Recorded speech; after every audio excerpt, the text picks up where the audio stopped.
Wow. Wow. Wow. Anyway, it probably is something that I probably purchased and I just forgot about it. But it didn't look like something that I'm familiar with. But I'll figure it out tomorrow. That happened to my ass before too. What mic did I buy? It was a nice $50 mic from Walmart.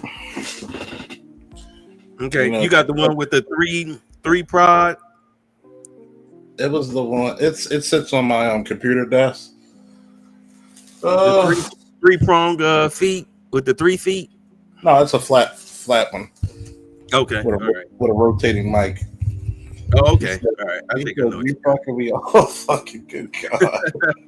We wound up getting the one you to attach to a desk. I had to literally flip this desk over and I actually bought a hacksaw, and I cut the wood on the desk off so it could fit in there and I could screw it in.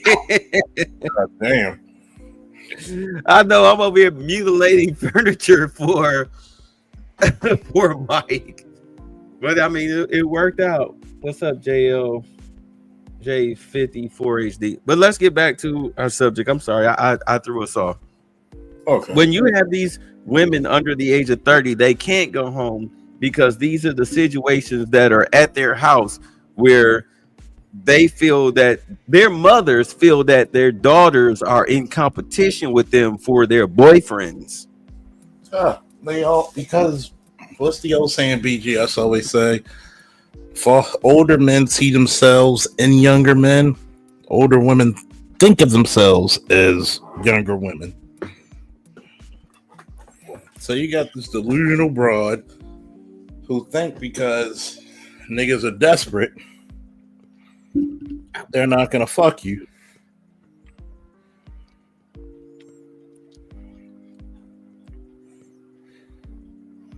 And women have a bad habit of equating sex with relationships and then wonder why they never been in a real relationship.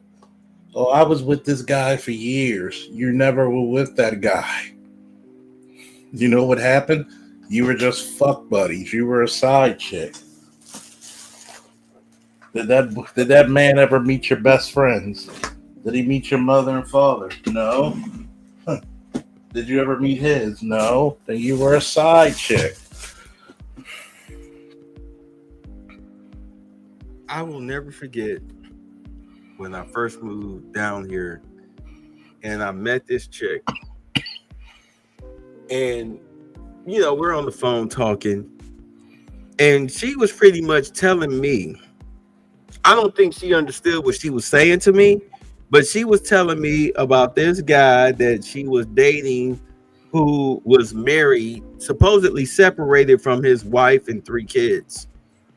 They were dating, but she never been to his house. He always came to hers, and he would go on vacations and stuff with his supposed ex-wife or separated wife and kids and everything. And she wouldn't hear from him while he was on those vacations until he came back. And his excuse for doing that was, well, you know, I'm just doing it for the kids. And I'm sitting up here like, I told her, I said, you know, you're the side chick. This chick was in her 30s. They don't want to believe.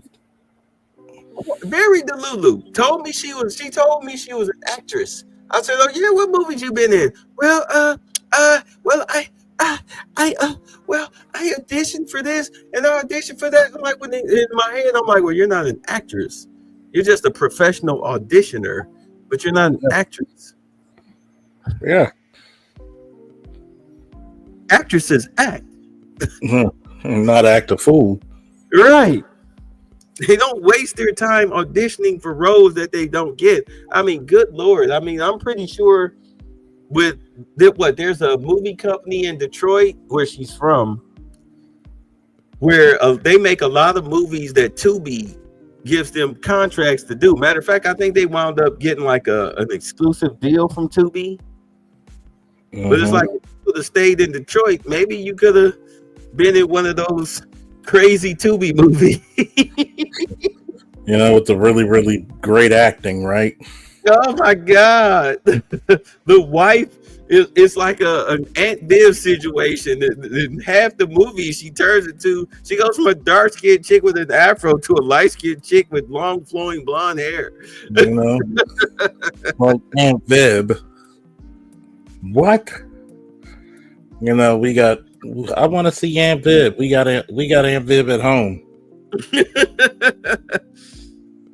No, but getting back to this, I mean, the whole purpose of me bringing up this whole home life situation and everything with women, as far as their destitution, is going to get worse before it gets better, because once the Trump administration comes in, like, you have to understand that they're going to trim the fat.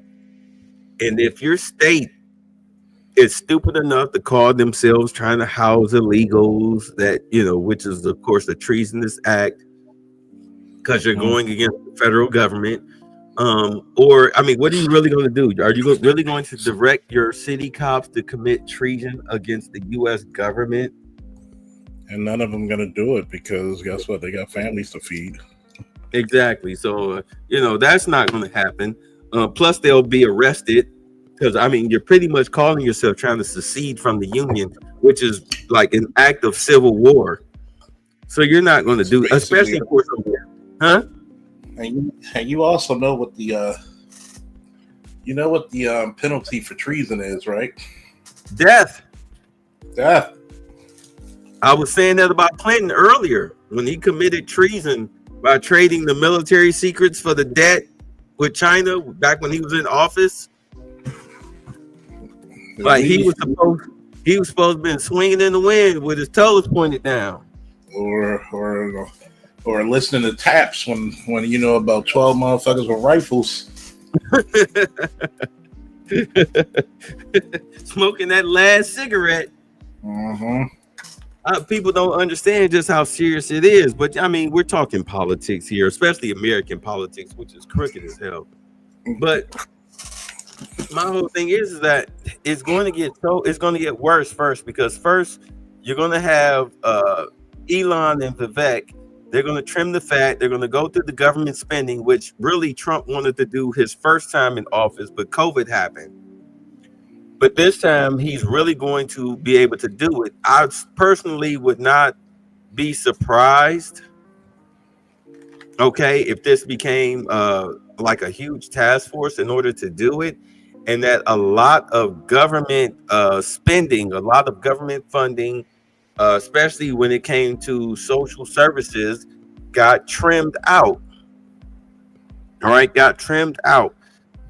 Not because he's being evil or anything. It's just that, hey, look, we can't afford to do this anymore. Or we can't afford to put this much money into it. Not at the current time, because first we have to spend, First, we have to spend this money in order to round up, detain, and deport all of these illegals that should not be here. And we know that they're not. This is what people don't seem to they haven't fathomed it yet, is that a lot of these people are not going to go down without a fight. It's what you call a budget buster, an economy buster. You put those many people without any plans, you pretty much fucked your economy. And what's worse on that, it's not just that. You haven't vetted any of these motherfuckers coming into the country.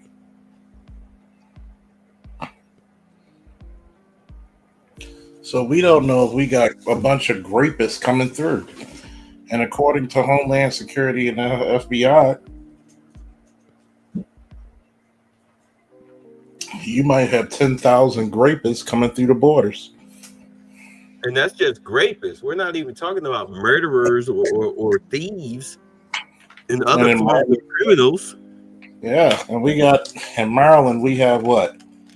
We actually have Venezuelan gangs here. Like, I'm not surprised, but you seen how brutal they are. Yeah, you see what the SWAT one said. I live in Texas, and we're expecting blowback from the cartels. hmm That's You're why living. Trump is going to be dropping. That's why Trump's going to be dropping SEAL Team 6 and Delta Force. And a lot of special operations are going to go to Mexico and light their asses up. Tariff this, goddammit. There, Tariff this. here's your tariffs right here, motherfucker. I don't know if you heard me earlier. I'm like, what do we import from Mexico besides cocaine and sex slaves? Man, don't say that. I mean, I've already said it 3-4 times. Like, what are you putting a tariff on? So cocaine is going to go from what $200 to $400. The people who use cocaine, they can afford it. What the child sex slave is going to go from what $5K to $10K? What are you telling me? What are you tariffing? We don't buy cars from you. We don't buy TVs and phones and clothes from you. What's the last thing you bought that was made in Mexico? What is the last thing you bought was made in America? Right. Why do you think I keep telling people, even off air conversations you and I have? What's the one thing I told people? Buy firearms and get firearms training. If you're in the Maryland area, I can teach you. Cheap plug. Oh man, you know what? I was listening to you today. I was doing my 5-mile walk. I was listening to the broadcast you did that I missed out on. I'm sorry, bro. I was tired. So I feel you. Sometimes it be that way. Yeah, matter of fact, right now, like I did my 5-mile walk. Story time with Uncle Bay. After I did my 5-mile walk, I'm getting ready to leave, right? Leave the field, the football field, and a bunch of kids came out there with a football. So I was like, you know what? Come on, I'll play automatic quarterback. And it was one of the kids was a little girl. Couldn't be no more than maybe about 8-9 years old. Bruh, keep in mind, we're playing on an actual football, NFL-sized football field. With actual turf. That girl ran for damn near 300 yards on them boys.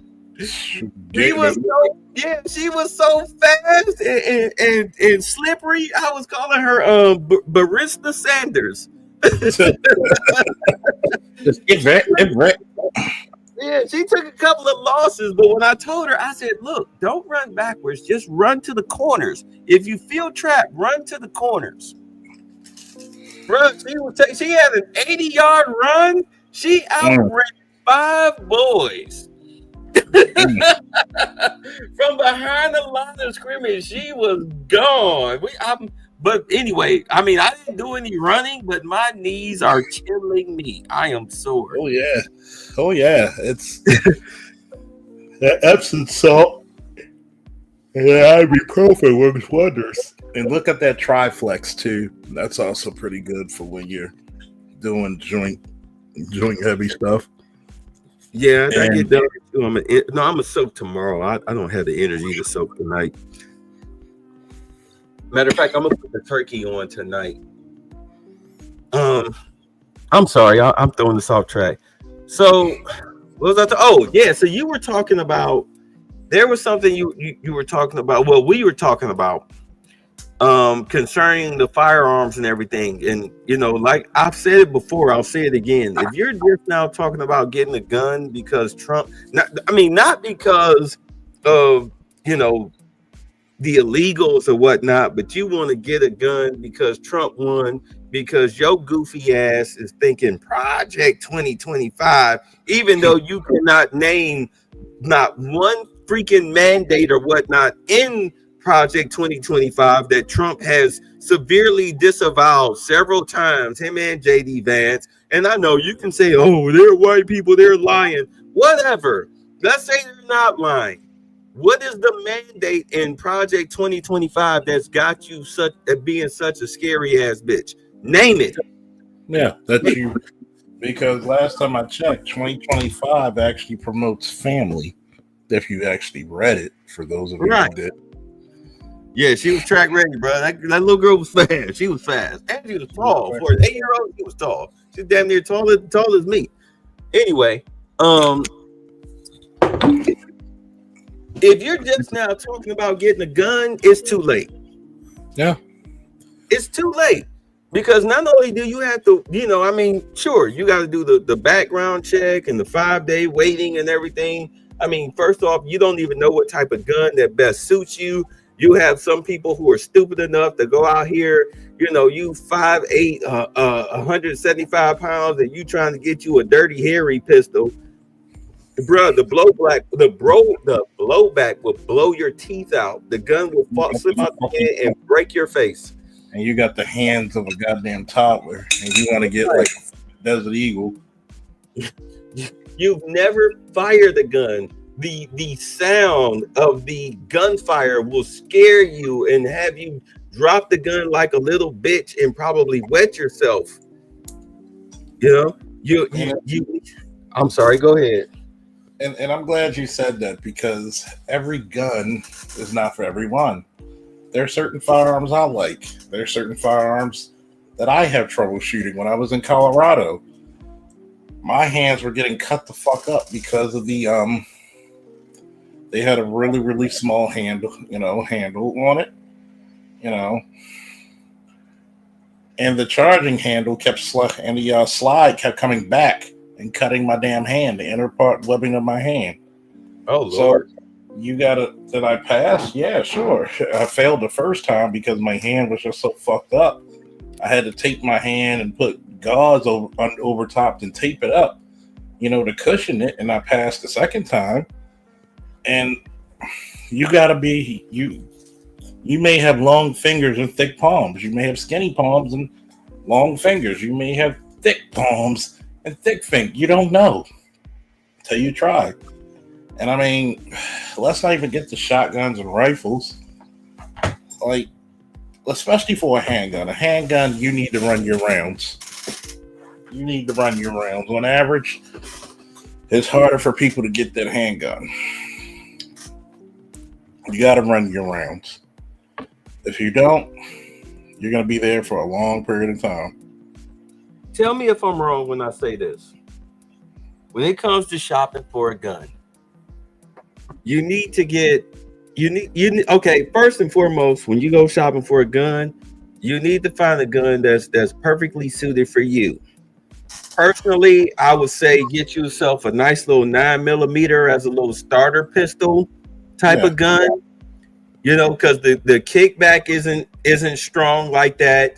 It's a small gun, especially if you're a woman, or 38 is, I mean, that's kind of outdated, but a nice little 9mm, little cartridge gun, that is a clip gun, a nice little clip gun. Go ahead, take it make sure you get a good hold on it, something cute that you like. It's small, it's compact. You can put it in your purse.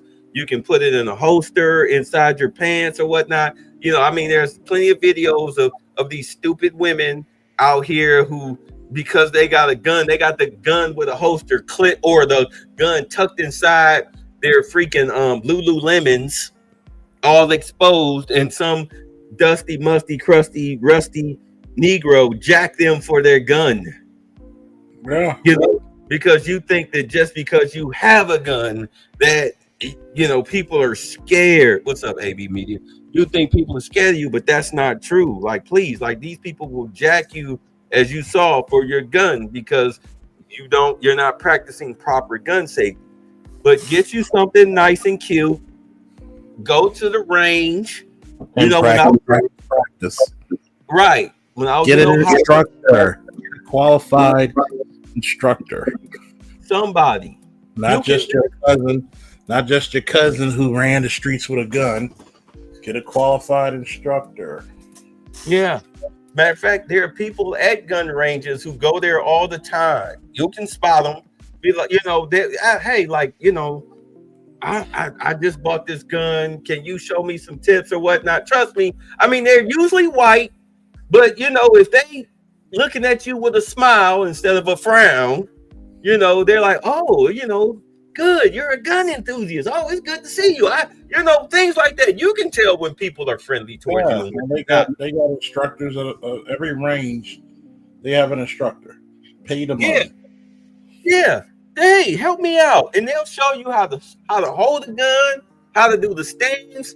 They'll help you. Got to buy your targets. You got to buy your practice ammo because owning a gun is you don't just buy it and the bullets and then you're ready to go. No, you have to buy the target shells, the gun range shells, and everything, and then they'll help you. You got to buy your targets. They'll help you out. You get the practicing. Bow, bow, bow.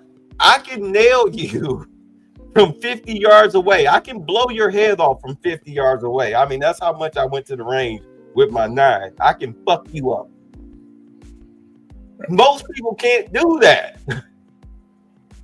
You a first-time gun owner, you are just like the Crips and Bloods doing a drive-by in the 80s where you shoot up the whole block and you hit everybody but your target. Because you don't know how to shoot. I'm sorry, go ahead. And that's what normally comes down to it. It's like people not a good aim. And people should actually be able to say, hey, I'm not a good shot. Practice, practice, practice. Good sight picture. 40% grip. 60% grip in your firing hand, 40% in your support hand. Don't cross your fingers because you don't want that slide to come back and rip your fingers. Now you got to get stitches. Get a nice grip. Get a good sight picture, sight alignment. Meaning you're looking through the rear sights to the front sight, and it should be blurry right at the center of your target. Control your breathing. Hold it. Bow. Control your breathing. You take your thumb, you let it go back until reset. Not full reset, but once it reset, before it goes all the way up, you'll hear that click. Fire again. Squeeze. Don't pull. Squeeze. Boom. It should kind of surprise you. Boom. Squeeze. Boom. Squeeze. Boom. Boom.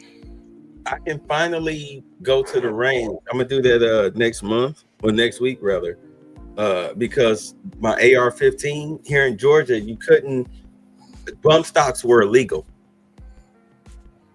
So the AR came without a bump stock. What's wrong with this, man? It came without a bump stock. Now that they're legal, I ordered the bump stock. I cannot wait to go to the range with this thing. Did they make that shit legal again? Yeah, bump stocks are now legal in most states. Yeah. Yeah, let me see. Hold on. Let's see. I think you could get pistol braces again.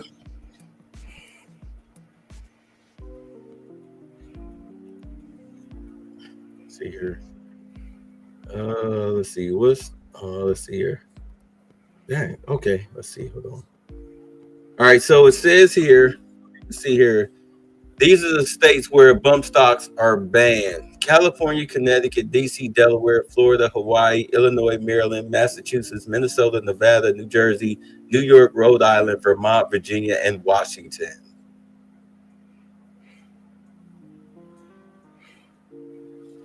That's where bump stops are illegal. So when they made them here, the first thing I did was run to Amazon. Well, first I went to the gun shop. That's where, with the white boys, that when I was telling them, I was like, yeah, it's getting crazy out here. Like, the rhetoric is insane. And the white guy was like, well, it's on both sides. And, it didn't really dawn on me but he thought that I was a Democrat. Yeah.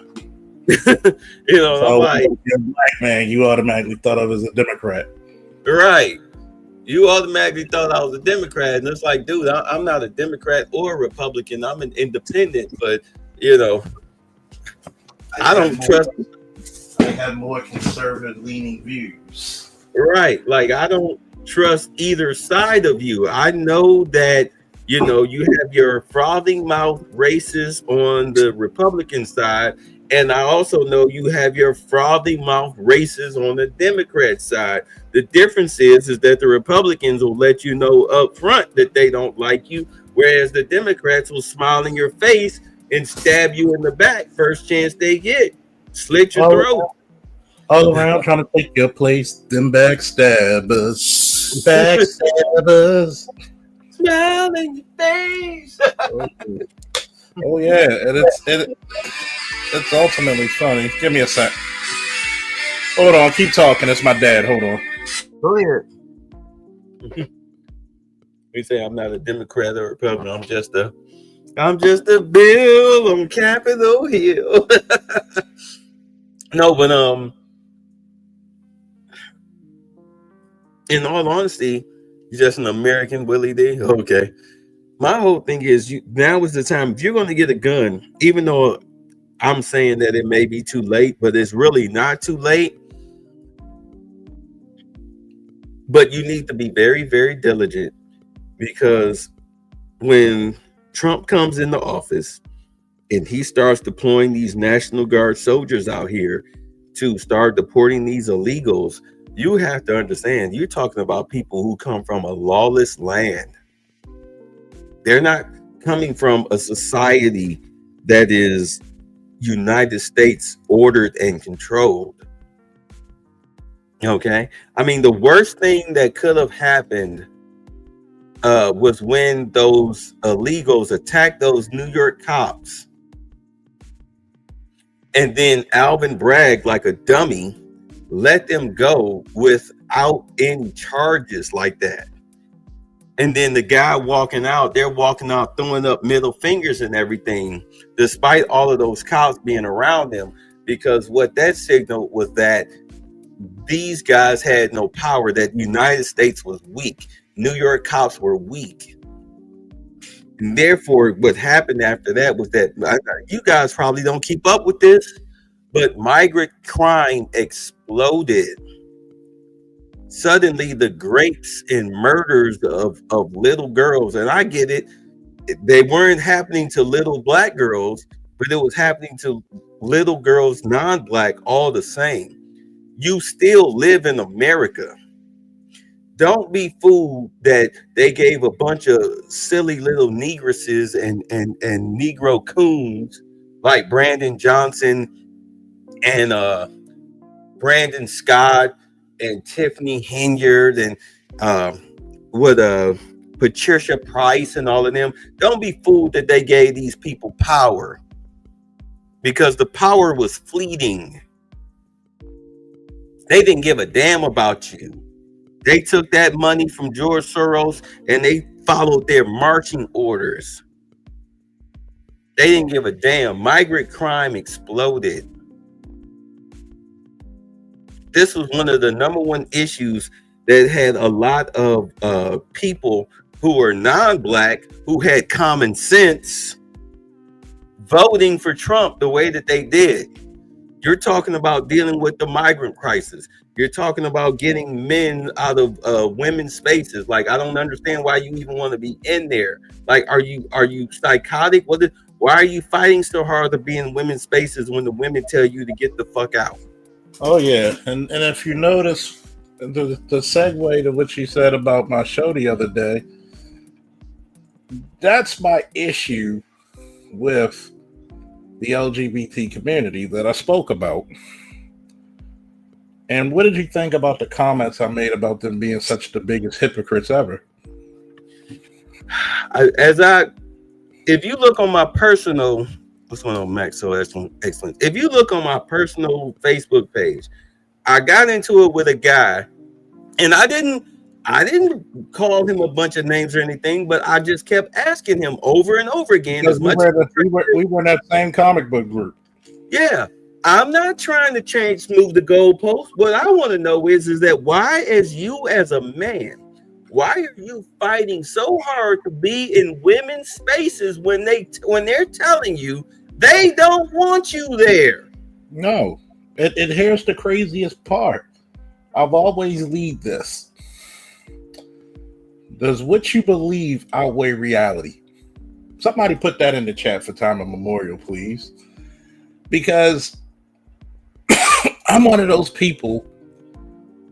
What you eat, I don't shit. What you fuck, I don't nut. I fought for you to have a right to live your life freely on many occasions.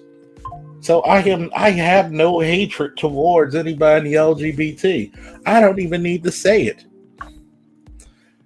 But at the same time, when I wish to live my life a certain way, why can't you respect my wishes? Just like the lady on this one panel. Oh, you're talking about, show me what school district we're trying to read to children. San Francisco was one of them. Go look it up, 2015. Y'all were more will, and I'm gonna tell you this, Bay. Go ahead, say it. Because, like myself, we're the last vestiges of the actual conscious community. You know, the real conscious community, not this woke pro black bullshit. Hit the cash app, hit the cash app, hit the cash app, hit the cash app. Hit the cash app, Ashe. But help me turn these randos into a school, even though I ain't got no place to live. Even though I got no mailing address. I got a P.O. box the size of one. But let me put it to you this way, right? Mm-hmm.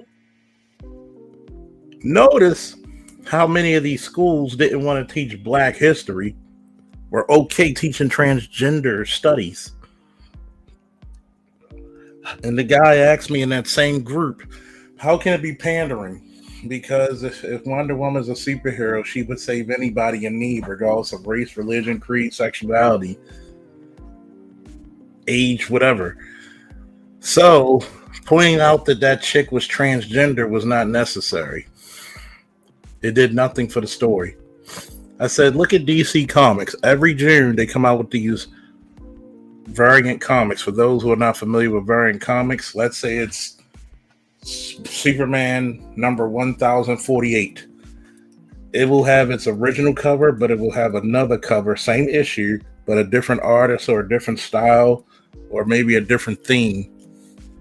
Like the theme of June is Pride Month. All their LGBT, gay, lesbian, bisexuals, and queer characters will get variant comics. If it wasn't pandering, how come every February I don't see a Black History Month cover? And they've been doing this shit for 3 years at least. Look, okay. Here's my situation concerning people of alternative lifestyle, LGBTQ or trans community. You can live your life. I don't give a shit what you do. I don't care. I've never cared. I'm 53 years old. I've never cared. I've worked in the hotel industry for over 25 years. Okay. I've never given a shit because the hotel industry is filled. I mean, if you've ever stayed at a hotel or whatnot, a gay server, okay, a gay front desk guy, okay, a gay concierge, a gay waiter, okay, lesbians, people, whatever, they are littered. They fill the service industry, okay, because they live to serve. I don't care. I can work around you. All right. I can sit down at a lunch table and eat lunch with you. I can have all sorts of conversations with you. I swear to God, one of my favorite stories, I was here in Atlanta, Mr. Consciousness like a motherfucker. This gay guy named Gabe. I mean, this dude, women were literally like, even at the job, even though they knew he was gay, you could drown a toddler in these women's panties. They found this dude so handsome. Black dude, dark black. Charcoal black. about 6 foot tall, muscular. You know, he had his hair all not processed, but it was curly, cut with the part in it. You know, mustache on. I mean, the dude was like, he was a pretty boy. Mm-hmm. He was a pretty boy. He was the type of dude that somebody like me and you or whatever could look at like, damn, that brother, that's a handsome brother. You can admit it, it's a handsome brother. You'd be like, you know, that brother, you know, he got it going on for himself. Exactly. You should never be, and by the way, you should never be ashamed to compliment another dude. You ain't got to go over the top. Oh, he fine as shit. No, you could be like, that's a handsome brother. The dude was gay as shit, but he wasn't like a flamboyant gay or anything. He was just an average gay dude. If you didn't know him, you didn't think he was gay. He didn't walk with a sachet or anything or whatnot. He was just an average dude, average black dude who was just gay. Yeah, right? and that's how it was at BlurCon. You had gay guys there. Hey, I never smoked a cigar. Here you go. We talked about a lot of shit, sitting outside smoking. The only reason I knew he was gay because his boyfriend came outside looking for him, and he said, "Oh no, we just chilling here, talking, cutting, shooting the shit." So gave him a hug and a kiss, and he went back inside to the convention. Did I blink? No. It's no different when I see one of the vendors who I got to know him and his wife, beautiful couple. You know, that's one of the few couples that make me look at black love and be like, you know what? These two genuinely love and like each other. When they hug and kiss, do I blink? No. You know, I was like yourself. My parents raised me to be a gentleman. You treat people the way you want to be fucking treated. But when it comes back to returning that treatment, it seems like motherfuckers are failing. You know what I'm saying? Go ahead. I'm sorry. No, that's my thing. Look, is you can do whatever you want to do in the privacy of your own bedroom with a consenting adult. Mm-hmm. I treat it like religion. You can believe in what you want to do whatever you want to do. Just don't try to force it upon me or the children. You know what I'm saying? And I mean, let's be honest. Do people force religion on children? Yes, but religion doesn't mean that, you know, I get to lube up your booty hole and run up in you. That's a whole different type of fucking. A mind fuck is different from a physical. But my whole thing, but getting back to the story, I wound up running into Gabe at the Auburn Festival. You know, like like that's like the Brooklyn Day Festival at your spot. You know, and wherever you at, whatever festival that you have once a year in your city, that's what the Auburn Festival was. Baltimore, we got the Stone Store picnic or some shit. Right. So I run into him. Oh, what's up, my dude? You know, I dap him up. We shoulder hug. What's up? I know he gay. It don't matter. I hung out with him. We walking down the street, bruh. To be passing up these sisters, I mean, some fine ass sisters too. You know, because back then in the 90s, a lot of women went natural. Weeds wasn't really a big thing in Atlanta back then. You went natural. That was the cultural. That was the culture. You had to be a natural sister or brother. You had to wear the shiki, whatever. I mean, it wasn't everybody, but it was everywhere. How about that? Especially during those right. To walk down the street, to watch these women looking at him salivating. Oh my God. I mean, they was looking like, fuck, like, damn, I'd let him fuck me right here in the street. It was so funny. We was laughing at it. We would look like we would pass a group of chicks. Oh my God. You know, I mean, they was like dudes passing a supermodel. You know, they played the Shawn Michaels theme song. They think I'm cute. They know I'm sexy. I got the looks. That drive the girls wild. Like shit. Bruh. Some motherfuckers got it. You know, some motherfuckers got it. You right. Just like, I would have made such a joke, like, man, that's a waste of straightness, man. Bruh. We would, when we would pass the chicks, we would look at each other and be laughing. We would be laughing. we would be laughing. I'll never forget. I mean, not trying to, but my memory. He had on a white cotton shirt that was open and like he had it halfway off his right shoulder. You know what I'm saying? And I'm like, how do y'all not see that he's signaling this for other dudes? He's not doing this for you. He's doing this for other dudes. Like But what? that, but that's the thing when it comes to our women. They try to act like we're the horn dogs. Y'all just as horny, if not more than us. Don't get me started on how many times I have when I was in my, the 90s and my 20s. Like I haven't even known you barely an hour and I know what you feel like. At any rate, my point is that I don't care about your sexuality, but my point is that now in the early in the 20 from 20 to 2024, why are you trying to force yourselves into women's spaces when they don't want you there, they don't feel comfortable? And I mean, we all know that it's part of an agenda to try to destroy not just manhood, but also blur the lines of womanhood because it's really, really fucking pathetically questionable when you ask a U.S. senator to define what is a woman and they cannot answer you when the only answer that they should be giving you is that someone who biologically has the XX chromosome. Why is that so hard to say? And think about it. Ketanji Jackson, a sitting Supreme Court justice, couldn't even give the answer during her hearing. That lady right there on the screen, sitting Vice President Kamala Harris, couldn't even give you the answer of what is a woman.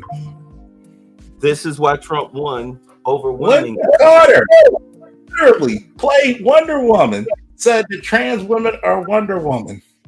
I guess all fictional women have to stick together. But I mean, women, and I'm gonna have to. I gotta give you a little pushback, babe. Some women,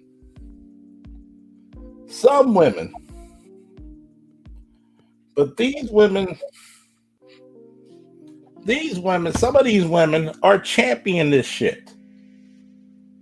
Some of these women are championing this shit. Why? I have no clue. Because guess what?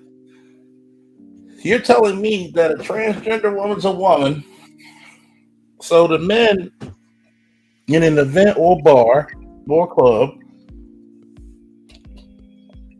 sees you about to square off against a transgender, and he's 3 times your strength without even working out, and y'all get into a fight. We should look at y'all and be like, hey, it's fair. Woman on woman. Why are you looking at me like, oh my God, help me. Stop this, please. Oh, it's woman on woman. Y'all competing over a dude. You know, like Carrie Champion said, I've gotten into a few hair pullings in high school over a Felantonio. So, you know, that equals military combat. So go ahead and partake in your military combat because, you know, you're equal. That was the most disingenuous lefty bullshit answer I've heard in a minute. Like, you ratchet bitch.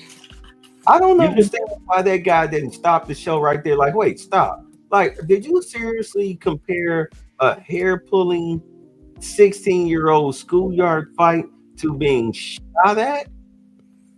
So in military combat? You know, you don't mind if I go black pill? Knock yourself out. That's that fucking black woman bravado that always shoots themselves in the foot. Because it was not, and this is the reason why you should have had a black man who didn't give a fuck on there. Because I'd have been like, wait a minute, stop the show. So you're comparing a schoolyard fight to me going over there. By the way, for people who don't know, I was rescuing Marines during the Battle of Fallujah. I was your Iron Man suit. Yeah, Ouch. you know, I was It's like, I was being shot at by snipers. I felt the heat from the bullets, from the rounds being tossed to my way. To say that, I would have made her apologize to every combat vet there ever was, currently, or ever will be. And I said, what you really need to do is apologize to every combat veteran for making such a disingenuous statement. So we're so prideful that you're going to compare a little bullshit fight to waging war. And war is even worse when you're going to somebody else's country where they have the advantages of terrain, knowledge. That was the most disingenuous and the most disrespectful thing you could say to a veteran. Any of them. But go ahead, babe. And I'm gonna say this, and you wonder why we should stop taking these black women fucking seriously. Every time they come up with a degree, we should look at them like, you prove me you're not stupid, I'm gonna look at you like you're stupid.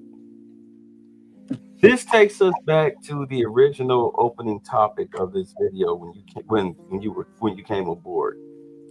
When I was talking about how it's going to get worse before it gets better. Because you as a female species, as a black woman, the 91% of you, and I mean, I'm pretty sure it's not all 91%, but 91% of you that turned out to vote, you voted for the most racist party in the history of political parties here in this country. Like, this is why I swear to God, let me give y'all a quick little history tour. I'll make it brief. You sit up here and you call Republicans racist and whatnot, but bruh, who freed you from slavery? I understand that it was Lincoln, the Republican, log cabin Republican, who was really fighting to save the Union because people who were free, who escaped slavery, as well as whites who fled the South because there were no jobs, they came up north to the Union in order to work. And of course, the whites in the North, they, of course, because the blacks had no rights. So of course you got hung, beat up, stabbed, killed, etc. because of the job market. Crime was at an all-time high. Lincoln tried to negotiate with the sharecroppers, aka slave masters in the South, like, hey, you need to start paying these people. You have to put an end to slavery because we're being overcrowded here in these colonies by people who are looking for work, and we don't have enough work. Therefore, crime is out of control, like it is right now. They said, fuck you. So, hold on. Ooh-wee, I've been waiting to do this one. No, gentlemen, Mr. Butler's been up north, I hear. Don't you agree with us, Mr. Butler? I think it's hard winning a war with words, gentlemen. What do you mean, sir?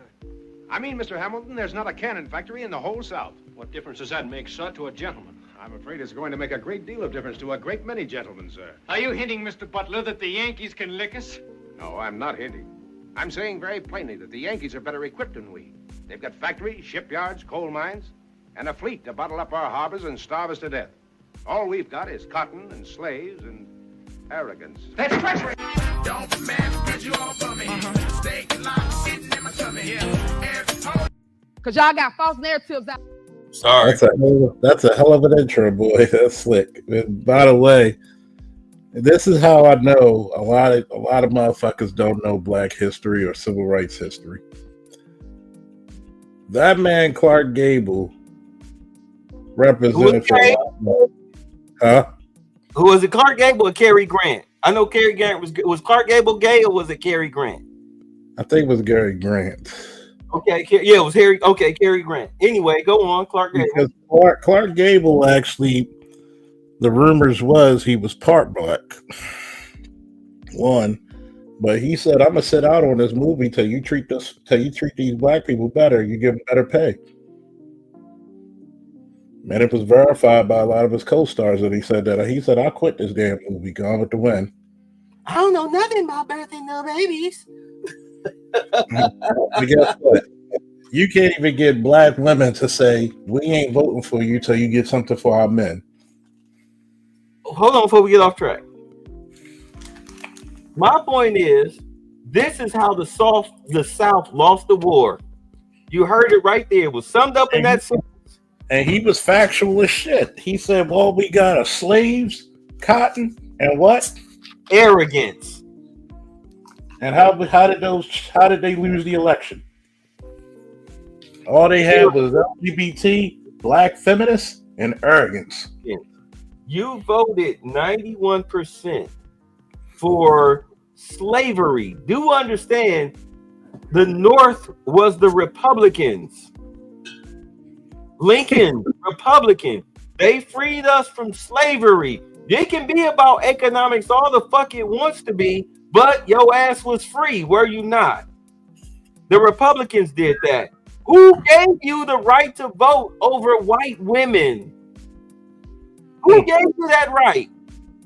Republicans or Democrats? It was the Republicans. And why did you get that right? Because you earned it in the field of battle. Who gave you help you get the materials to help you build your shanty towns into viable cities and towns and whatnot? Who did that? The Republicans. Okay. Who passed affirmative action? That was specific. Who was specifically supposed to be for black people? That was Lyndon Johnson. Republican. Excuse me. Yeah. No, it wasn't him. No, it wasn't him. It was the Republicans who did that. Right. It was the Republicans. Who integrated the school system to make sure that your little black children got the proper education? The Republicans. Who fought against integration? Republicans. I mean, the Democrats. Yes. Right, the Democrats. Who fought against the end of slavery? Democrats. Dixiecrats became the Democrats. Yeah. Who I mean, actually? Technical. Let's talk about the bigger picture. Who formed the Klan? Shortly after the end of slavery. During Reconstruction. It was the Democrats. Who ended affirmative action in the past 4 years? Democrats. It was the Democrats. Who initiated welfare, food stamps, and other financially enslaving benefits, mainly for black people? Who did it? Democrats. Who's right? Who said once I sign this Home Act, I'll have these niggas vote Democrat for 200 years? You're right, JLJ. The jackasses. So to sit here today, 91% black female, 77% black male, but the lowest vote for Democrat was white women at 43%, even though they are the loudest voice for all of the things that are self-destructive towards black people, particularly the women. Give me 1 second. I'll be right back. Go ahead. The lowest voted of females was Democratic white women at 43%. The fuck you mean Trump is racist? This dude got a cabinet full of mixed people. You got Hispanics. He hired the black guy to handle HUD, housing and urban development. You know, one of the biggest issues facing black people right now, both men and women, most particularly women and their children, be they black boys and girls, is housing and urban development. He hired a black man to do it. Ben Carson was the one he hired last time, but as we know, Ben Carson, outside of fixing people's brains, he's a fucking moron. This guy is not. As a matter of fact, I was saying, I was surprised he didn't tap Warwick Dunn. And if y'all don't remember Warwick Dunn, running back for Tampa Bay, his mother, single mother, him and his 3 siblings or whatever, she was a cop and she was murdered in the line of duty. He was forced, of course, to take care of his siblings, played in the NFL. He turned his money into a housing program for single mothers. I'm surprised he didn't tap his shoulder or, well, hey, what's your playbook? But he hired a black man to help black women and men out, help black people with housing and urban development, the things that destroy us the most. And one of the biggest things that destroys black society, why we don't have a community, is because we don't have ownership. We don't have ownership. We can't afford the houses. We live in fucking apartments. We rent. Okay, so therefore the respect of ownership, the respect that ownership brings is not there. This is why a lot of people do not take Section 8, because Section 8 is different than a renter. A renter that's paying $2,000 a month for a spot, they might have some more care for it because I don't want to tear this shit up. It's costing too much. You mess around there, you get evicted because you keep damaging the property. They don't re-sign because they don't have to give you a lease to re-sign at the end of your lease being up. Trust me. I mean, I know plenty of women who needed a place to stay because their leases was up and the leasing company would not give them a new contract. All right. They wouldn't even let them go month to month. They like, nope, get the fuck out. Whether they were single mothers or not, because they didn't keep up the property. They're getting too many maintenance request calls, or they do the inspection, the home inspection, and the houses look like shit. Watch some of these videos. Matter of fact, Lyndon Baines Johnson. Yeah, what you say? Trump was the one who funded both the Jesse Jackson's and Bill Clinton's presidential campaign. He even put money on Barack's books. He even put money on Barack's books. Don't say that shit now. You're gonna get people bad because he racist. Right. Let me show y'all something. Hold on. Let me show you what the usual eviction looks like on the inside of these places. By the way, don't forget to hit up Bay's Cash App as well. I don't need y'all money. Give it to somebody else. Throw somebody else's Cash App. I don't need y'all money. I don't do this for the money. I do this to help y'all out. We do it to help you out, but like I said, hey, we got to support people's interests, and we brothers to do it. But go ahead, Bay. Post that beautiful footage. Right now, see, here's a video I found off out of nowhere. As y'all saw, y'all watch me bring it up. I ain't never seen this video. It's in the snow. Let me show you what this shit be looking like. You wonder why the homelessness rate for black women is exploding? Look at this. This is inside. Look at the inside of this place. When these people come and do the home inspections, they see this. Look at this. This is what they see. This is what they see. This is how people live inside other people's houses.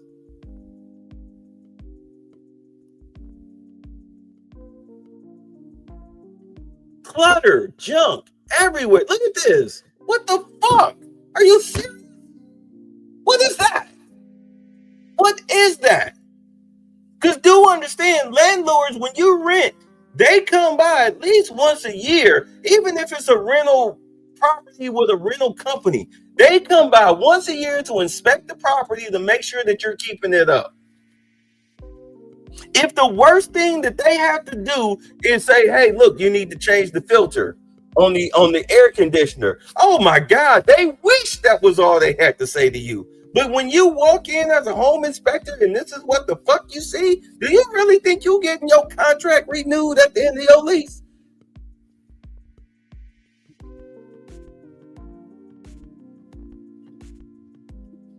Oh, I don't even know what that is. Look, oh my God, what is this?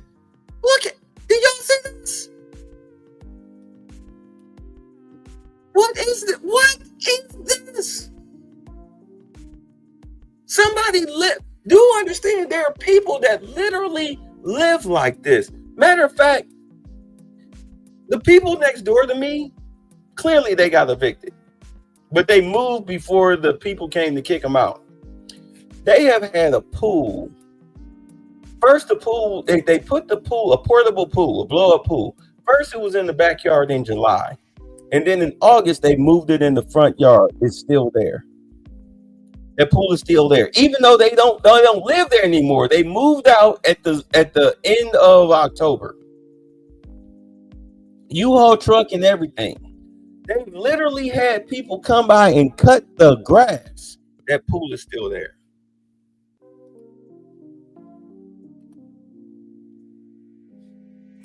God damn, what the fuck happened here?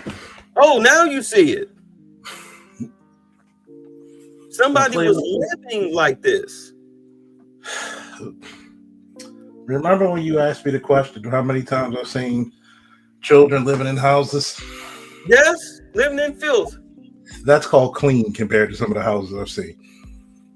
Look at this shit. Here's another video. Different house. I've been to a house that was so nasty. It caught fire because they had some faulty wiring. Luckily, it didn't spread, but from one room. It actually looked better when the fire department actually started chopping away shit and tearing the walls down. The house actually looked better.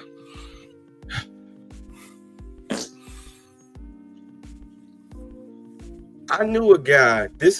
Wait, let me back that up. Because look, this is the basement, right? See all them clothes and stuff at the basement? Mm-hmm. I knew a guy who lived like this. I was in Ohio. This is how his house looked downstairs.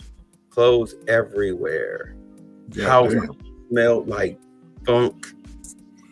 Fucking kitchen drawers, cabinets falling off the hinges. Had the nerve to have dogs. Let me tell you, going to his house, please, stood outside for most of the visit. I bet you his house smelled like the Brad's first album, Functified. Which was your first? I think she was the first platinum female album? These people, they get evicted. They have nowhere to go. They're out on the streets. Oh, by the way, I mean, just, for the, black female bad things, as you can see, a lot of this is black female shit. Black female shit, black female shit. This is black female shit with a dude living in it. Black female shit. See, black female shit. Black female shit. Black female shit. Black female shit. Black female shit. Black female shit.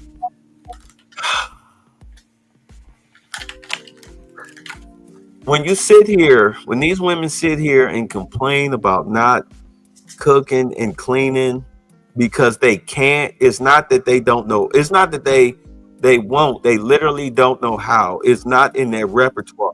They were raised in filth. This is why back when this used to be a thing, back when I was a quote unquote failed manosphere channel, I was trying to tell these guys, I'm like, look, when you go to these chicks' house, don't just go there with a hard dick trying to get up in a wet ass. Look around. Look at her kitchen. Look at her trash. Go to her bathroom. Remember that? I'll never forget this. And Charles, you may have been there. Remember that fight that broke out when the guys were talking about slumming and sleeping with women on air mattresses, and I asked, what age did you stop slumming? And a fight broke out. A verbal fight broke out. Yeah, I remember that shit. Why did that happen? You know why? Because I like the quote Obsidian. Water seeks its own level. Okay, you can't overcome your your iniquities. Okay, and your inadequacy. We use big words over here. Your iniquities and your inadequacy tells you who the fuck you truly are. I There's know one, that. Go ahead. there's a lot of these motherfuckers who purposely fuck with those types of women because one, that's all they know. It's And all then the they turn around and get on the internet and complain about them. yeah. They only This, complain about them because those are the bitches who kicked them out. this is why I don't focus on that type of content, because these type of women are not in my cipher. If I walk up into, first and foremost, I already know you're one of those type of chicks just by the way you smell and the clothes that you're wearing and how you take care of your hair and your fingernails and toenails. Yeah. I already know just by looking at you. Just like the black chick that got kicked off of Fresh and Fit with the blonde weave that they said stank of onions, that was claiming racism even though nobody said anything racist to her. It was You can bullshit. all you could already tell that this chick lived in filth. Why are you on a show stinking? You should be smelling like lavender and roses and cinnamon. You know you're going to be in a tiny apartment with 5-6 other people. Matter of fact, you're in Miami. Why do you stink? You're going against. See, let me tell you why. A lot of women are not used to competing like men. Like, let's say back in your heyday, because we're only about 10 years apart, roughly. Yeah. Let's say we had a closer heyday of going out. Excuse me. If a woman was feeling you, would I get jealous of you? No.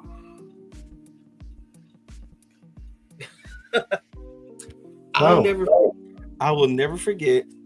I was in Ohio. The white chick, little model chick. She at the club. She drunk. She throwing it at me. 3 black booger wolves, and I do mean booger wolves, cock blocked the shit out of me. And I'm like, okay. I didn't even get mad. I just said, okay. I hit her up on Facebook. Got that shit 2 days later. Because if she wants to fuck you, There ain't nothing you can do but just show up. There's some women I would say I would show women my comic book collection just to see if she really digging the boy. You feel me? I've had women pose in cosplay, and before they even got the costume off. Anyway, go on. But see, that's where guys like you and myself don't get upset. You know why? Because we live the lives that a lot of dudes actually never got to. You look at a guy like Electrician 480. No homo, handsome brother. Master electrician. You know goddamn well how many times he goes up into a goddamn woman's fucking that she's looking for a freebie. And she's willing to trade pussy, food, and everything else. Yes, to answer electrician's question, yes, they were on government assistance. But go on. But you know, brothers like us who know life isn't just about pussy, don't get mad with the results. You feel me? Yeah. We don't get mad if a chick's feeling you a bit more than me. You feel me? Yeah. I would actually congratulate a dude. That's you. Oh, dude, she feeling you. And by the way, as Go you ahead. can see here, this is how police are now enforcing Georgia's new squatter laws following Channel 2 investigations. This was 6 months ago. We had a squatter across the street. They moved in on a Thursday. By I think it was either a Saturday or Sunday, the police dragged their asses right up out of that bitch. Yeah, Their car and they're everything. really getting into the squatter shit because people are tired of this shit, man.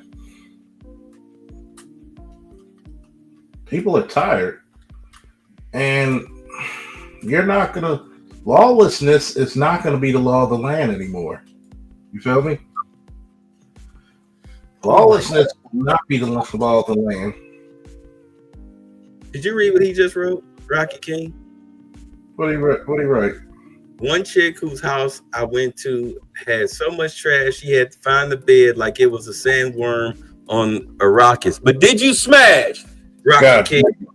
Did you smash? And please tell me you at least had the common sense to wear a condom and keep your pants at least down to your butt cracks, the bottom of your butt. You don't want to drag anything home. Good God. Exactly. You're right, Shatterstar. Shatterstar know what the fuck I'm talking about. See, I don't have to go out. I could go hang with another dude. He said, "Fuck no." Yeah, I don't have now. No homo or whatever you want to put, whatever adjective and adverb you want to put up there. I hang with handsome dudes. Many of women include me in that group as well. Matter of fact, it was one hospital and one nursing home. They used to call me and my homeboy Ebony and Ivory. And they were like, we love it when y'all come here. Y'all some women would stop us and be like, yo, I ain't gonna lie, officers, y'all some handsome motherfuckers. So if one chick is feeling my dude or she feeling me, neither one of us hate. That's just the way the cookie crumbles, my nigga. But what happened is a lot of niggas were never taught etiquette. If anything, if you know a chick's feeling your boy, you're supposed to put your boy over like a pro wrestling match. That's the whole purpose of a wingman. You're supposed to be selling like Mr. Perfect, making him look good. Because guess what? I've done it for my boys. I was like, yo, hey, you need to go out there and see my boy in your car. My boy working the department. Hey, how about that? Congratulations on that drug lockup. Niggas did it for me. So that's the problem here. Like a lot of niggas don't have etiquette.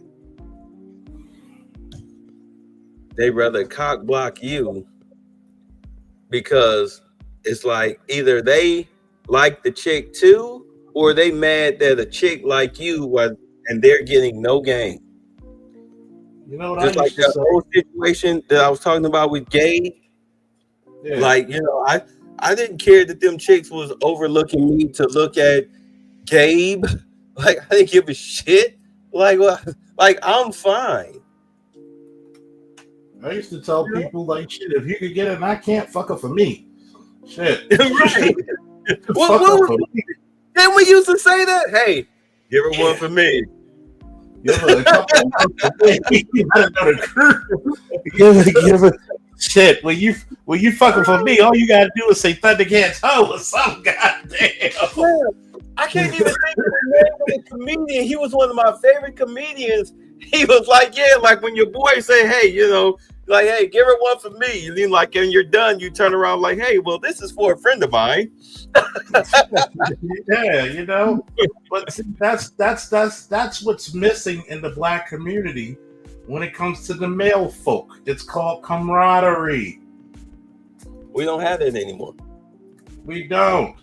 Think You about know it. what that is? I can tell you exactly what that is. That comes from the gradual erosion of manhood, not males, but here, yeah. I've dropped the link here. I'll drop it again. If y'all can see the link. Like, hey, like, see, you gotta understand something. Some of my biggest shows were with Bay and Louis Conyer, Well, we were just chewing the fat, and out of nowhere, we were graced by the presence of Dr. O'Neill. And we were having a good old time, weren't we, babe? Oh yeah. All right. Yeah. See, I'm playing this eviction, but clearly these people have already moved out. Let me show y'all one of the big ones, one of the nastier ones. Let me see. No, but yeah, you had the erosion of manhood as far as like men being in the homes. So therefore, you got what's that? Speak on it, nigga. So you had more women in the house, and boys, they took on their mother's mentality. So now instead of you know, like, hey man, like, hey, bring her to the crib. Yo, what's her friend? She got a friend, you know, and whether you smashed the friend or not, the whole thing was that you didn't hate on your boy. Mm-hmm. You know what I'm saying? Even if you had the fat chick blow you, you know what I'm saying? Or jerk you off, or y'all just sat and talked. Had her under the impression that she might get some dick, even though you didn't do it. You didn't cock block your boy. No, you're not supposed to. Anytime you cock block your boy, you've been scum. You know the anime Naruto, right? Naruto, I know it exists, but I've never watched it. One of the best quotes on Naruto was from Kakashi. Anyone who breaks the rules are scum. Anybody who does not help a friend in need is beneath scum. That's some real shit, isn't it? Yeah. But what lessons like that are talked about? Here's the crazy part. You used to be taught that in the goddamn military. You might have got punished, but what happens when the drill sergeant see you with your buddy? You didn't get punished as hard. Why? Because guess what?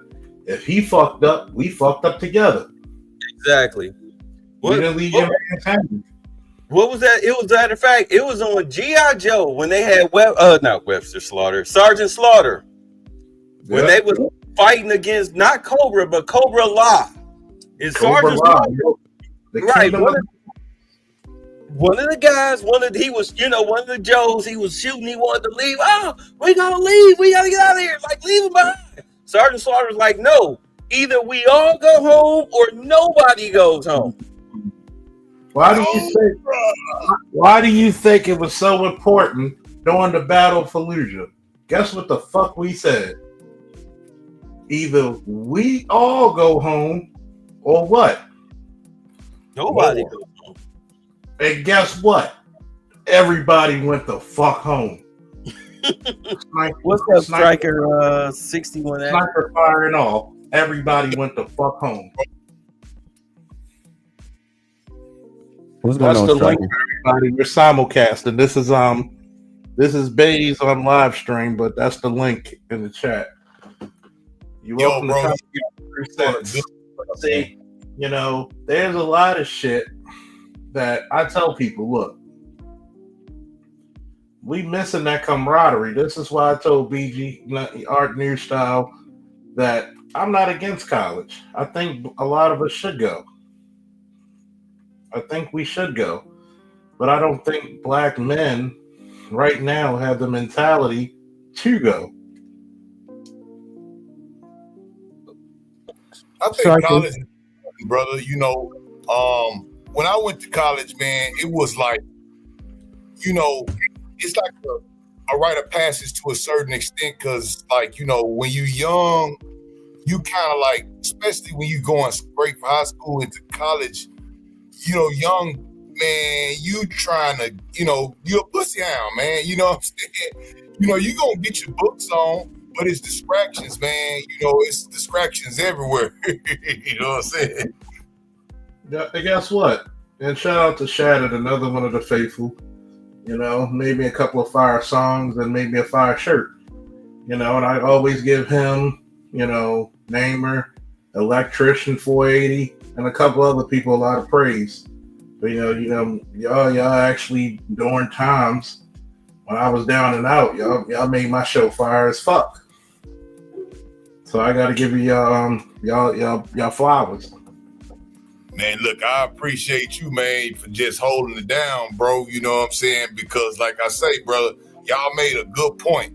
Whatever happened to that? Because I'm always that guy. Because me and my bros, man, we go out and we catch a group of some chicks, and then I'm already eyeing which one I want.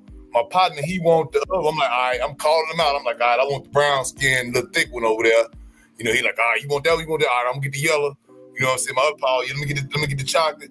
And then that may mix and match a little bit, and then I might not get the one I want. I might have to get the other one. But we ain't sitting there hating on each other. We gonna take one for the team. It's called divide and conquer. We had it called divide and conquer, my nigga. She's right. You feel me? Separate. Divide and conquer. You get what you, nigga. There's too much pussy to be hating on one nigga. Let me say this. There is nothing more bitch made than somebody who. Say it again. Not say it again for the niggas in the back.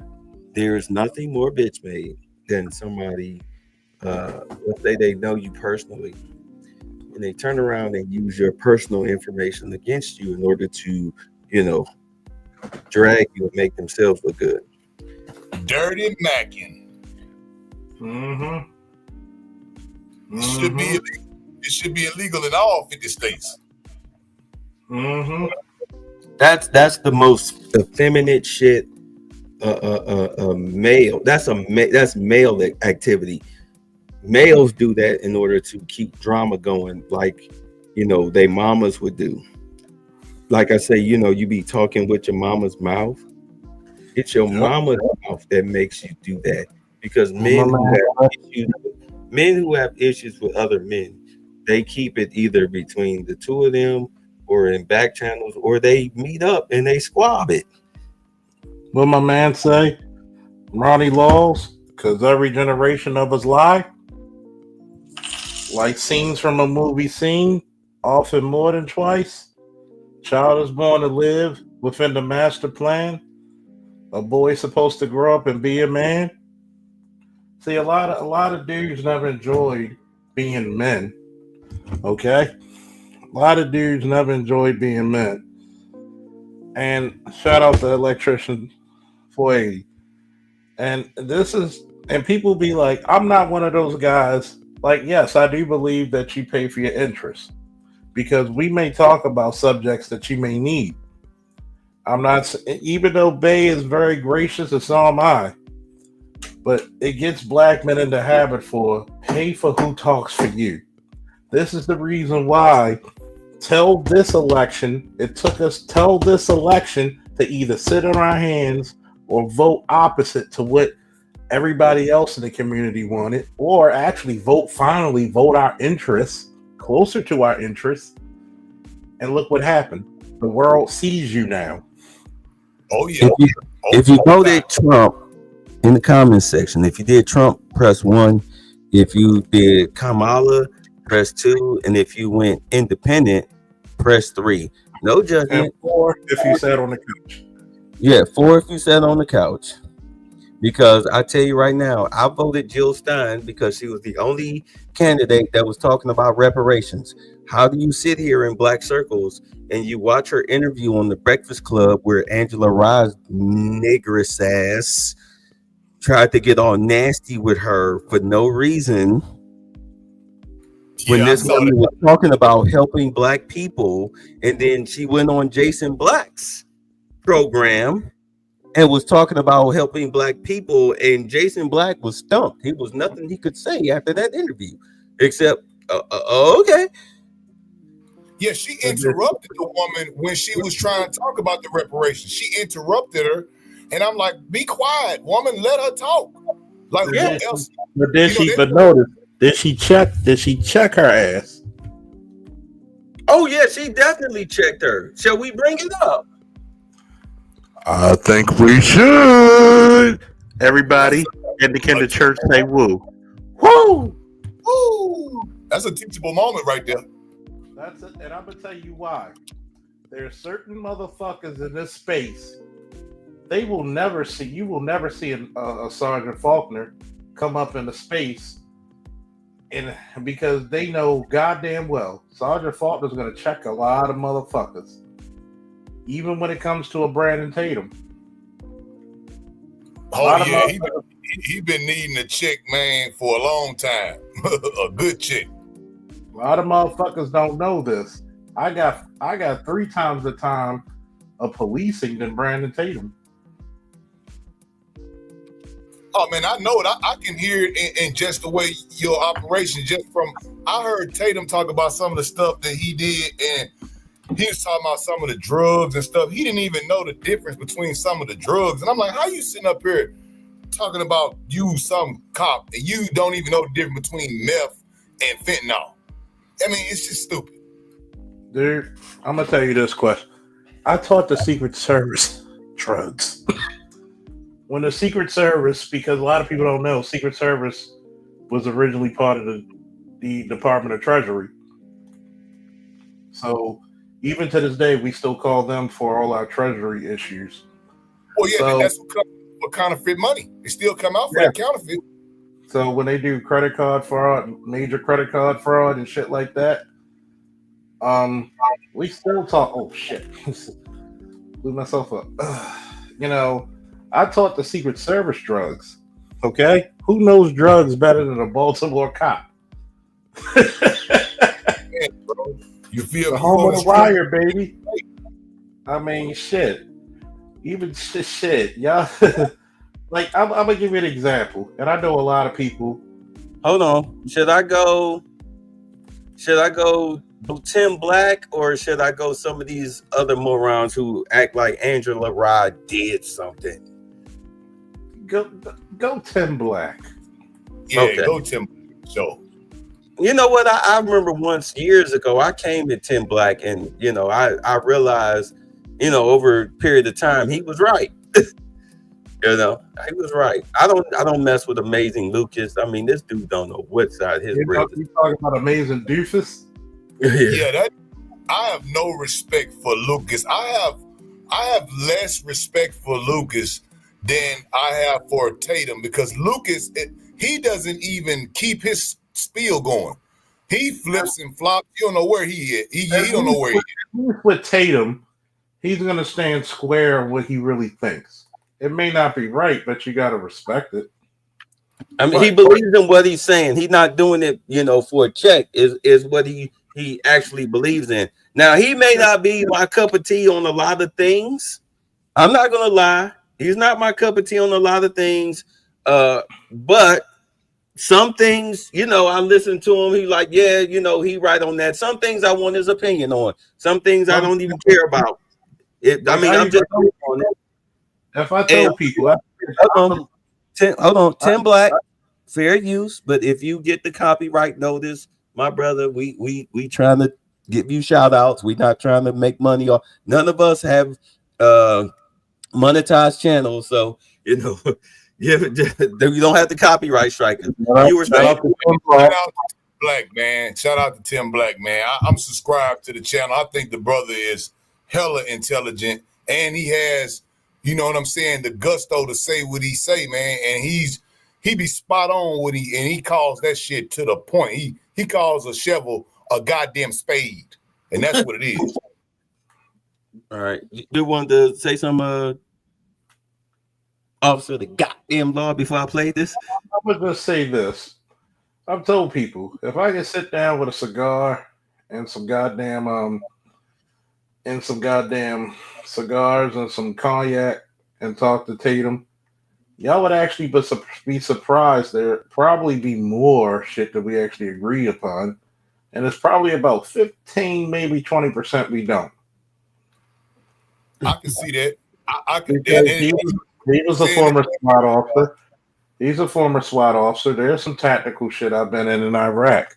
We would actually know. Why do you think a lot of guys who wear Green Berets and Navy SEALs be like, oh, if you notice one thing about me, how long have I been in these spaces? and not one person said that I was faking about anything. You know, They can't. we lost viewers talking about Tim Black. But anyway, let's go. It's an interview between Dr. Stein and Dr. Ware. So that's the Green Party team. They're on the Breakfast Club. Now, be that as it may, you got to give respect for the fact they brought them on, because they didn't have to bring them on. In the beginning, I thought, okay. But I always knew it could go off the rails because right over there, Angela Rye. And Angela Rye has one purpose, guys, and one purpose only. Her job is to make sure the Green Party don't do well. Then there was somebody else in the studio whose job was to make sure Angela gonna be okay.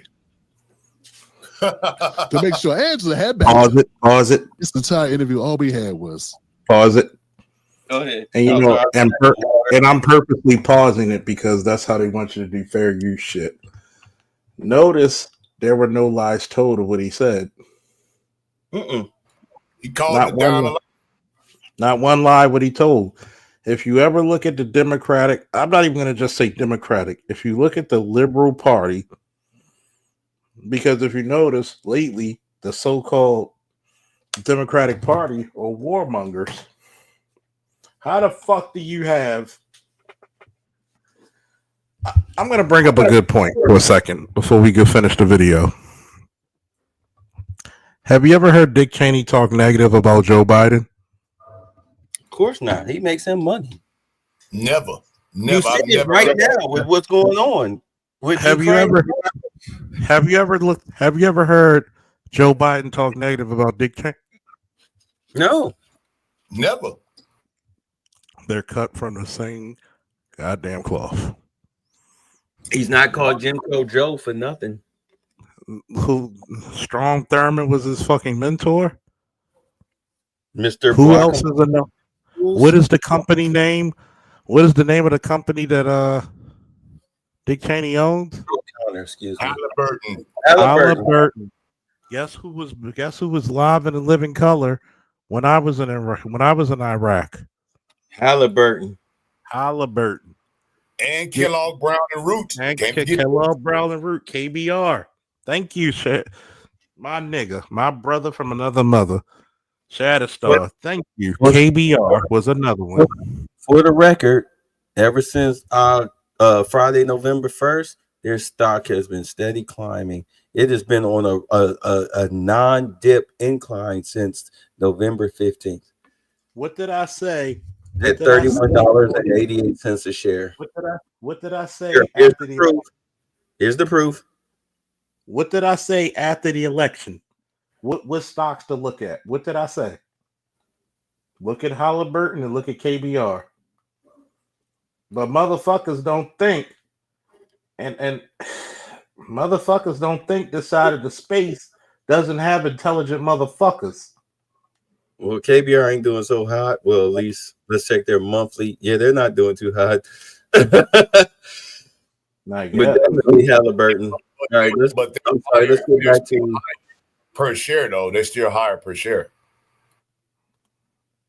$61. Oh man, okay. Oh, I'm sorry. Let's get some bits. Yeah. talking point after talking point. It's like every talking point that Angela Rye can dig up under. It's like she went into the woods of propaganda for the Democrats. Every shill remark, every slight, every disrespectful conspiracy theory, every piece of slander, every piece of disrespect, every piece of dirty dog reporting, fake reporting, hateful rhetoric, lopsided views that you can find about the Green Party and independent parties in general, that they could find. She dug them up. She turned over every stone and grabbed the bits of hate, the bits of disinformation, and compiled them so that she could lay them at the feet of Jill Stein in an attempt to shame Jill Stein, an attempt in an attempt to shame Dr. Stein and Dr. Ware to help out the Democratic Party. Because her good friend Kamala ain't she can't spare any votes. Can't nobody take no votes from Kamala. Dr. Ware was on point, man. That was my first time ever hearing this brother. And he was knocking it out the park. And I appreciate this brother. I sat there watching this thinking, this is an excellent team. And I'm glad this is how this turned out. Because the dynamic works. They're good together. I would have let Angela Rye have it a little bit more. She needed more work. Because for you to make the argument that Kamala Harris somehow is owed some votes, when Kamala Harris, Dr. Jill Stein got more votes than Kamala Harris. Yeah, Dr. Stein had to campaign to be the Green Party nominee. Okay?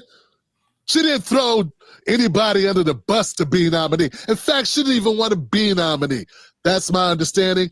I guess some people with different opinions about that, but that's what I'm going to go with. It ain't that way in the Democratic Party. You know it, Angela Rye. So your whole premise is garbage because Kamala should not even be running. Next, all of the smears have all been debunked. If you got time to look up a smear, you got time to look up if the smear has been debunked.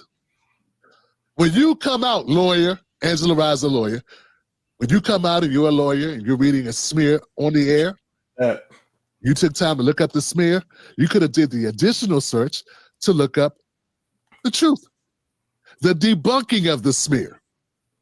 There's absolutely no evidence that Dr. Jill Stein is working with Putin. None whatsoever. Angela Rye stood up there repeating Hillary Clinton talking points, a.k.a. CIA talking points, a.k.a. white supremacist talking points. Yeah, that's what you were doing.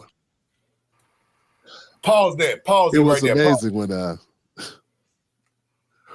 when Dr. Ware said,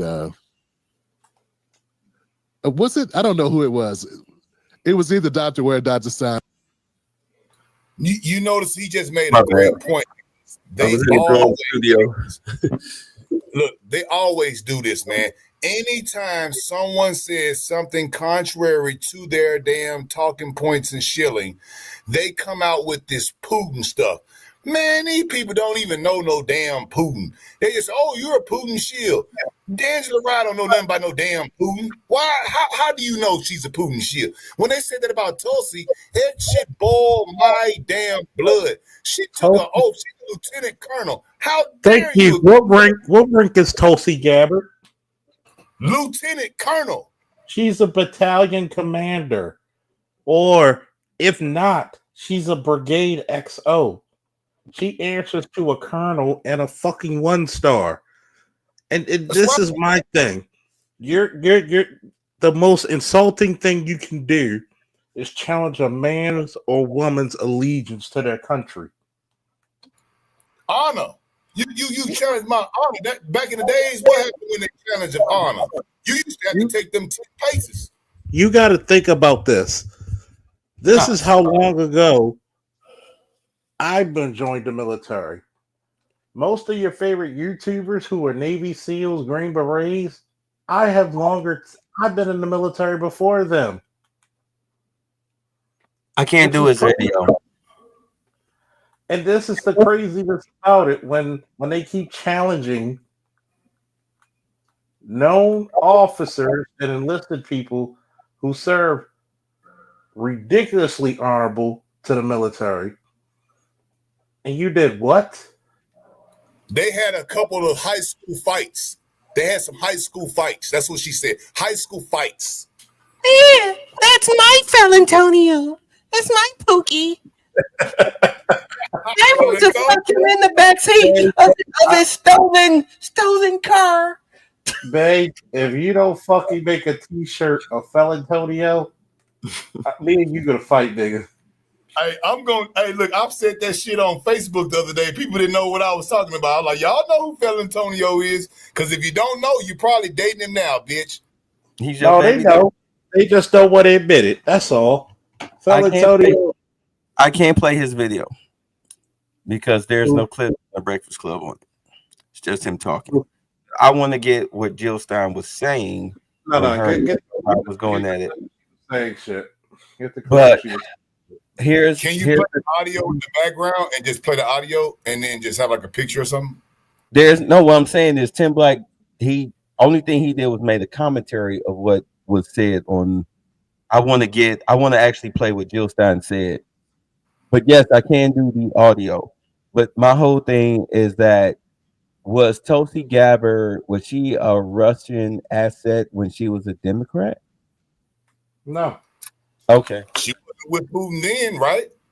No, she wasn't with Putin then. So all of a sudden now, because she got tired of the goofy Negro BS that was going on in the Democratic Party, suddenly now she is a Russian asset. Please make it make sense. But did you see what happened to the DNC? Did you see what happened to the DNC just yesterday? What happened? I've heard through the grapevine that 30% of their staffers are being fired. Oh yeah, they can't afford them. They don't have the money. It's just like with MSNBC and everything. They can't afford them. Okay, let's do her closing remarks and then we'll go to the Breakfast Club stuff. Like so many other Greens, I came from the world of social activism. I spent decades upon decades fighting for healthcare as a human right, for racially just redistricting, which we actually succeeded in, for getting big money out of politics and creating a public financing system, which we actually succeeded in Massachusetts until the Democratic legislature came in and invalidated the people's referendum, which had won by a 2-to-1 margin. They invalidated it on a voice vote and refused to provide the funding for it. I saw our movements being beaten back by the power, the political power of corporations and billionaires operating through the Democratic and Republican parties. I saw that over and over again. We are not making incremental progress forward. We're actually taking rather major steps backwards right now. Racial disparities, black and white disparities, are actually not better at all than they were in 1960, in spite of all the hard work and the lip service that's been given to racial justice and racial equality. In Boston, in the Massachusetts area, the average household wealth of the African-American family is $8, considering debt. The average wealth of the Caucasian family is $250,000. And this is not unusual. This is where we are. We are stuck. If you looked at the footage from the floor of the DNC, what you could see were the corporate suites, which started at $500,000 each and went up to $5 million. This is the money running the DNC, running the Republican National Committee as well. These parties have been bought and paid for. They really do not have wiggle room. We're not going to fix this around the margins. We need to stand up and build a coalition. This was my experience as an organizer, a successful organizer on these many issues that I just ran through. How did we do that? You do it by building coalitions. But if your coalitions are only there for the moment, you can get the bill passed like we did with public funding of elections, but they're going to tear it down. Then you need your coalition to remain in power and to remain effective so that you're fighting to maintain your victories. So what I see us having done since I first was tricked into running for office in 2000, running for governor, I was tricked into running for office because I saw we were failing over and over and over again on our aspirations for racial justice, to fight white supremacy, to fight police violence, which also is getting worse year by year, to fight for healthcare.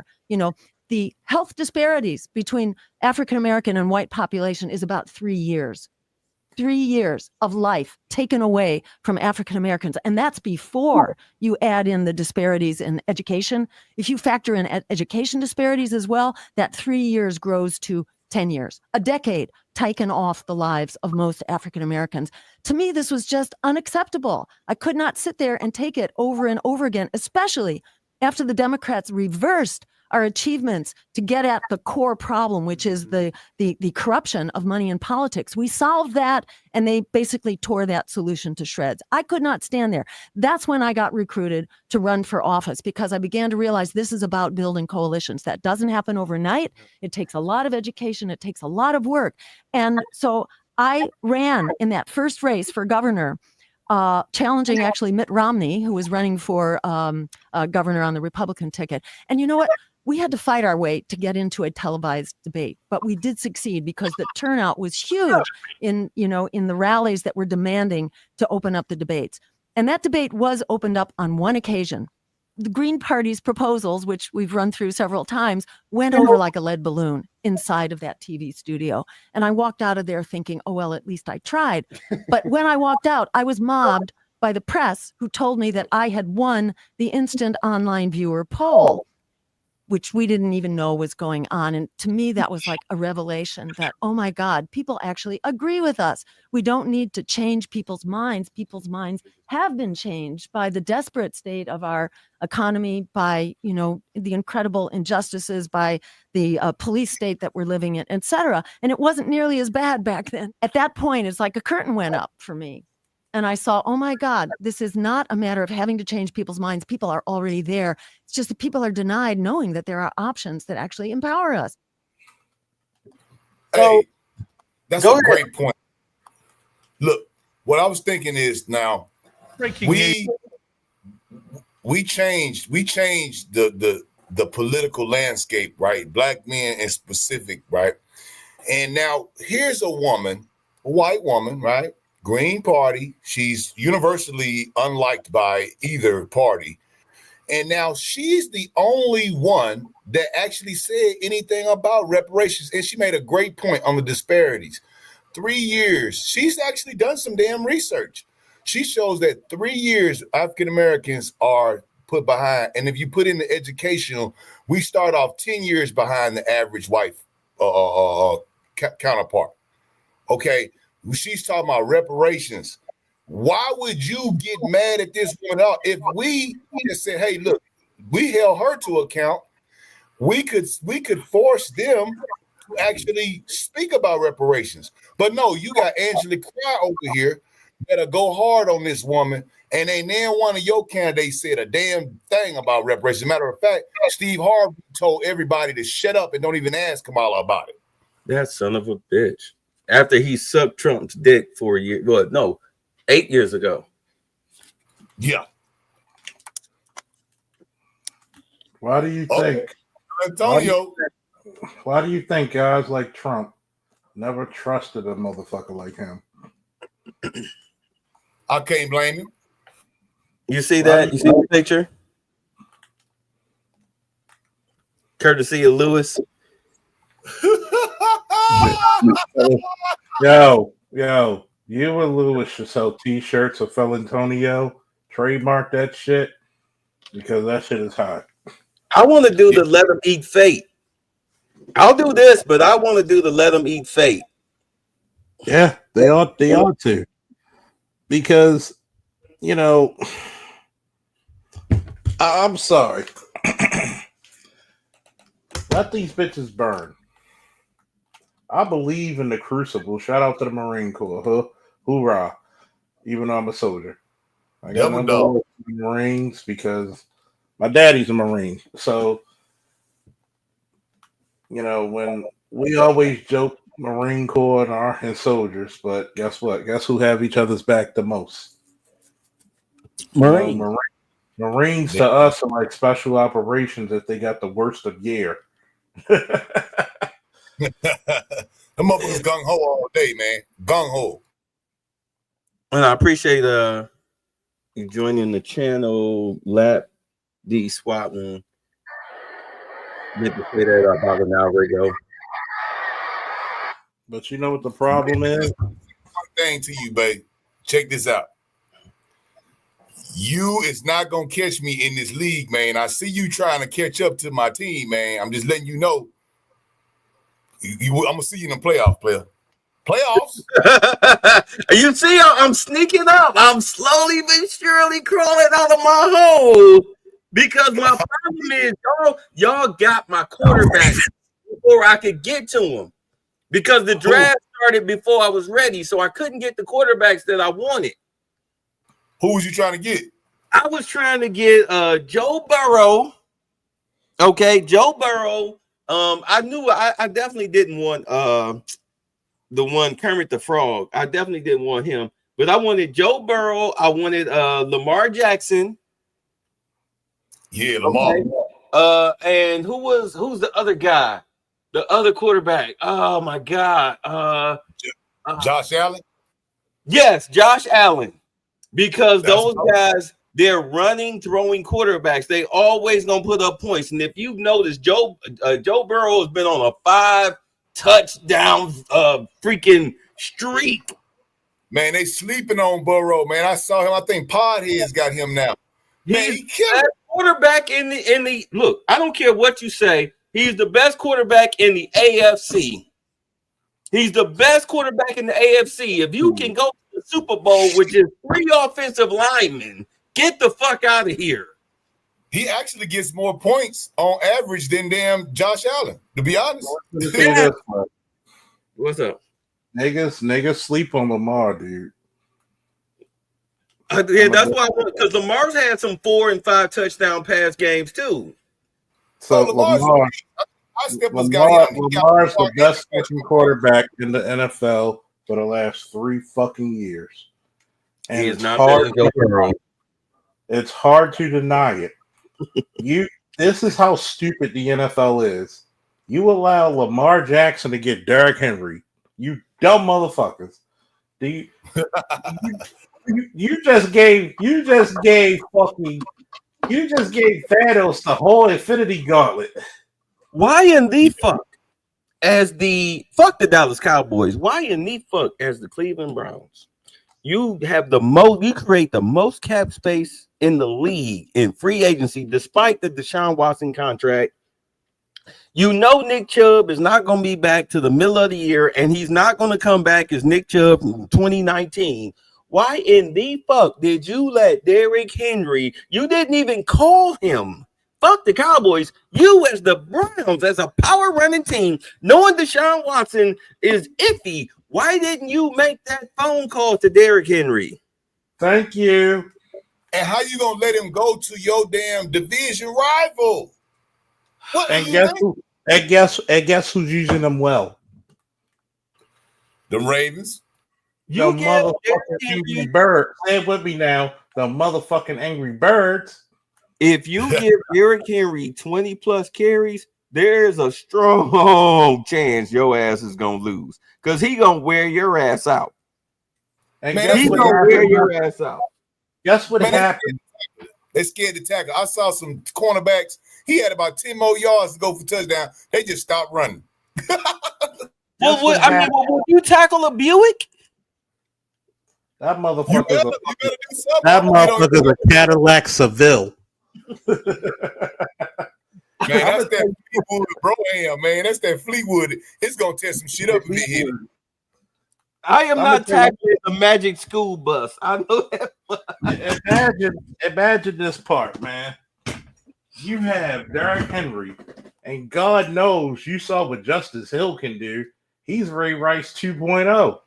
Yeah, man, look here. Him and Justice Hill, both of them stay healthy. Man, look, I don't know who is worse. And then here's another thing. We also got that young motherfucker, Keaton Mitchell. Ain't that the one you was talking about, babe? The dude who was hurt? Who? Keaton Mitchell for the Ravens. Oh my God, his father played for the Ravens. No, I was talking about Nick Chubb. When Nick Chubb was hurt. Remember, Nick Chubb got hurt against the Steelers last year. He tore all his knee ligaments up. So the Browns had no running game. And a matter of fact, last year, Tennessee was pretty much having a fire sale. Because remember, they fired Vrabel. They already knew he was already a lame duck. They was trading away all of their good talent. At that time, Derrick Henry was only $10 million a year. You could have got him for a 6th-round pick and then extended him. You wouldn't have had to battle with him in free agency. You could have traded for him and then went ahead and re-signed him and not even worry about it. Give him a 3-year deal. Because again, that's why Eric DaCosta might be the greatest GM and fucking second to Ozzie Newsome, second to Ozzy, because he studied under Ozzy. Yeah. Okay. Rick Smith was pretty good too. Now Rick Smith was pretty good before. Ozzy got two. Ozzy's first fucking. Ozzy knew some. I had to take a Jack and brandy sip real quick. Ozzy Newsom's first two fucking picks were Hall of Famers. Number one, Jonathan Ogman. Number two, Ray Lewis. That's right. And guess how they went to the Hall of Fame. Number one, Jonathan Ogman. Number two, Ray Lewis. You know what?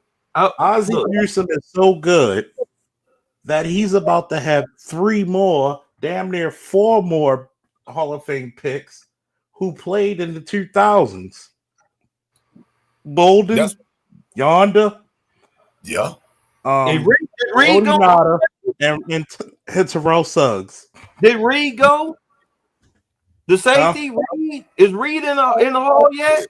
Is a fat baby heavy? Okay, I just wasn't sure. I wasn't sure. But look, here's okay. He still holds the most yardage. Matter of fact, he still holds the most return yardage for fucking interceptions. Who's the worst team in the league right now?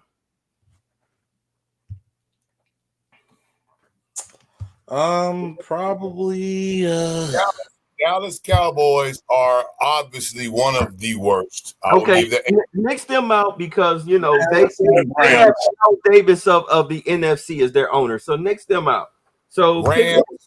Okay, no, Rams are good. They're going to keep their coach. They're not going anywhere. So Rams. Okay, let's say the coach or GM. Okay, let's say the coach and GM is about to be fired. Let's narrow it down. Coach and GM at the end of the year, they're fucking out of here. So who are we looking at? Possibly the Raiders, Chargers, Jaguars. The Chargers, no, not Chargers. They just got your boy, and the Chargers are making the playoffs. I know they lost to Baltimore, but the Chargers making the playoffs. Let's not be crazy. JK ain't been doing shit for me, man. I've been having to sit him, man. Who? J.K. Dobbins. J.K. Dobbins. Oh yeah, boy. I mean, that's because Justin Herbert. If you what, I had no idea Justin Herbert could run. Up until this year, I had no idea Justin Herbert was a mobile quarterback. You gotta respect Justin Herbert. He can move.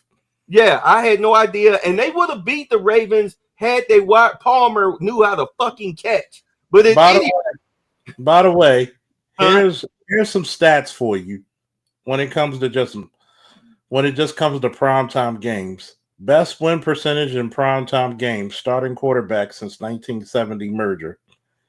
15 minutes per start. Number 4, Joe Montana with .733, 22-8.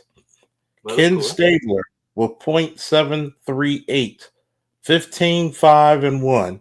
The Snake. Steve Young, 7.767, 23-7. Yes.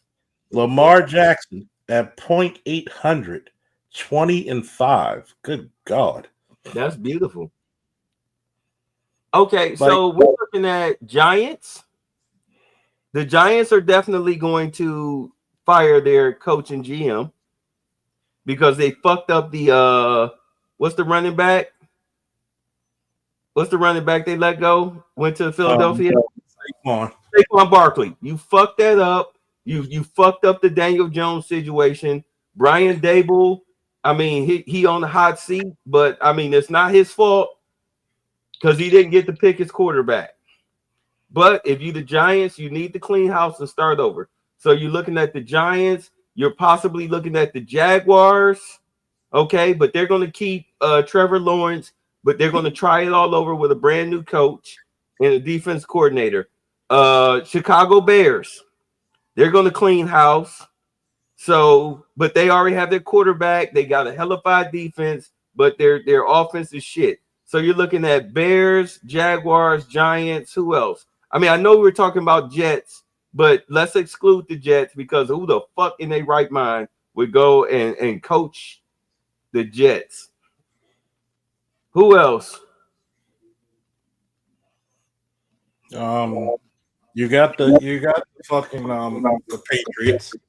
They appear to be set. I think they like what's going on with their coach and quarterback combo. They got a rookie. The kid shows a lot of promise.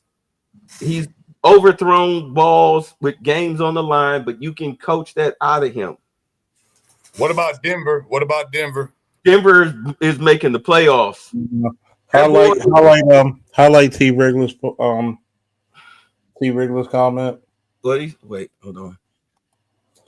I'm sorry. Thank you, T Riddler.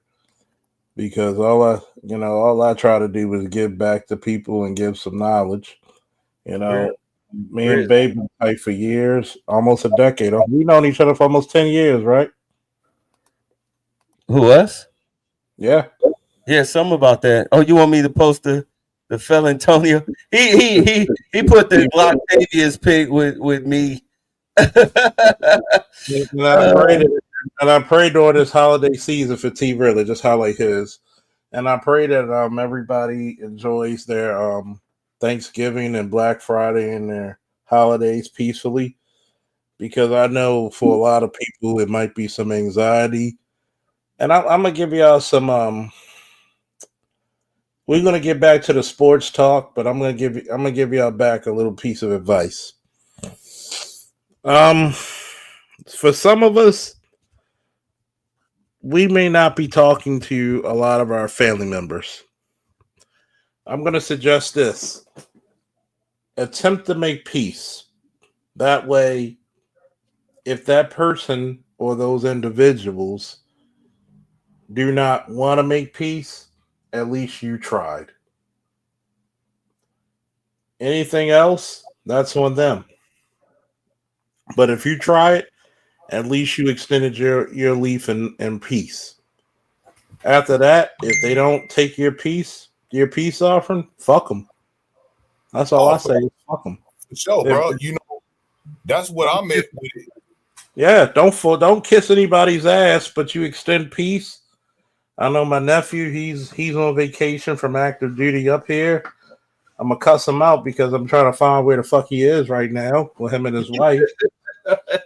And shout out to young Mello.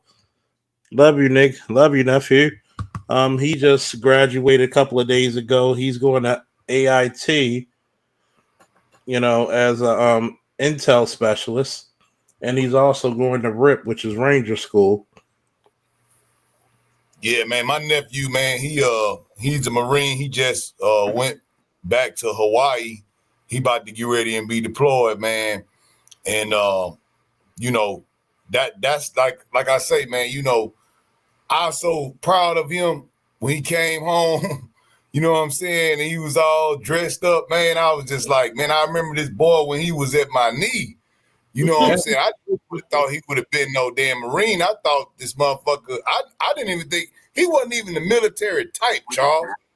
You feel me? Yeah, like it's you know how it is because you serve too. A lot of times we didn't know we had that shit in us either. You know what I'm saying? And not trying to get all weak and shit, but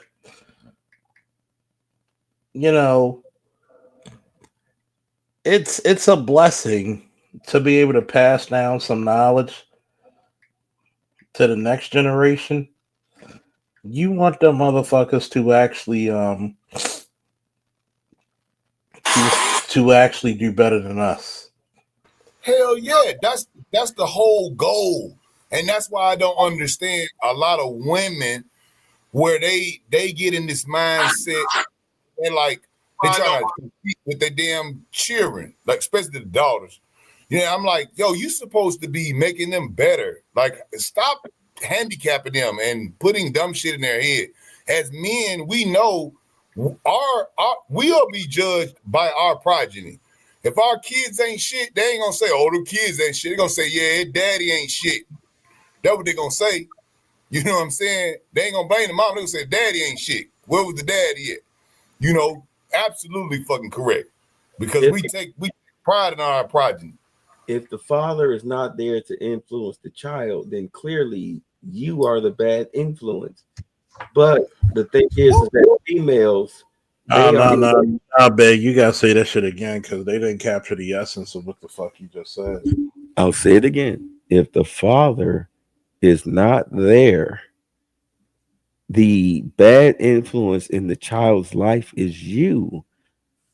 Just like you may be the good influence, but the thing about it is that females, not women, not mothers, but females who have children, they are in competition with their daughters, and they son husband their sons.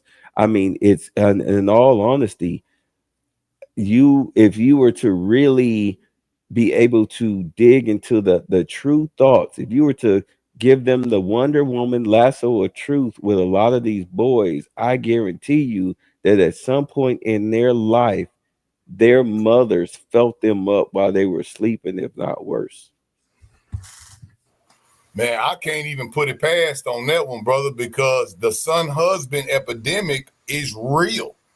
And they handicap these children by taking them away from the father or holding them away from the father. Or if they do have father figures, so sometimes the father ain't there, right? But they have father figures, and then they stop the father figure from putting the wrath of God on their ass because they spoiling the fuck out of them because they need them to be son husbands. And a son husband cannot exist in the same house as a father or a father figure. This is why, in all honesty, like there's a video going around where there's this guy, I think he's in his early 30s.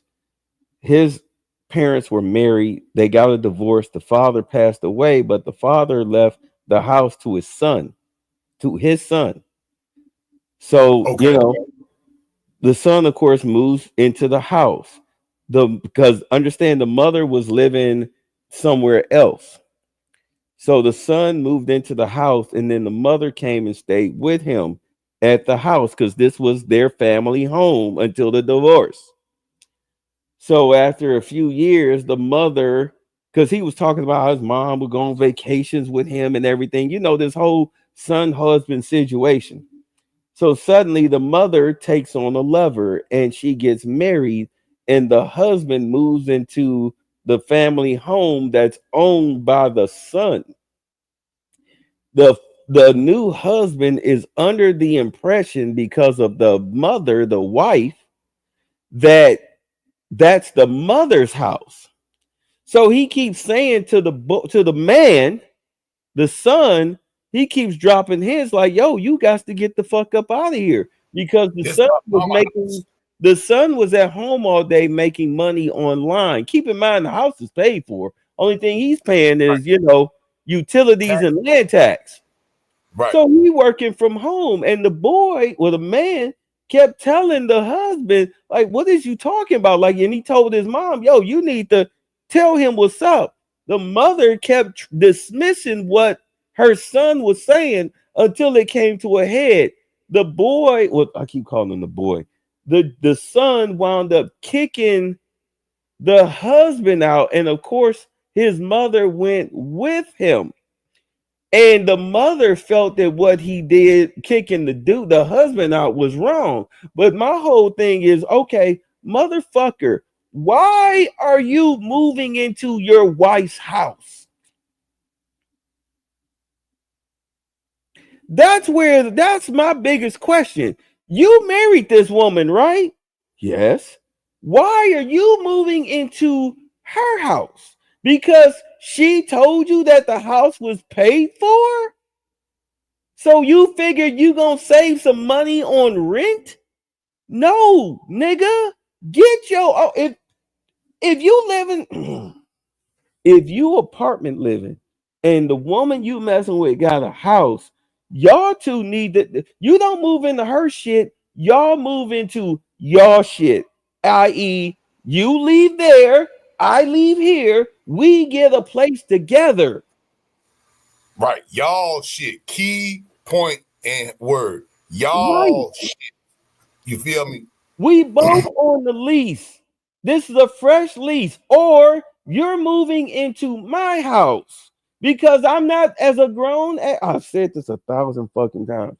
As a grown ass man, there's no way in hell you should be laying your head down to sleep every night where your name is not the principal on the lease.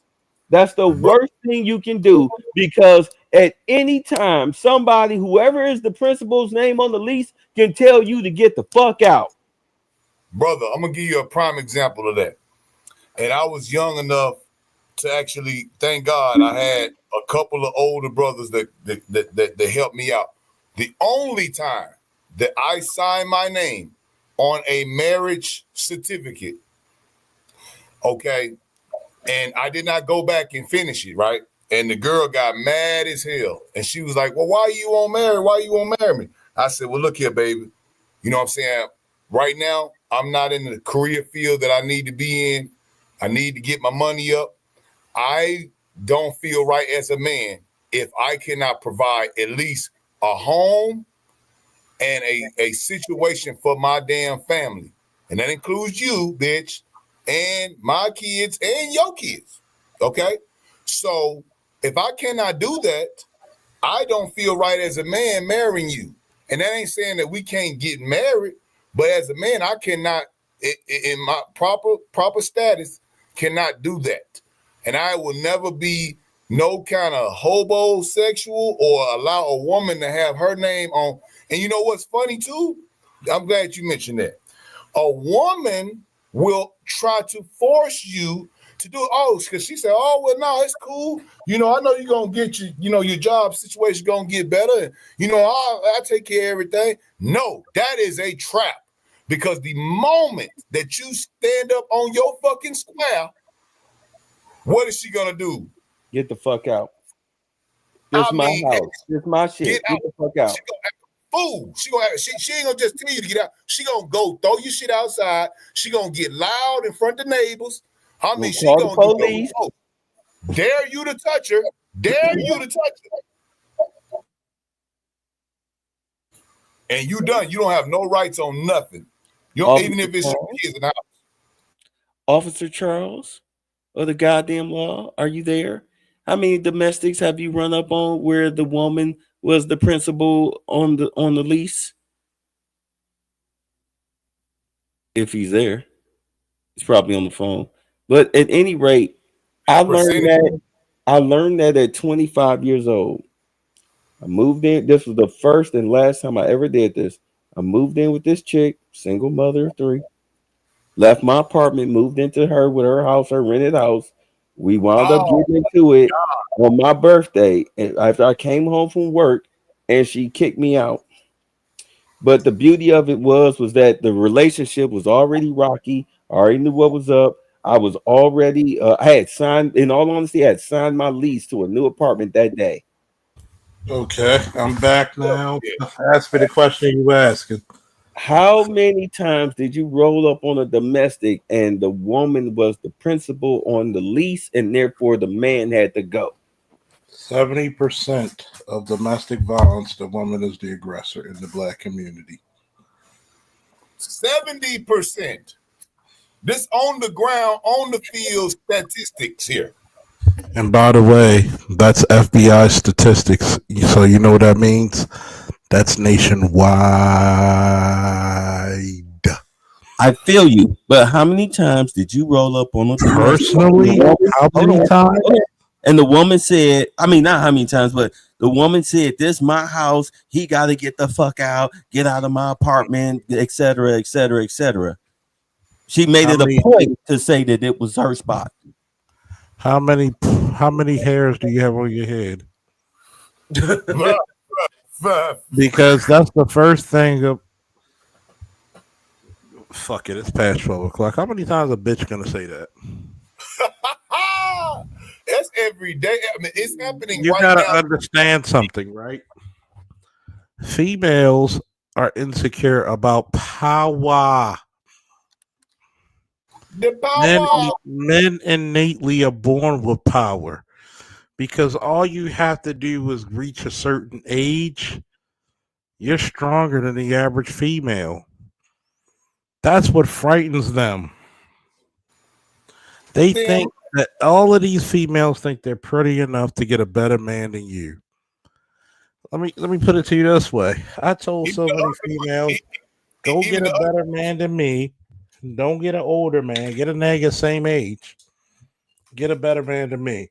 You know how many females in the past 25 years? Pulling up. You hear that? Ooh. That's that good mic, right? You can hear that sound. did you have some ice in that glass, man? Was this ice in No, that glass? no ice, just straight pour. Woo! That's a good sound, isn't it? But I've asked this question to many females. Get a nigga the same age. Matter of fact, I'll give you 2 years under and 2 years over. I've yet to get a female to get a man that's better than me within that age bracket. Don't give me no retirees because he's done. And the Felantonios now, they'll get a nigga out of jail now. They'll get a nigga out of jail and buy them Chinese Jordans, and you know they'll do that now. They'll do that. But here's the thing about a Felantonio that I have over them. I don't have to work. A lot of people don't know for veterans, and this is the reason why there should never be a homeless veteran. You don't mind if I let a Blockbuster secret out on your channel, because usually I do it for mine, but because you're my brother from another bay, I'm gonna let it out on yours. You don't mind if I do it? Like Blockbuster, the funk video store? Not that one, but Blockbuster as in big news. Oh, well, sure, go ahead. For all my veterans out there who is about to be homeless or are currently homeless, they have something called HUD-VASH, meaning it's Section 8 for veterans, and you get preference above everybody. They will kill Section 8, but they can't kill HUD-VASH because that's one of the benefits for military veterans. Y'all don't get that. I'm gonna help a lot of black homeless veterans get into homes with that information, right? Yes, sir. And you know what? Trump gonna help you. And Trump's gonna help you. You know why? Because what is he pro? He's pro-military and he's pro-vet. What did he say that he was what was one of the things he said he was going to do? He was going to sign in the law. His first day was to get the homeless veterans off the street. He was like, "Hey, look, it's up to you, but we're going to give you the option." I think I discussed this with you. What did I tell my father? I showed my father that video. Who's the number one demographic of homelessness in America? Black men. Would it be safe to say the number one demographic of veterans are black that are homeless? Oh yeah, very high. It's a high percentage. It's ridiculously high. How the fuck? Oh, you gotta make me one with a suit. I guess I'll be nigga Charles or Charlie Fox. Yo, if y'all don't make t-shirts of this shit, you really losing money on that one. That shit is so cool, man. That's between you and Lewis show, that shit is so cool to me. Art courtesy of Red Pill Sleeper Cell. Sleeper Cell. I guess I'm gonna be Faulkner, Charles Faulkner Jr. But I'm gonna tell y'all, for a lot of veterans who's going through homeless, about to be homeless, and who are homeless, look up HUD-VASH. Go to your local VA and say that I am either homeless or about to be homeless. They will help you. I've been there. Okay. I've been very vocal about that shit. I've been on the highest of highs. I've been at the lowest of lows. Trust me. The reason why I know people who are suicidal, because there's not too many veterans who are not that far away from eating their guns. I dedicated myself to make sure I don't give a. There's people in this space I give them my cell phone numbers to, and I've said it. I don't give a fuck what I'm going through. I could be miserable, But if you feeling, I'm sorry if I get your channel plugged, but we talking business. Go ahead, do what you gotta do, man. If you're feeling suicidal, call me. Give me an hour. If I gotta plug my shit in and talk to you for 20 hours to save your life, I am willing to do it. Yeah, because brother. when I was down in the dumps, people talk to me. Man, bro, I went and spent some time What at did we Camp say Hope. before? What did we say before when it came to a mission? What was it? If we all don't leave, nobody leaves. That's right. There's many a times I've talked to Shatterstar offline, Bay offline, Lewis offline, Angry Man, hell, even O'Shea, BGS, AL, AB. See, the problem is y'all don't want to look at this motherfucker as the brotherhood is supposed to be. That's right. And look, brother, supposed to help my brother go through his shit. What was the name of that shirt that I sent you, bro? What was it? What was that? What was that? What was on that shirt? What was the thing that I trademarked? My brother, my champion, my savior. Somebody put that in the chat, please. If everybody listening to both of our chats, I need you to put this in the chat. This should be the 2025 motto of the Black Manosphere. My brother, my champion, my savior. Ain't nobody helping us but us. Okay? Okay? And look, brother, that's what I was talking about Camp Hope right here in Houston, bro. And I'm glad you brought that up about the hood vest. I spent some time out at Camp Hope. And at Camp Hope, they basically have about 10 or 20 barracks out there, man. And they do intake for homeless veterans, people that are addicted to drugs, people that are homeless, have served their country, and they actually have programs there. And I went there. I was actually out there with a couple of buddies of mine, and they turned me on to it. And I didn't know Camp Hope was doing it. I was coming out there taking some pallets away because they had these pallets where they would bring in food to feed the vets on the camp. And I sat down and I talked to a lot of them. And they said, man, we didn't even know it existed. I said, man, I didn't know it existed. And I think a lot of us, we don't know what benefits and stuff that we can get. And a lot of people are on drugs. And like you say, a lot of people have mental issues. You feel what I'm saying? They worry about getting something to eat. They worried about somewhere to sleep. I'm gonna tell you, 2025, I'm gonna make it my mission. Anything I find out about the VA, I'm gonna expose to the world. Our motto in 2025, starting now till next year, is my brother, my champion, my savior. I don't think there's anything else more worthy of a saying than that.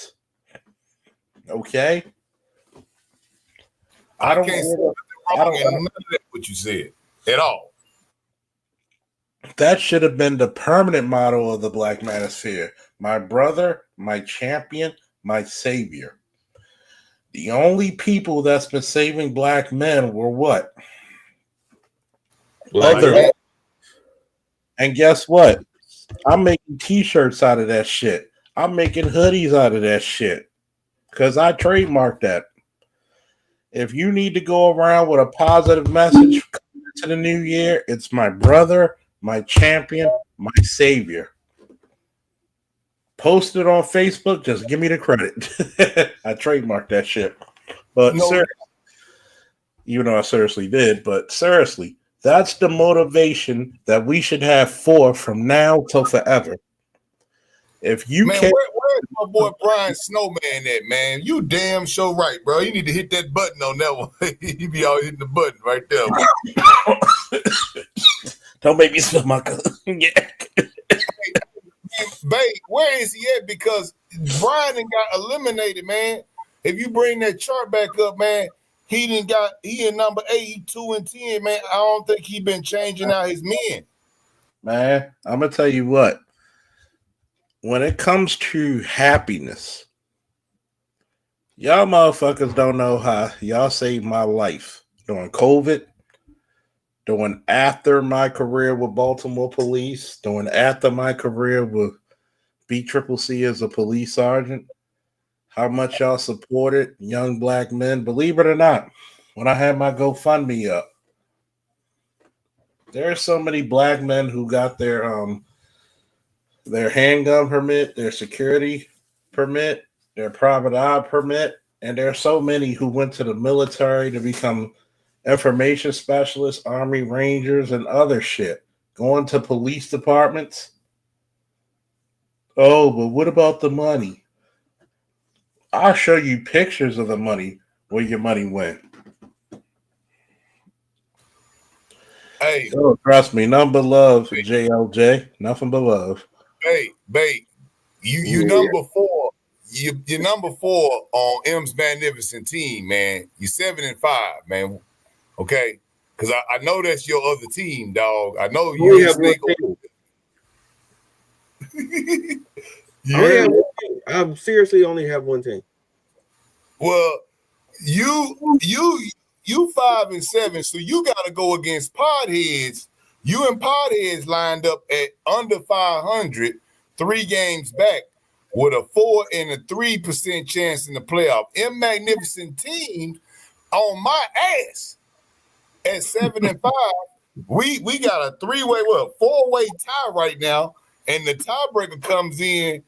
I got 94-21. Al been kicking my ass. My nigga Broderick. I cannot stay. I was number 1 last week, and I done dropped to 3. In magnificent team about to get on my ass. And if I don't win this week, you and Podheads, that's gonna be the kicker. That's gonna be the kicker, because I think it's only gonna be 6 people in the playoffs.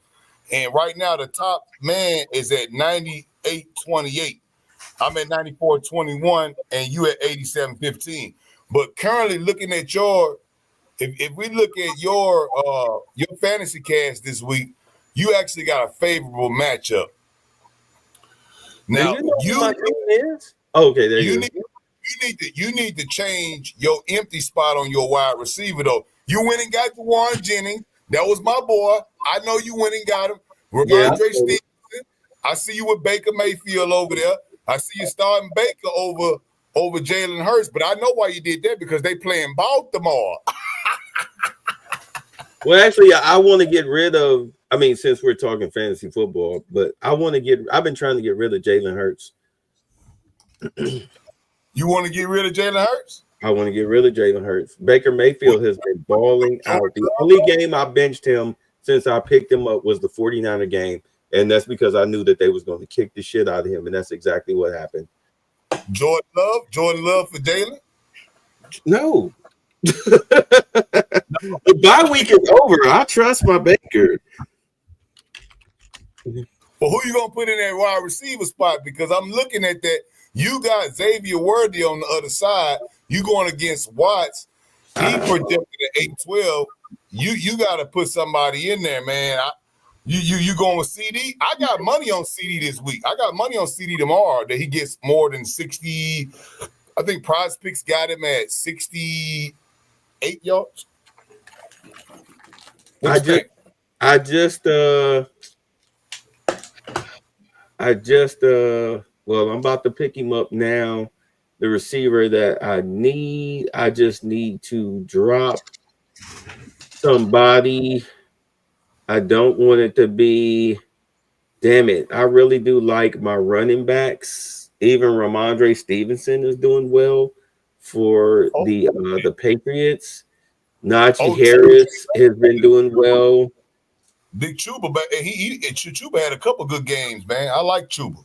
Right, as has Kenneth Walker. I mean, I really don't want to drop Sam Darnold, but Baker is doing what. I mean, in fact, you know what? Screw it. I think I'll go ahead and do that. I hate to do that. I'm going to drop Sam Darnold, even though they're playing against Arizona. Devontae Smith, he's questionable, but I have got to make this move, unfortunately. So I just picked up a wide receiver that I think is going to have a damn good game. If you hit the refresh, you should see it. Refreshing now.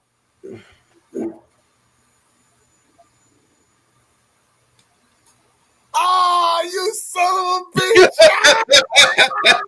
I've been meaning to pick him up for the past 2 weeks, but you son of a bitch! I can't believe it. I needed proof that it wasn't a one-time fluke, especially the game against the Saints. Judy ain't bad, dog. Judy ain't bad. Jerry Judy is finally. It seems like he finally got him a quarterback that can get him. Well, it finally seems like he finally found a quarterback that he has confidence in. Because you understand that as a wide receiver, you have to have confidence in your quarterback. He has a lot of confidence in God damn it, I'm a Browns fan. Jameis Winston. Jameis Winston. He has a lot of confidence, and he's been balling out with Jameis Winston. So, smart plays. They started Jameis. Jameis Winston got to fuck around and become the comeback player of the year. Yeah, just like your boy, who's the quarterback the Browns had last year. Flacco. But you forget, Flacco's a fucking. I think people hate me for this, but I think Flacco should go to the Hall of Fame. He beat Tom Brady and Peyton Manning in one fucking series. He's progressed. I mean, he's a fucking what? He was actually what? Super Bowl winning quarterback, a Super Bowl MVP. He'll probably go, I would say maybe 10 years after he retires. I don't think he's a first ballot, but he's definitely a Hall of Fame quarterback. But he's just not first ballot. Sad part is he matched Hall of Fame stat. Say what? You gonna sit CD on the bench? You go okay? I mean, Najee go hard on your flicks. Najee go hard. I can't. That's the crazy part about the Cowboys. They're inconsistent. Yeah, very inconsistent. They're playing the Giants, who will probably be a little off. But the thing is, if I trade him, or if I put him out there, that means I'm either benching Jennings, Judy, or Najee Harris, and that is so not happening. Juan Jennings, I don't know what he gonna do to Buffalo secondary. I'd hold Jerry Judy. I don't know what his projection is, but CD, I don't know what he gonna do. But that quarterback that they got in Dallas, the 2 games that he have played, he has gotten at least 250 yards versus your boy Dak. You know what I'm saying? And they've been getting some positive reinforcement. He hasn't been throwing a lot of interceptions. He hasn't had a lot of games like Dak, and he hadn't got beat up like Dak. But he actually runs the ball too. I didn't know that because they had a line on him running the ball. Because I got a lot of money bet on. I don't know if you guys on Prize Picks, but I got a lot of money on this Cowboys game, and I hate betting on the Cowboys. But I have put money on CeeDee Lamb. They got him at 65 yards, and they've got his quarterback at 205. So I went over 205 for Dallas quarterback, and I got CeeDee Lamb for over 65 yards. I've got the Dallas kicker, which he is solid, even in a loss. That damn dude, Brandon Aubrey, he's a killer. He'll get 2 field goals, even in a loss. He'll get 2 field goals. I got him. And who else? They giving Tyreek Hill got a free square this week. If Tyreek Hill gets 1 yard, you win. Prize Picks got a lot of free picks this week, man. You want my Prize Picks? They won't let me join because when I tried to join, I was using, because I have the VPN. It's just natural. But because I was using the VPN, and of course they don't tell you to turn off your VPN. Even afterwards, they said, "Oh, well, this is fraud," so they won't let me join. Sometimes it's the bank account, the residing bank account in your state that you're gonna cash out to. That's the secondary way that they verify it. Yeah, but that's what they told me when I wrote them. They told me it was because of the VPN. They couldn't verify whether I was running a fraudulent account or not. So I just left it alone. I didn't bother. I've But heard that about the other ones too. yeah, What's the DraftKings? I've heard a lot of bad stuff about DraftKings. Prize Picks in Texas. DraftKings is hit or miss. right. DraftKings lets you bet on the line, so it's a little different because you can bet on the line, you can bet on the spread, and you can bet team for team. Prize Picks does not have that, as far as I know. I used to kill DraftKings when them UFC hits.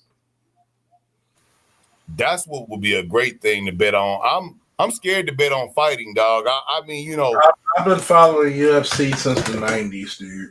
So I'm gonna always tell you, always bet on the analysis by paralysis by analysis.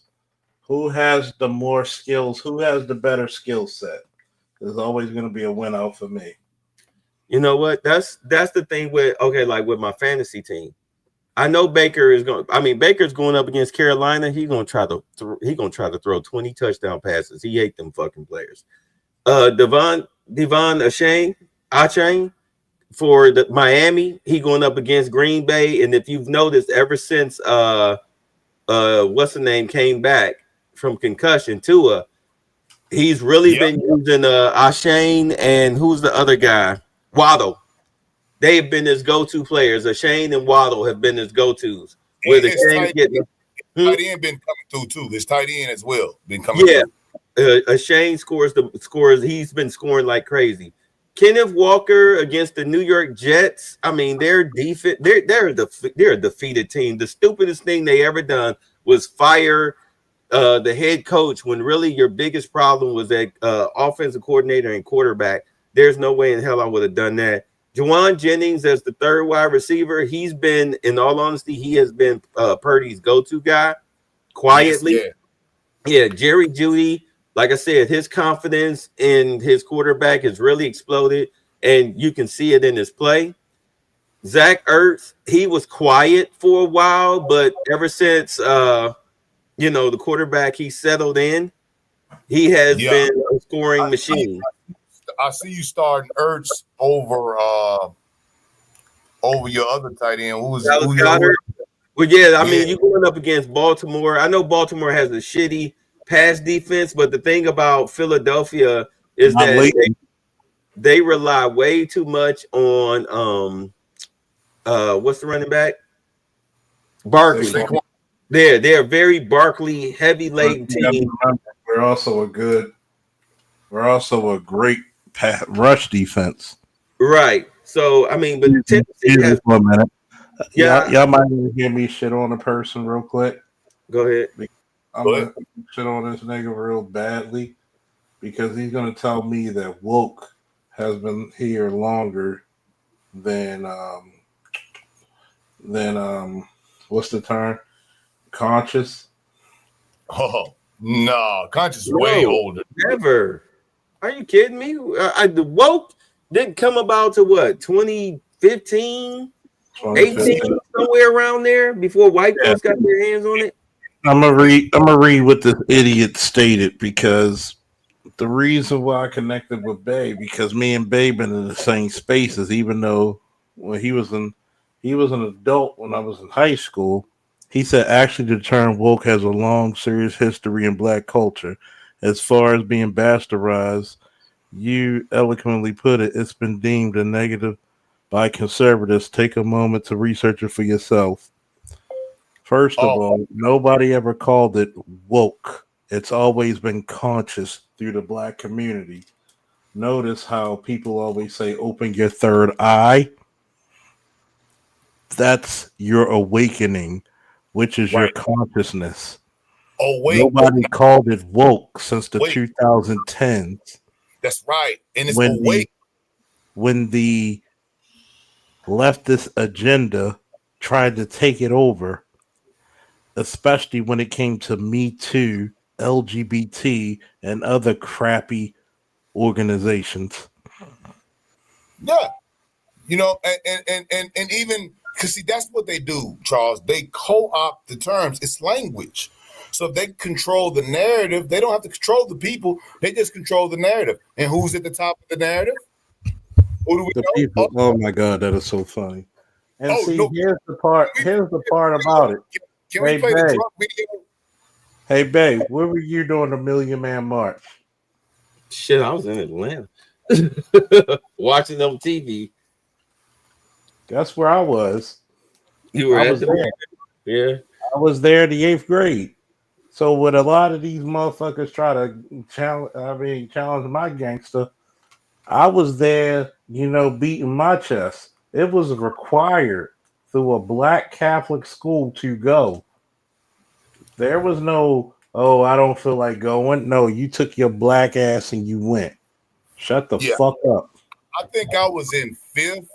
Oh, I think I might have been in 5th grade when the Million Man March came, and I had just recently went and saw Farrakhan at the mosque in Chicago, the big mosque they got in Chicago on Stony Island. And I saw the black unity as a young man. I saw all these men in front of Farrakhan. And I asked, and it was all the women sat on one side of the church, all the men sat on. Anybody been to a mosque, they know how it roll, right? And I saw in the front, Charles, you know what amazed me as a child? I saw all those men in them suits in front of him. I asked my uncle, I said, what is them dudes in the suits doing? He said, them men are there to take the bullet if they try to shoot Farrakhan. So they're gonna jump in front of the bullet. I said, Let me explain this to you. Let me explain this to you real quick. Number one, when we had the Stone Soul picnic and the Afram, and I was detailed to many of those events. You know who were the first people to give me love was the NOI. You know why? Because the NOI knew who Charles Lawrence Faulkner Jr. was. Many of the NOI knew me from my wrestling days. No shit. They knew me when I only picked up the sport in the 10th grade, but I was winning championships, 4 championships in 3 years. I even got a bronze medal in Germany. So a lot of them, when I started coaching and being involved in the community, a lot of the NOI brothers took pictures with me when I was in uniform. And some of the black guys was like, yo, you know them? You goddamn right I do. Who do you think helped clean up the streets when you weren't around? Who the fuck do you think it was? Yeah. It certainly wasn't Mrs. Buttersworth. Exactly. Who do you think gave support to young black men in sporting and academics? Do you before think the police did it? Do you think Brother Farrakhan would salute our drunk in chieftain here? I heard this on conservative radio the other day. They was like, man, she sounds drunk. I said, man, nah, they just playing with her, they doing their regular little racist trope thing. But then I saw the video yesterday. I'm like, man, she do look like she drunk. Y'all ready for it? Go ahead. Don't you ever let anybody take your power from you. You have the same power that you did before November 5th. And you have the same purpose that you did. And you have the same ability to engage and inspire. So don't ever let anybody or any circumstance take your power from you. Online commentators immediately reacted to the bizarre statement, with this person saying, Kamala Harris has released her first video since the election, and she sounds like a drunk girl hyping me up in the women's restroom. This commentator doubled down with this hilarious tweet. Whoa, I am calling for an immediate investigation into Kamala Harris for Russia collusion.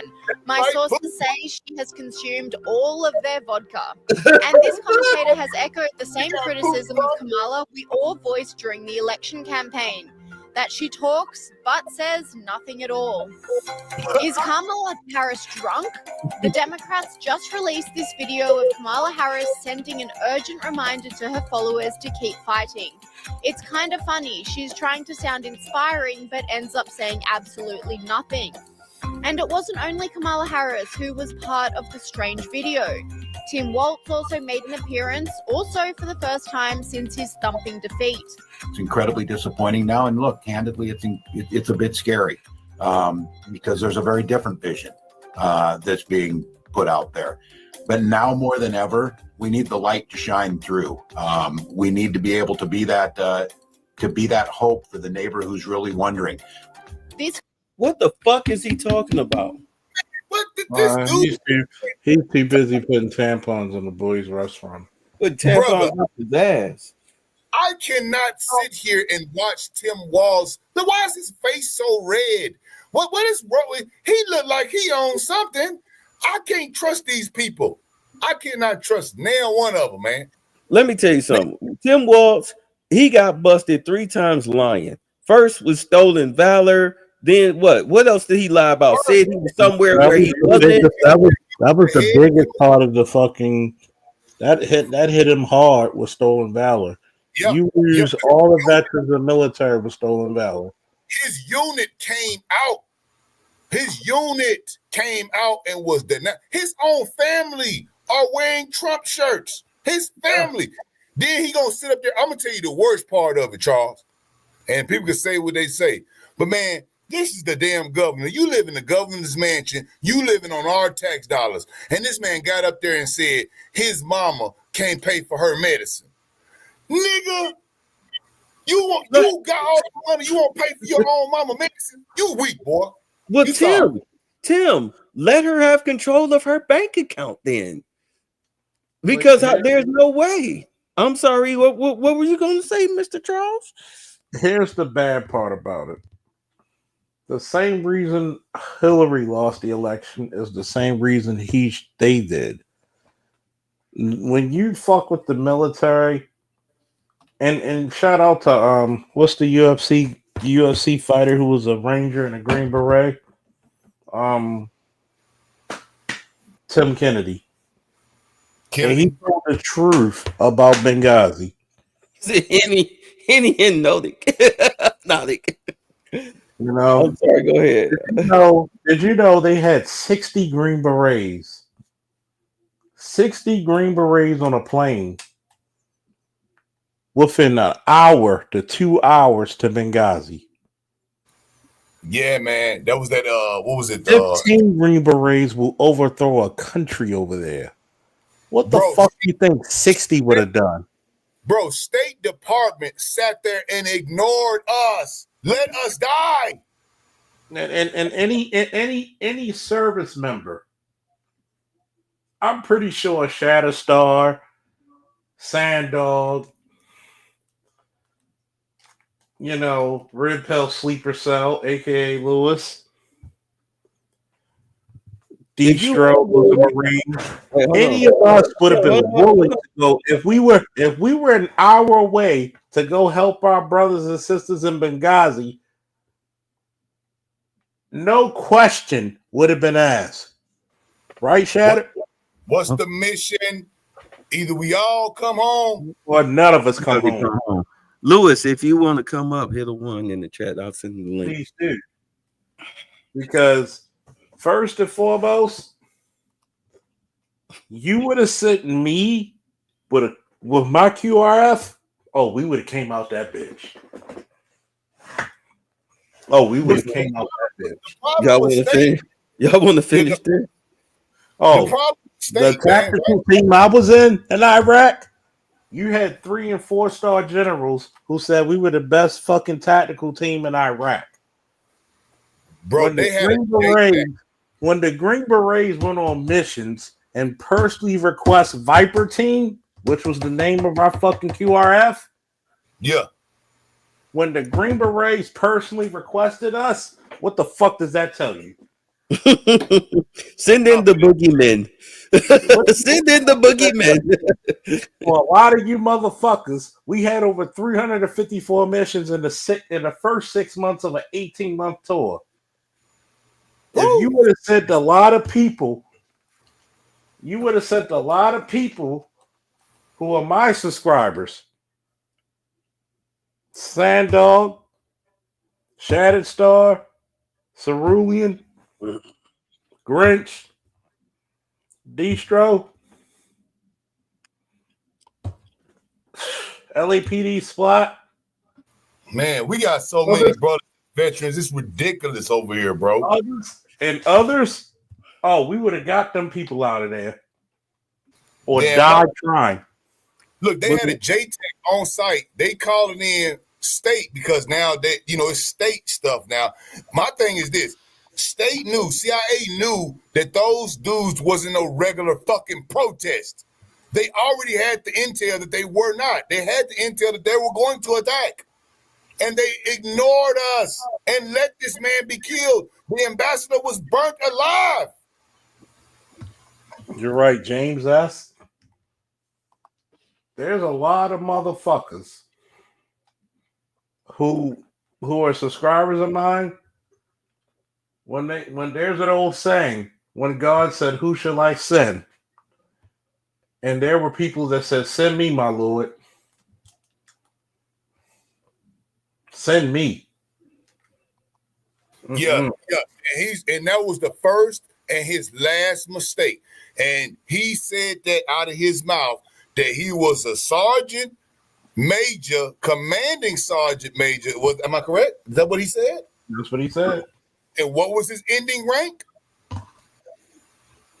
Master sergeant. Master sergeant. He was a master sergeant. So you didn't even go to sergeant major school and finish. You didn't even command. Even if you get promoted, you weren't even in the rank. You didn't even command. You didn't even say, "You know what? Send me, my Lord. Send me." He had a chance, Charles. Those men in his unit came out on day one and they tried to hide it. Those men, they were shadow banning the hell out of that damn information. It took so long for those brothers. They was like, he's lying. He said he was picking up guns and line of fire, this and that. It was like, man, you ain't done shit. You was not in theater. You was in the rear with the fucking gear at best. At best, commanding sergeant major, master sergeant, sir. Pick a rank, nigga. Pick a struggle and a rank, nigga. One thing I hate is stolen valor. That's his unit telling you this. Now, these people know him. They serve with him. They're not making up lies. I have seen guys with stolen valor get their asses kicked by guys who were actual, Marines or whatnot. I've seen it happen. It's not a pretty sight. You know what else wasn't a pretty sight either, Bay? You know what else? I'm listening. Have you seen the looks? They did I don't know if you can find it. You can play it after this one here. It'd be cool. I'll see if I can find it. The looks of the Kamala Harris supporters. The Hank faces? Yeah, they had a video. It's a super cut of it. And man, you ought to see the damn blue-haired, the LGBTQ crowd, the Divine Nines, and the Black B-Dub military number all the one. Weirdos. All the weirdos and coons. That committee, they faces, man.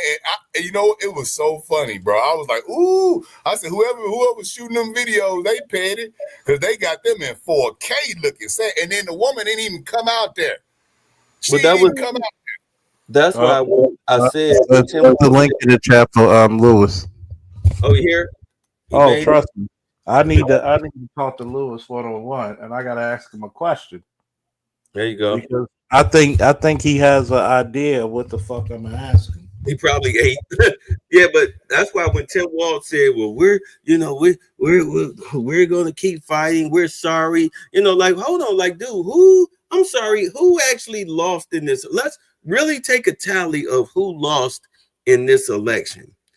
The men who like to put on women's clothes and go into their bathrooms, locker rooms, and play in their sporting events.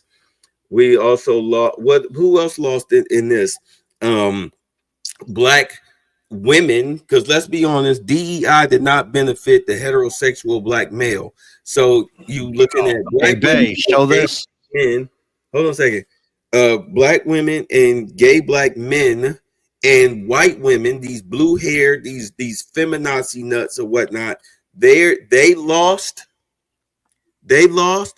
and also illegal aliens, right? Legal immigrants, they lost, and also anybody else that bought into the democratic regime of silliness, like Hollywood celebrities or whatnot. This is why, if you haven't been paying attention, a lot of people in the news media that's not on the Democratic side, they are saying that, wow, like this has come off as a cult.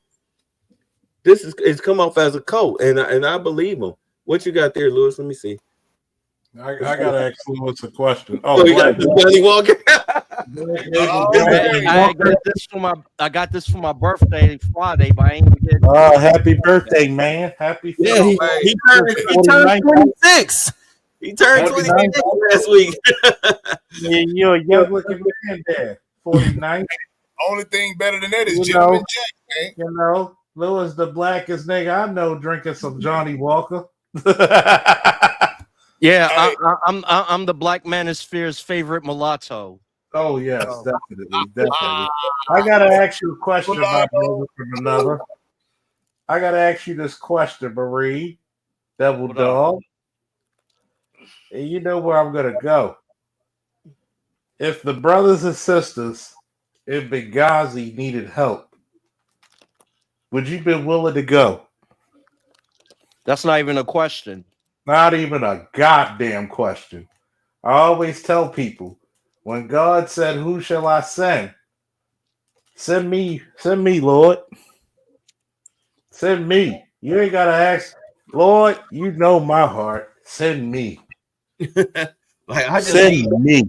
I need people to testify. That's why I asked. I know you're going. I just wanted everybody else to see that people are cut from. You even gotta ask that question. Send me. People can't say shit. People can't test the gangster of somebody who actually done it. Oh, well, and oh yeah, happy birthday to everybody's favorite mulatto, the blackest man in the blackest manosphere. Well, for the record, I didn't say he was 26 as a slur. I'm just saying, we all want to be young men. We all old niggas here, boy. I'm 37 for the next 3 years, babe. I'm 37. All the chicks I know love me being in my 40s because one, I don't look like it, and two, they love it that I'm a Frankie Beverly and Mays friend. Look, I've been ever since we did started this podcast. I have got up and walked around at least about 6-7 times because of my knees. I no longer believe that I am forever 30. Okay. It lets you know. And it's funny because I talk about shit that Tim Wall said and others that embarrassed the fuck out of my fellow service members, both male and female. I've known gay service members who were for the fucking cause. Got more heart than this motherfucker. Not even just heart.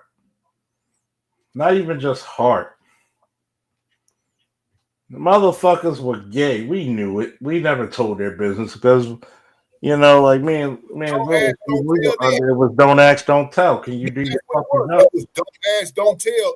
That's a whole different. Like it feels like we're in a whole nother time schedule because and you know what? Don't ask, don't tell worked. Don't ask, don't tell worked, right? No one was getting sex changes in the military, being paid for, and then get medical. Don't finish basic, get the sex change, get medical discharge, and be fully 100% disabled and ain't even finished basic. And don't get this. I'm sorry. I'm picturing how it was in the military during Don't Ask, Don't Tell. It's like you got a shower. Wait, you got a shower to go. Hold on. You got a shower thing for like 30 people that do. You washing your face, scrubbing, you rinse it off, you look up at a motherfucker standing right next to you, smiling. Hey, babe, let me tell you something. Let me tell I'm you being something. funny. Don't listen to me. No, Yeah, no, what's no. up? You want to hear what's so oxymoronic about it? Yeah, go ahead. In the military, you would do the most gay shit that you wouldn't do in civilian life. Like shitting in the latrine next to each other. No, you act stupid around each other.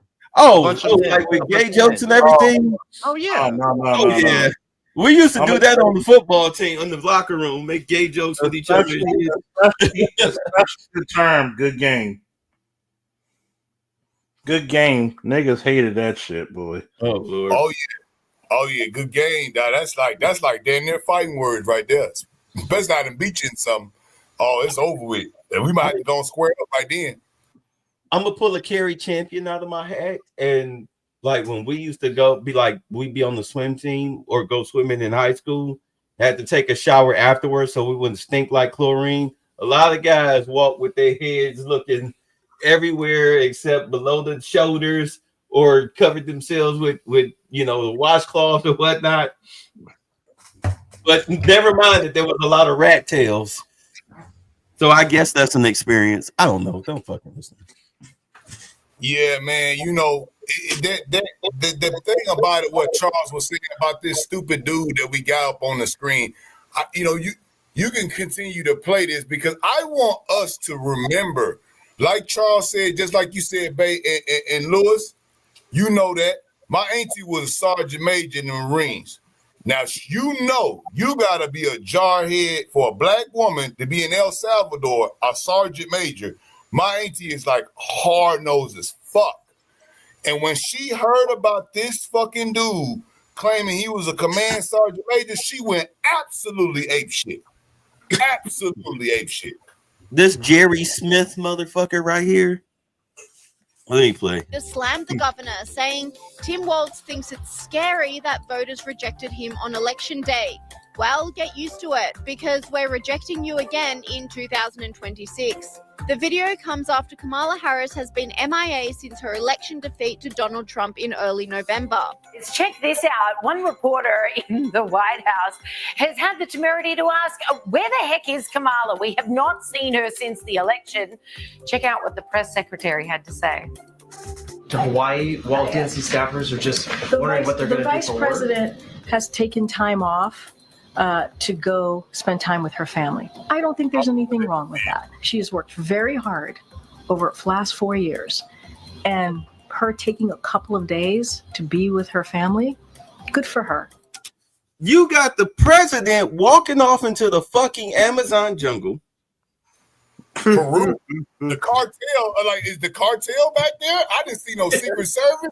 I'm scared. No, he don't know where. Yeah, you had a staffer have to chase that. Like, Joe, where the fuck, Joe? No, that's not a dog. That's a giant spider. It will eat you. You got her running off to Hawaii getting drunk. Meanwhile, Ukraine is firing U.S.-made missiles into Russia, and this silly bitch Carrie Jean-Pierre, who I swear to God, Muppet baby number one. Muppet baby number one. She make me want to slap the taste out of her mouth every time she up there, and she answers questions like a typical black chick. I cannot stand Circle Back Saki, but Circle Back Saki is like light years ahead of this bitch. She just, oh my God. I cannot stand to hear her talk. That's why when I used to hear the white boy from Fox News grill her, I used to be like, get that bitch. And then the African dude from Africa, he was like, man, you don't never call on me. He was grilling that bitch. I remember that. She never called on her. It caused a whole ruckus where she had to leave the press room. Because I guess, what was it? I think it was because the country that he was from, they rejected America. They was rejecting the gay stuff, and then he was like, yeah, they was stopping them from getting money, and he was like, I want to ask a question. I want to, my African accent is bad. I want to ask a question. You don't ask me, you ask everyone else. You don't ask me nothing. And then everybody stopped, they stopped talking, let the man talk. She like, oh no, next question. He like, no, No, you said racist. You're not talking to me for I'm from that. I was like, ooh, shit. He didn't pull the double woke card on her. What's she gonna do now? She just like word salad in chief. She just, I mean, I can't stand watching. I don't know how she got that job. I don't know how she got it. But you know, this it's the Republicans that are racist, sexist, and Nazis and homophobes and all of this stuff. But every time you see this chick, you know, especially when there's a controversy and they have her up here, she say the most typical black female bullshit that you could hear. But you know what? You know what's been funny though, and I think it probably would have been a good shoulder tap if he would have had Candace Owens as his press secretary. Ooh, If they he don't want was his press secretary, man, that'd have been crazy. You know who I think also could have got a nod for that?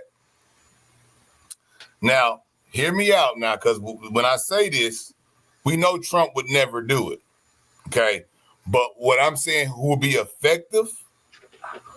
You want to go and get people that have been affected by this stuff. That's why I'm not mad at RFK.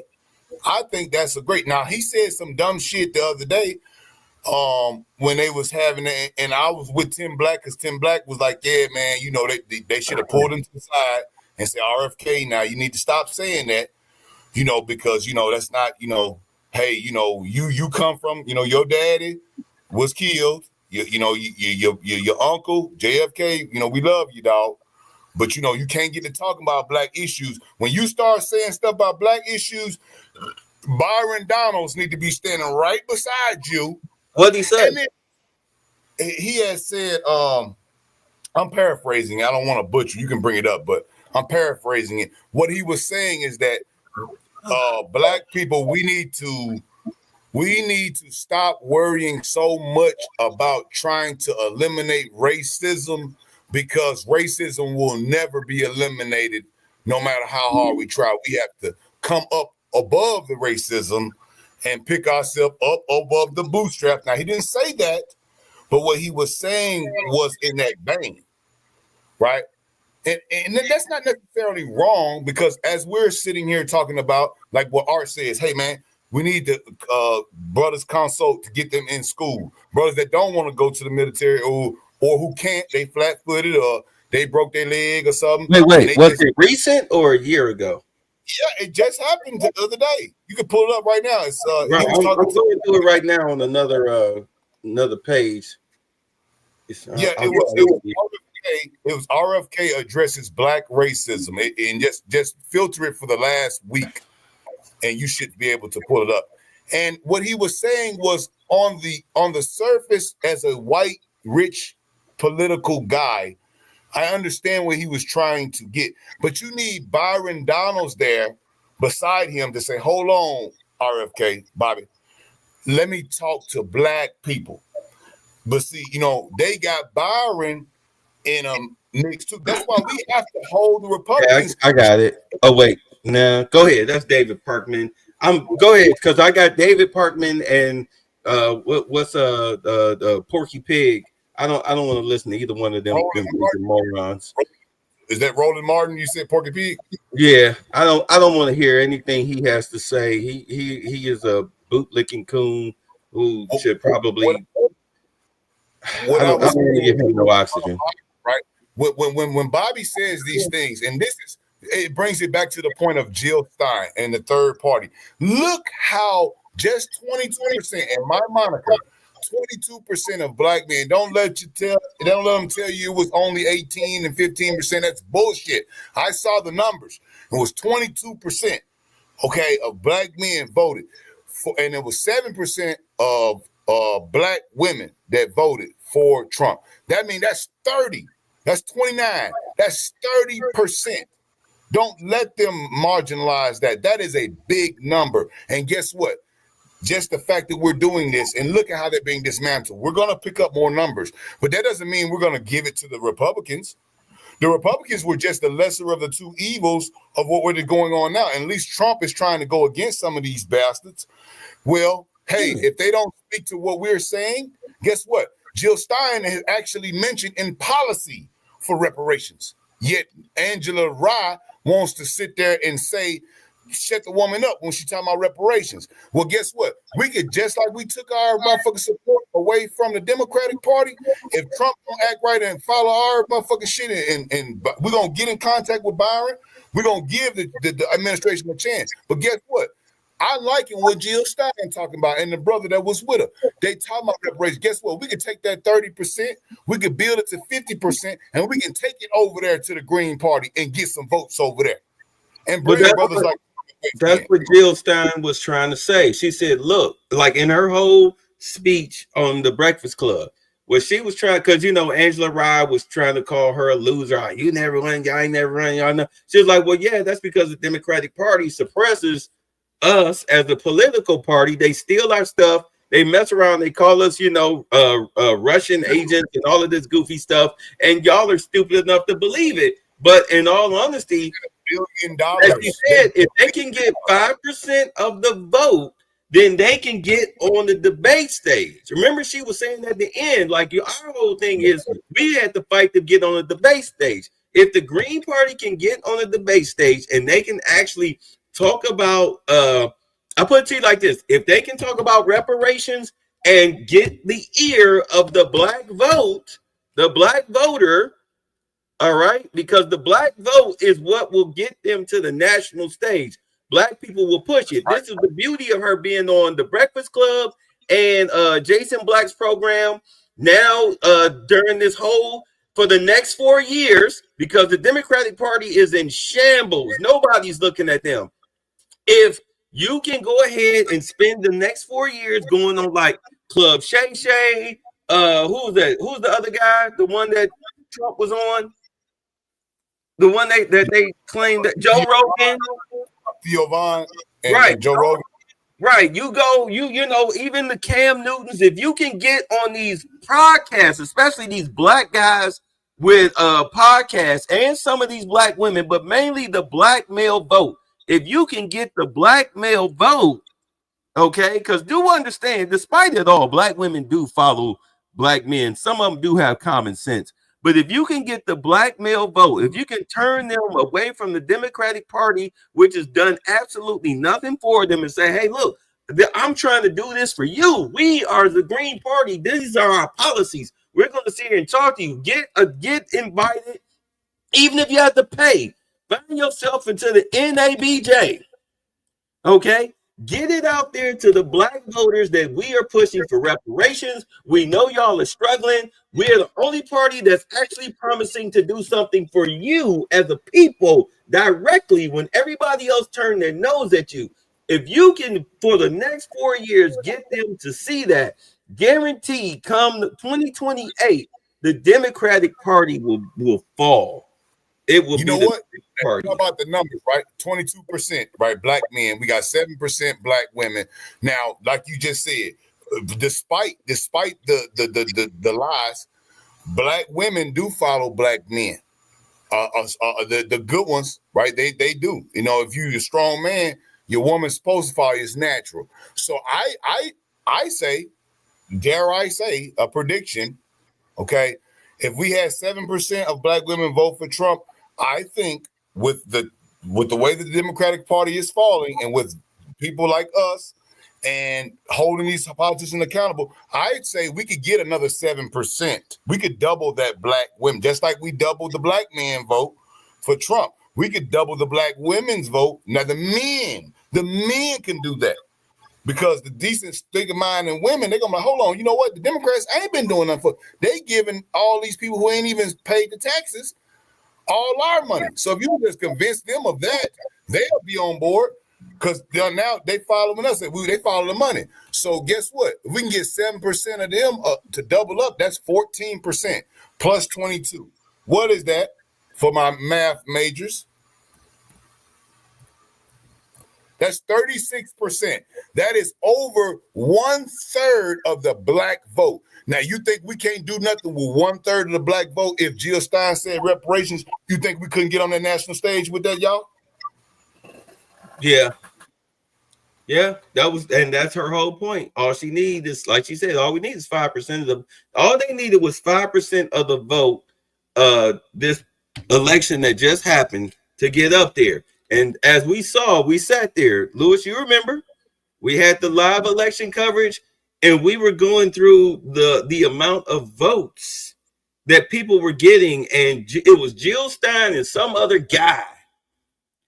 They were collecting like votes in the 20s and 30,000s and whatnot.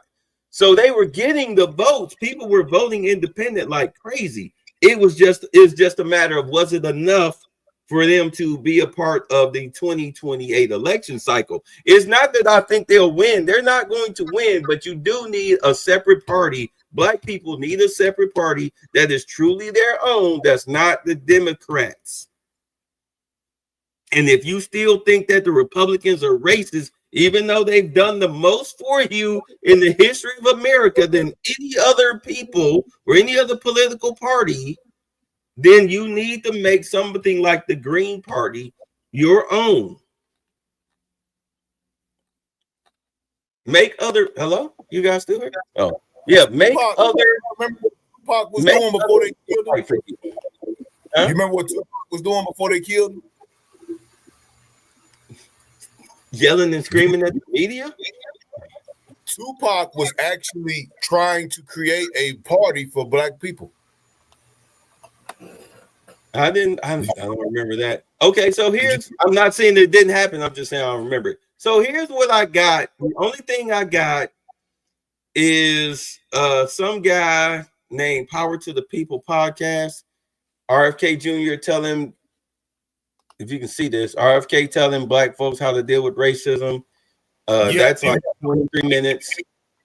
It was that one. I don't know the whole thing. I don't know where it originated from. But it was a sit down deal. He had a lot of black people that was there. I don't know if it was a town hall thing or they had just called people. All right. So when I looked it up, all I saw was Roland Martin talking shit about it. I said like the first 20 videos was Roland Martin. Yeah, because the hell with Roland Martin. Like I don't know why they push him, because in all honesty, he pays. He pays to be promoted. Well, he's mad because $50,000. He said he should get $2 million for Kamala. He want to be like Beyonce. The hell with him. All right, so Power to the People podcast here. We'll throw you a sub. Please do not copyright claim us. Nobody here that is showing this video is monetized, and we can get no money off of it. Fair use, educational purposes, brother. Educational purposes, brother. Fair use. Great video. I'm glad we can look at him and not see Roland Martin for a change. Thank God. No B Porky Pig Coons up in here. Let's go. So that they have so much confidence in their own future that when they do encounter the inevitable racism, that it will bounce off them, that they'll be, like the Avengers, they'll be immune to it. Like, as Green Earth are you talking about? Change that part of human nature. Okay. Be resilient against racism. What are you talking about? What on God's green earth are you talking about? Let's go ahead and take a listen. So I don't think you can change that part of human nature. What you can do is you can make kids resilient against it. And the way you do that is by giving them a great education so that they know that they have potential. And the other thing is to give them business models, role models, and opportunities within their own neighborhood. Black men who are running barbershops, who are running bars, who are running dance studios, who are running local businesses, restaurants, etc., and who are part of that community. And, when I was a kid, my uncle was the first Irish Catholic president of our country. And when he ran for president, there was a tremendous resurgence in anti-Catholic sentiment in this country and a resurgence of the Ku Klux Klan. I remember crosses being burned when I was a kid against an anti-Catholic president. A lot of I was called a Mick, a mackerel snatcher, all these anti-Catholic slurs when I was a kid. But it never bothered me. If somebody called me that, I would think that guy's got a problem. But I didn't think I have a problem. And that because I had a great education, I had a family who loved me, I had role models in my country, I had confidence in my own future. Oh, those kind of things had no impact on me. And that's the kind of resilience that we want to give the Black American children so that they have so much confidence in their own future that when they do encounter the inevitable racism, that it will bounce off them, that they'll be, like the Avengers, they'll be immune to it. And then we don't have to stop racism. I don't understand the problem. Okay, now here it is now, right? What he is saying on prima facie is right. And that's, I think, what me, you, Charles, and Brother Kanye have been saying the same time. We do raise our children to be resilient against racism. Let's start with the police forces. Charles, when you're stopped by the police, do you jump out the car and say, "What the fuck you stopped me for?" and start jumping your phone out and going in your pocket fast and doing all this extra bullshitting? Or do you say, "Yes, sir, I got my hands up. Here goes my license. How you doing today, officer?" This, and that. A lot of times, if we teach our children to react like that, now that don't mean you're gonna come home every time, but I guarantee you that officer will have less chance to feel threatened or his safety if you operate yourself in a certain manner. You don't let that racism hit you. Okay, we're going to take me to jail. Well, go on, take me to jail. I'm not going to get out here and let you kill me and be right because you're a racist. So we have to be resilient. I don't see nothing wrong with him saying that. But what they brought the talking point, they said that, well, him being a Irish, and people always make this thing up, but there is a big thing. A lot of white people do not like the Irish people. They did, but we're still niggas. Irish people can still be white people. We is niggas. So I understand that. Yes, they called you a Mick. Your daddy is Robert Kennedy. John F. Kennedy is your uncle. You said just to yourself, you have all this money. You came from a high educated family, this kind of money. So, but you still was called a Mick. You were, what did they call him? A mackerel? I didn't even know that was the thing, a mackerel snatcher. That's a whole nother thing right there. That's some Irish nigga shit right there. A mackerel snatcher? I never heard of that one. But let me ask any one of you brothers that. He said, well, when they call me a mackerel snatcher, I just say that this man has a problem and I'm not gonna do nothing. So if a racist white man walk up to you and he just say, for example, Bay or anybody else on the panel, just rando, you chilling, just some rando ass white man by himself, just run up to you and say, "You stupid ass nigger snatcher," what are you gonna do? Well, I mean, if he calling me a macro snatcher, I'm like, first thing I'm gonna do is look at him like crazy and be like, "What?" But I don't even. I mean, I'm thrown. But I haven't been called the N-word since the '90s here in Atlanta, dealing with an irate white boy at the front desk who slapped. He slapped the black front desk girl. What? Yeah, he was. I don't know. I don't remember what he was irate about because, like, I was in the back of the front desk, talking to the cute little phone chicks, chicks people answer the phone, and we were looking at the monitors. We was like, "What's going on up there?" Because we could hear it in the back. So we looked up at the security monitors. And we saw the guy yelling at the girl. So the phone people, one of the guy that was there, he like, "Hey, security, we need you at the front desk pronto." So the security, they roam the building. When the black guy that worked security, when he came up to calm the guy down, he reached over the desk and slapped the shit out of the black chick that he was talking to, the black desk agent. And I took off running outside, like, hold the fuck up. So I come out the back and the security guard was chasing the guy out the door.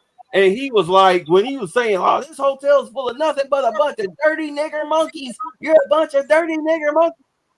But he was running from us. Okay, he was running from us, and we got outside. The security guard dude, he spit on his ass. He spit on his ass, and the dude took off running down 14th and P Street. That white boy was fucking Carl Lewis in this bitch. Hey, Bay, Yeah. can you share the screen? Hey, Charles, you there? Hey, Charles. He probably dealing with something. He got he got folks. AFK, Who's that on the left? That's Charles' army pick. Oh, is it? Yeah, we was going to do a dual cast called Special Ops Dual Cast. Oh shit! Look at Charles. Looking like a young out there, looking like he want to talk about buffalo shrimp while scrubbing the floor. Hey man, look here, like you ready to whoop Tyson over there, boy? Like I got all these plans. Now look, he black light security. But let's. I don't see anything wrong with what RFK said. RFK Jr. said because I mean, look at what racism in politics cost him. It cost him his father and his uncle. You understand? His mother had to be sold off, in order to, keep some type of legacy going. So, I mean, this dude has been through a lot, and I look at it like this. I mean, sure, if you experience racism, the majority of what happens to you is based on how you respond to shit. When was the time that everybody on this panel right now have been called to your face and we all stand up black men? I love that. I actually love that background too. Go back to that shit. That shit was hard. Hey, when was the last time brothers was called to share it again by a Ku Klux Klan racist or otherwise white person? Go. I have never been confronted, but no, not by them. But I remember the first time I was actually called one. We were in Nashville, Tennessee. We were in the car. We were heading down this way, down to Atlanta. This was like back in the 80s. And I guess we wound up being stuck in the traffic of a college game or whatever. I don't remember what, but we were all in the car surrounded by all these white folks on the freeway. He was celebrating. They waving their flags and whatnot. I think it was Tennessee Volunteers. And I looked over at some white guy, college age, him and his four buddies. Everybody's celebrate. Oh yeah, we won, you fucking nigger, we won, niggers. And my father, my uncle, and this friend just stared forward while I'm just looking at this guy like, what's wrong with him? That was the first time I remember a white guy calling me, a nigger. And then the last time was, of course, the story I told you about security. But that was back in the 80s and the 90s. Ever since then, nothing. Hey Charles, if you could send me a better military pick, I made that logo in less than 5 minutes. Hey, you gotta let me get on CapCut and do some do some video intro with that one, bro. Oh yeah. When was the last time that you was called a nigga, Kanye? About somebody white. What is what is that? White boy, spick, nigger, mud puppy, mulatto, all that shit. Just about white folks or black folks? Because I know black folks. Everybody. Look. I'm too dark to be white, and I'm too light to be black. I've never been called a mulatto by white people, but I've been called mulatto by black people, and I did not like that whole ass shit. I said, man, look here, I'm a red man, and look here, don't be calling me no coffee drinks. I know that mulatto. I know what you call these mulattoes and shit. I ain't no cappuccino over here, motherfucker. Because you like me, because I'm 49, so I came up in Newark like less than a decade after the riots. So it was still a lot of racial animus. So and this was before you had a lot of other ethnic minorities moving into that area. So you was either white or black. So I got it bad as a child. Like in LA? What was that? You was that in LA? What? No, he's in New Jersey. No, New Jersey. Oh, in Jersey. Okay. Yeah, he's a Jersey man. I remember I'll never forget. I was working at the Swiss Hotel, and the manager, the house manager, he used to call me Redbone all the time, and I had to tell him, like, dude, stop calling me that. I don't want to fuck you. You know, stop calling me Redbone. That was an insult. But the majority of my racial slurs or blackness question definitely came from black people. The funniest thing was when, I mean, this is like me in Ohio. It happened a lot in Ohio where black men would say that I wasn't black because I didn't act black. And I said, well, what is acting black? But they could never answer the question. Like, what is acting black? What do you mean I'm not black enough? What defines my blackness to you? Well, of course, because when I came, because I was born in Chicago, and when I moved to Mississippi, right, and I moved to Mississippi in like probably the early 90s, okay, and then I went back to Chicago, then I came back to Mississippi, and Mississippi is the most racist state, the poorest state, and we lived in the poorest county in the poorest state in the union. Wait, So is it Mississippi or Arkansas that's dead last in education also? Mississippi and Arkansas are twin sisters, as well as Alabama. That's why she turns her back to Mississippi, and they both the twin sisters of racism. Okay, and the Arkla Miss, and you might well say the Arkla Alamis is the most racist corridor in Tennessee, which is one of the homes of the Ku Klux Klan. And I will tell you the last time that I was called a nigger. Okay, and it was by white people. This is recent now. This is recent, the most recent time. Right? Funny enough, it's actually on the anniversary of it because we have a place here in Spring where it's just a place north of Houston where they've got these this Mexican guy. He's got this big field, and every time around Thanksgiving, he grows a gang of collard and mustard and greens. So you go out there instead of going to the grocery store, like they was talking about this earlier about, actually having, in these city spaces, growing stuff. Okay, there was a field that they had that was open land, and the Mexican guy, he grew greens. So you could go there and buy a bunch of greens for $3. But if you were to go to Kroger or HEB here or, your Walmart, they was damn near like $8 to $10. So I was out there getting it because it's for Thanksgiving. So now I'm going to take this home, to my people, and they going to cook it up. And as I was picking the greens out there, it was some white boys drove past, you know what I'm saying, in a little mud truck or whatever. And they was like, yeah, nigger, get those greens. And I was like, what? Is he talking to me? I'm the only black person in the field. Number of Mexicans, I'm the only other black person in the field. Number of Mexicans, right? And I said, he's talking to me. I said, I was like, you son of a bitch. You better drive away while saying that, right? Because, like you said, that dude was running, right? When he said that shit, he was running because they know you don't have to run. Okay, and the other time, now that was the last time. Now that was a running guy. Now when we started talking about what we talking about with JFK with the racism, the other time I was not called a nigger, but it did not sting any less. I was at work, and I won't say this tire company, but it's a national tire company, and they have a car, NASCAR. But you can do your research. I worked for them, and our manager, we would go every day after work. We would go. I was the only black guy at the shop. We would go over to the bar that's next door to the tire shop. Share that bay. It's a national tire shop. And in that shop, right?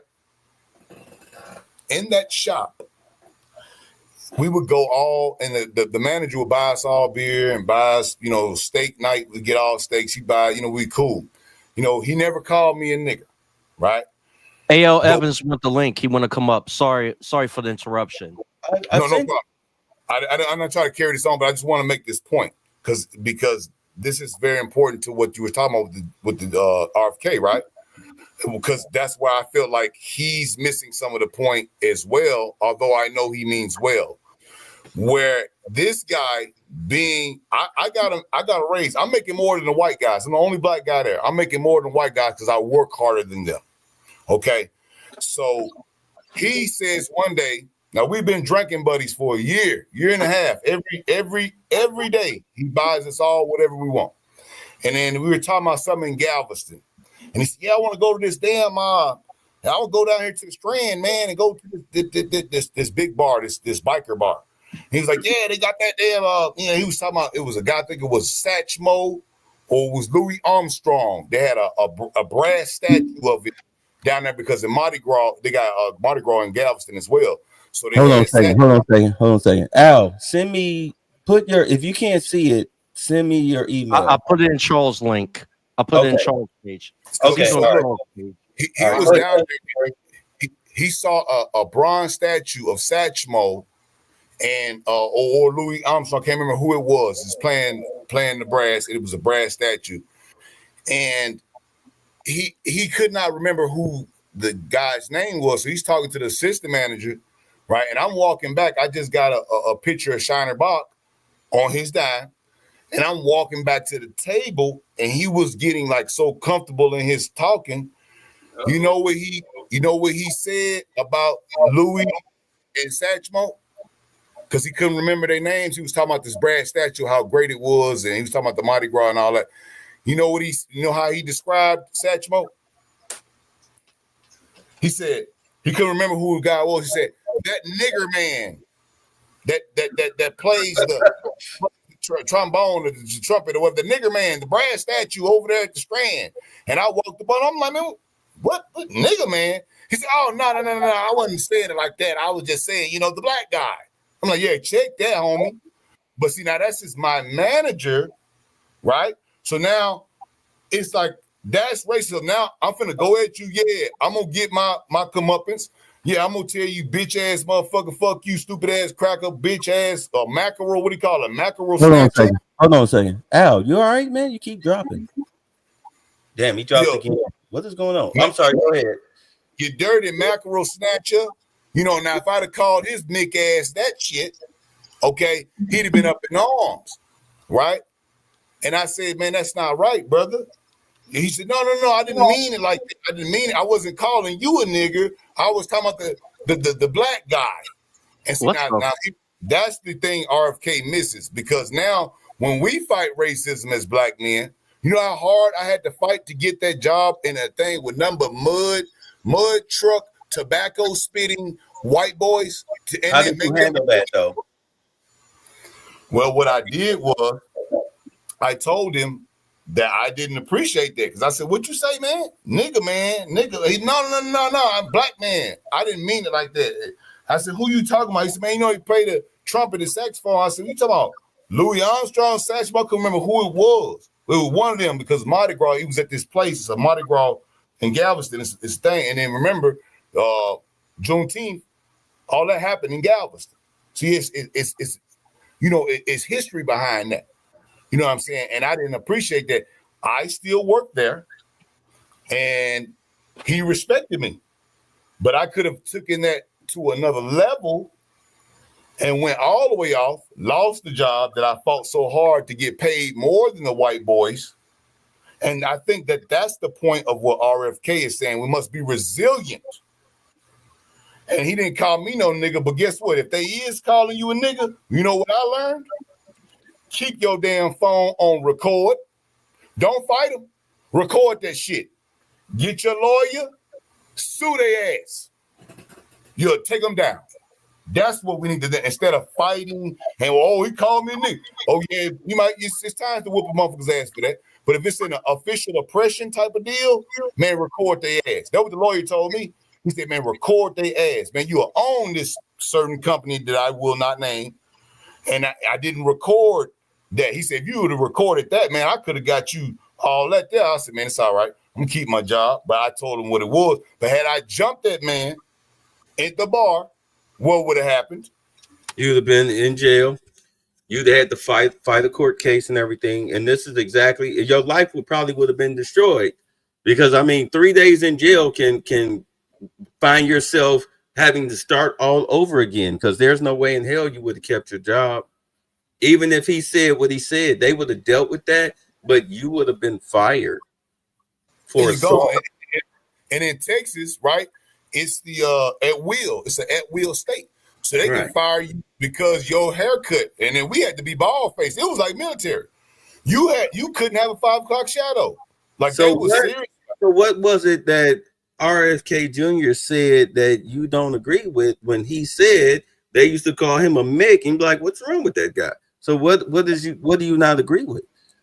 What I felt that he was trying to express did not come across to the now we can hear that in him, but the average person, that's why you got 20 goddamn Roland Martin videos out there, because he just latches on. Oh, he said black men running barbershops. He said black men, what else he said? Barbershops. He said some other stuff. Restaurants, dance studios, things like that. I mean, we are the literal lowest financial demographic in the United States. I mean, literally. But it's less than 30K a year annually as a collective. Aren't they all service businesses, right? Well, he just named. They're Say what? honorable.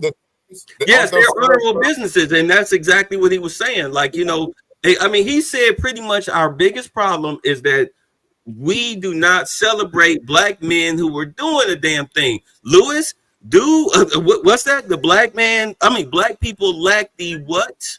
Entrepreneurial gene, and I am channeling the spirit of David Carroll when I say that. Yeah.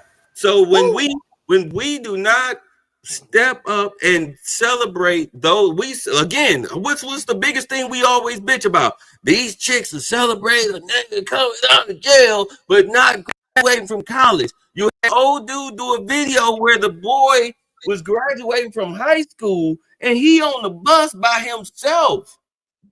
There was pictures and stuff that went out years ago where a young black boy was being taught how to tie a tie by an old white man. Okay, I mean, it's like because of lack of fatherhood, therefore we have a lack of education, we have a lack of pride, we have a lack of self-esteem, and therefore we have a lack of self-achievement. The worst thing that I've heard recently, okay, especially after the election, is something that we've all heard growing up with, was that you have to be 3 times as good as a white person in order to get ahead. Y'all remember that growing up? Hearing that? You had to be 10 times as good as the worst white man. Well, in today's world, what happens is, and it also happened to us growing up, is that in our skull brains, if we fail, okay, especially those who came up without any type of hard work ethic, they never got out there and dug a ditch, they never joined a sports team or a military anything, they have no idea what teamwork and being competent and accountable for your actions, they have no idea what the fuck that means with their D plus averages. All right, these weak fucking males and females, they hear something like that and they blame their failures on white people, when motherfucker, you haven't been around a white person in 2 years, and you're definitely not around any white people who financially control you. So who is it that you're a failure? But look, that's why they got mad, brother. And I liken this same thing with RFK, because I'm not disagreeing with what he's saying on prima facie. What I'm saying is that put Byron Donalds beside him and let him black explain, okay, what he is saying, okay, because he's kind of raspy, You know what I'm saying? His voice kind of raspy. I understand people, can't understand what he is saying. Sound like he need a drink of water and a lozenge. Yes, he does. We need to get Elon to figure out the damn shit to get his throat fixed or whatever. We get Elon on the shit. Okay, Get him with a robot voice. No, Elon got a good voice, man, for him, man. Give him the AI voice. Put it in do it, man. Yeah, I'm saying they can do it, man. They can do it. But he got too much pride. He gonna speak in this raspy voice. He don't care.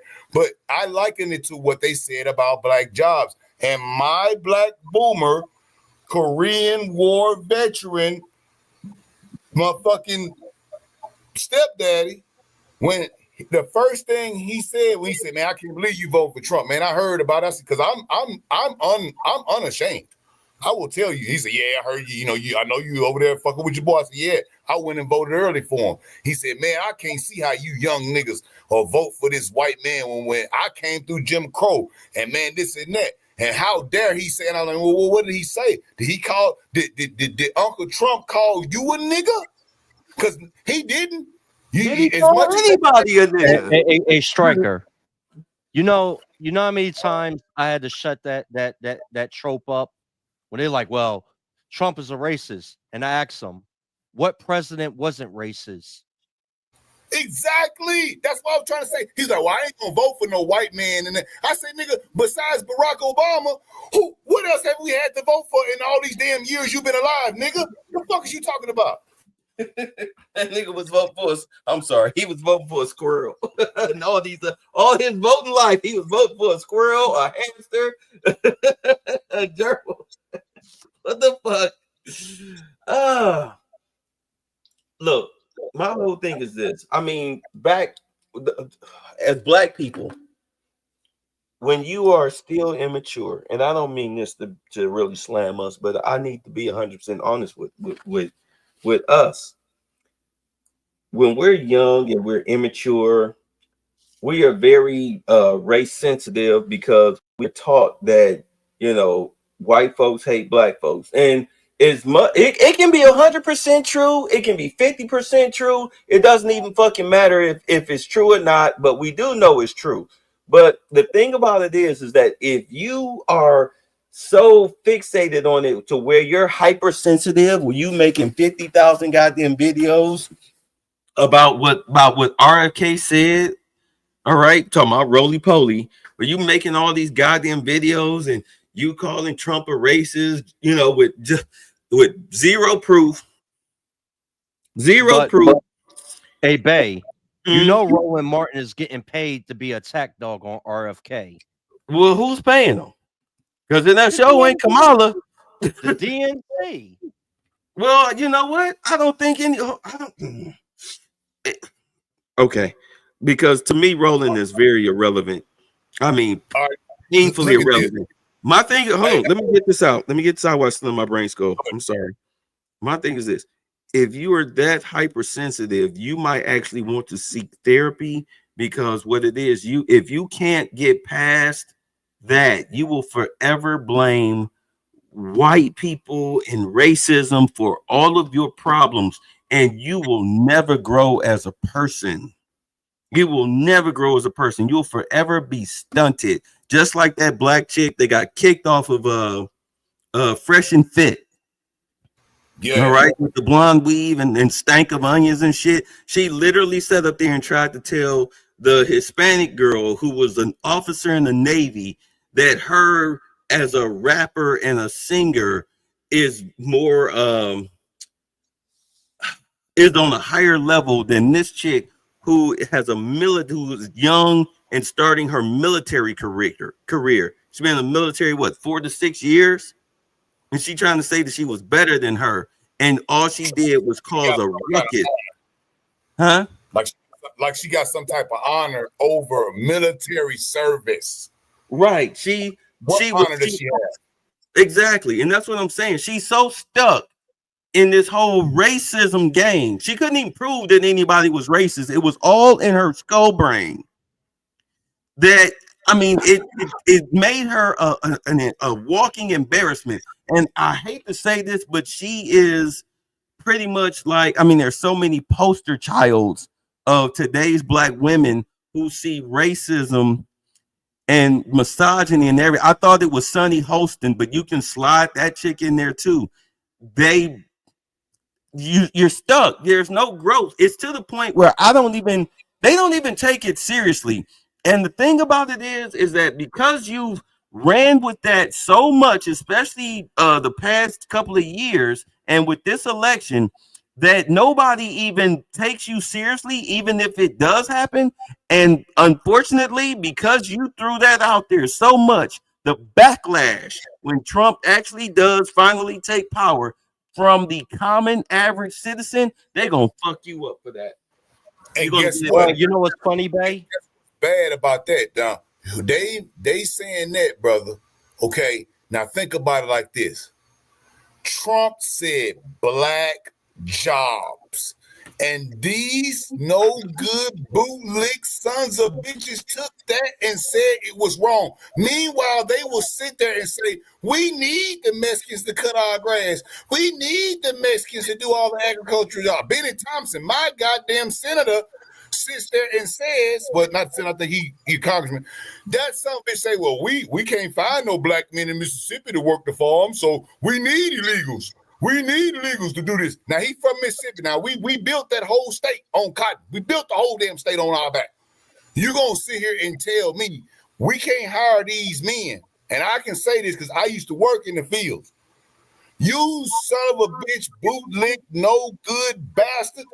Black jobs, you should be happy the man said black jobs. When did Kamala say black jobs? Have you heard it? She don't give a damn about no damn black jobs. All they care about is illegal jobs. They got mad at the man because he said black jobs. That's the point I'm saying. They got mad at him for saying black jobs. He didn't call you a nigger. He's not Jim Crow Joe that say you gotta live in a racial jungle. We're gonna put your back in chains. If you don't vote for me, you ain't black. Oh, and then did you hear the other one where it says the Mexican community, the Spanish community is more diverse than the black community because the black community is all one thing, and the Mexican community, they got way more diversity over there, and black people, they just monolithic and stupid.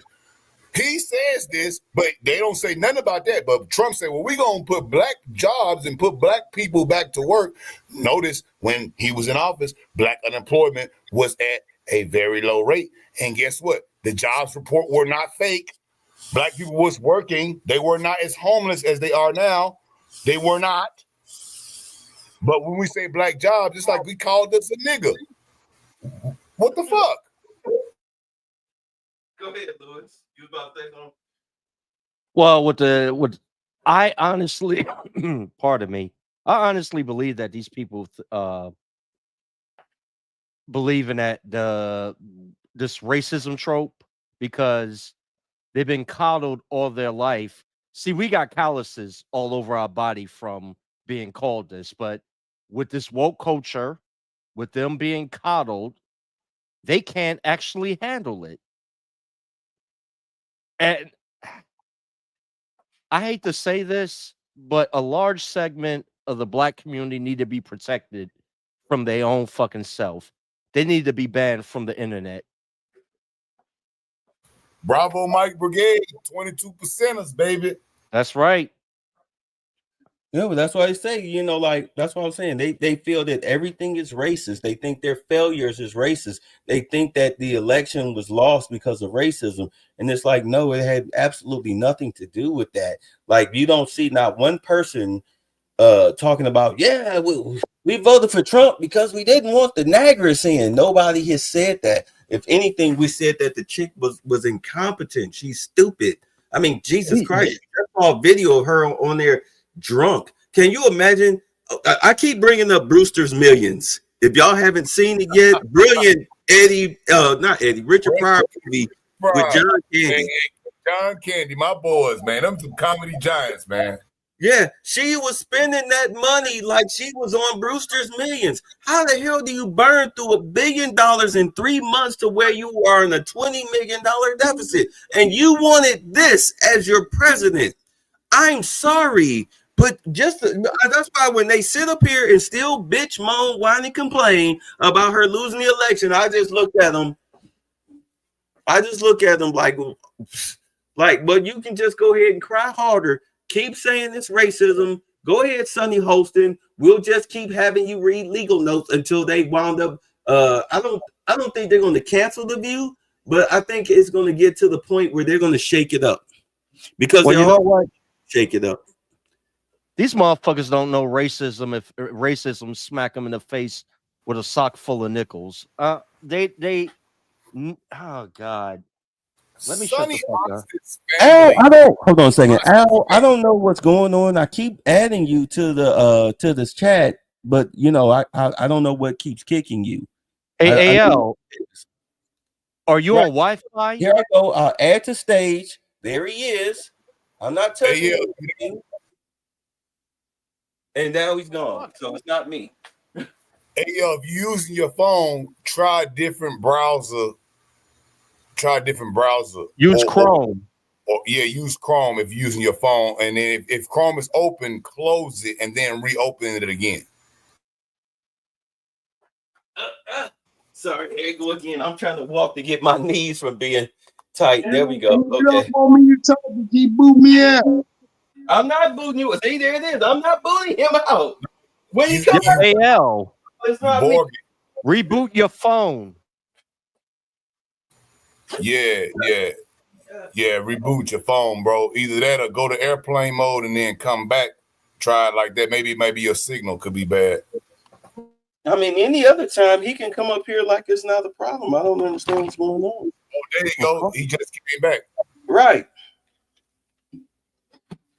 Yeah, but now that shit is serious, bro, because I just shared that, and that's how you know this shit is gamed.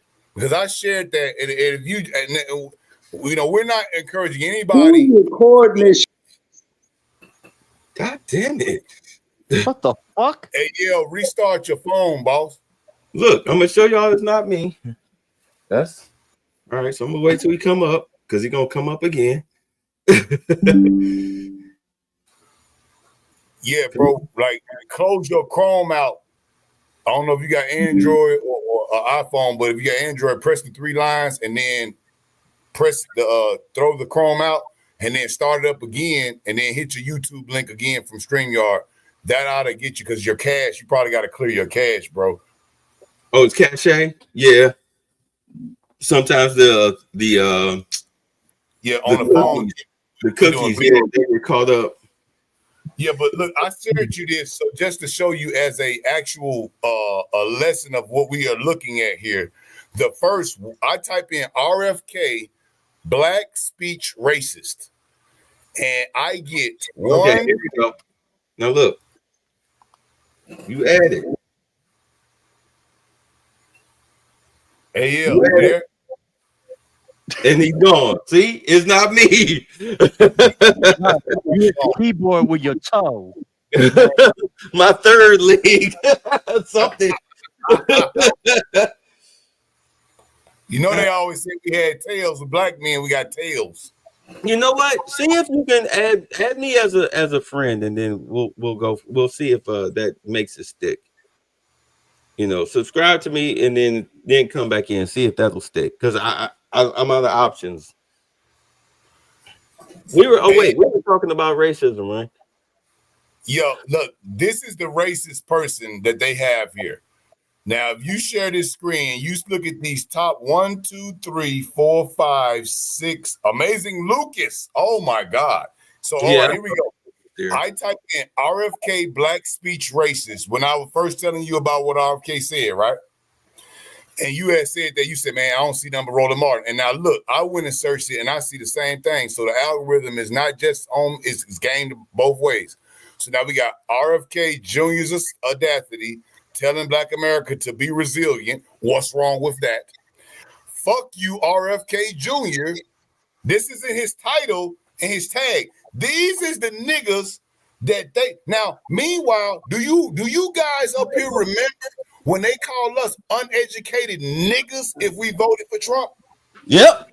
Do you remember that shit? They said niggas, we're uneducated. And was it white folks calling us that, or was it niggas like this calling us that? With this Aggie shirt on, with that fucking hat. I wish AL come up here. You see this shit. And I didn't know what. I like College Station, man, but man, he got College Station shit on. I'm with him. He Texas gay in him. Because that nigga there ain't shit, man. Look at this hat, this damn dumb bastard.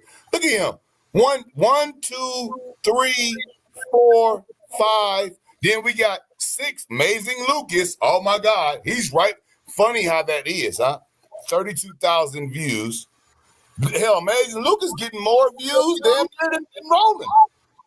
Shit. Well, except this one got 336,000. But hell, look at Amazing Lucas right here.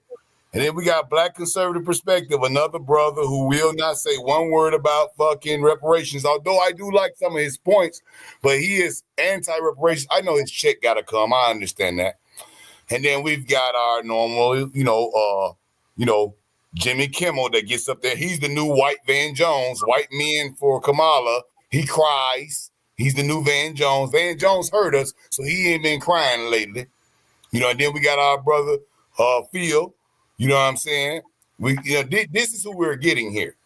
Okay. But you see how all that stuff is strictly Roland Martin at the top. How does he get the first 1, 2, 3, 4, 5, 6? And 7? My God. Well, this is what I'm saying. He took that money from Kamala and he spent that money on YouTube promotion. Gotta be. He spent that money on YouTube promotion. Remember back in the day, I think you can still do it, where you could buy 300 subscribers. Yep, you can do it still. It's illegal, you can pay for YouTube ad promotion or channel promotion. So that's why his channels, all his videos are at the top of the queue, because he's paying. Right. Which is a waste of fucking money. Roland, nobody cares what you think. Yeah, and you notice that too. They can buy the AdWords. It's called AdWords, right? In Google, it's called AdWords, right? So you add words. That means any word that you type into the SEO, which a YouTube search algorithm is hooked up with Google SEO as well. So he can buy AdWords on AdSense, and that'll go for both the internet presence on the Google and also for YouTube. And he has bought those AdWords. He has bought RFK, Black, Racist. So anytime you type that in, he is the first top 6, and he's got FU RFK. Now, could you imagine? Let's see, we got who is a white guy? Can you imagine if Joe Rogan, right, got up there with this thing here and said FU Kamala Harris? The outrage that he would be sitting up there saying. You see, but he can do this with his title. You see that fucking shit where he can put FU RFK Jr. like he's really like what have you? When was the last time we can hear Roland Martin talk about reparations or restitution at all for FBA? Have you guys heard of him ever saying it? Nope. But he's supposed to be what is the name of his network? Black what? Black Coon Network. Yeah, Black Coon Network. He's supposed to be for black people and this and that, all this old bullshit. When, hey, you know what? King Randall, no scandals on the man. Matter of fact, he actually went and talked to some of the brothers like Brother Charles, the black constabulary and the sheriffs and the police, and said he took all his students down there and he said, hey, when we get stopped, when my young brothers get stopped, how are they supposed to operate, officer? And then he told them, this is how y'all need to operate. You know what I'm saying? When you stop, no, sir. Yes, sir. No, sir. Pull out your license. Be cooperative with it. They don't make no sudden moves. You know what I'm saying? Be polite. Don't be, why you stop me? Acting like a woman. Okay, don't, man shit. And then what did Roland Martin do to King Randall when he came on his show? I don't know. I never watched Roland. He disrespected him. Well, of course. I mean, he's Roland Martin. What school has Roland Martin opened up for black kids? Roland Martin, look, he has no credibility. I don't even, when you go on, I don't even know why you would go on Roland Martin. I don't understand. I don't even know why you would go on a CNN or an MSNBC or a Ricky Smiley or a Breakfast Club or anything like that, because the only thing they're going to do is shame you for trying to help black people. That's why, like Angela Rye, she sat up there the whole interview with Jill Stein and tried to shoot down everything she said, tried to diminish her accomplishments. Well, you guys ain't never won nothing. And she, of course, had to break it down. Yeah, Bootlick Senior High, thank you. But she eventually, of course, because she tried to make Jill Stein lose her cool, but she didn't, because she's used to dealing with people like that. She's used to dealing with Democratic shills and black skin, particularly black women. All right. She's used to that. We as black men, we're getting used to that, but we shouldn't be used to that at all. So she was able to get out her talking points. I think we are at a point as black men. It was pretty much laid out to us on that cocktails with coons, where Ice Cube was talking about the plan for black people, black America. Foxhole, yeah. Yeah, and they was like, "What about black women? Like, aren't black women black people?" And they were like, "No." Well,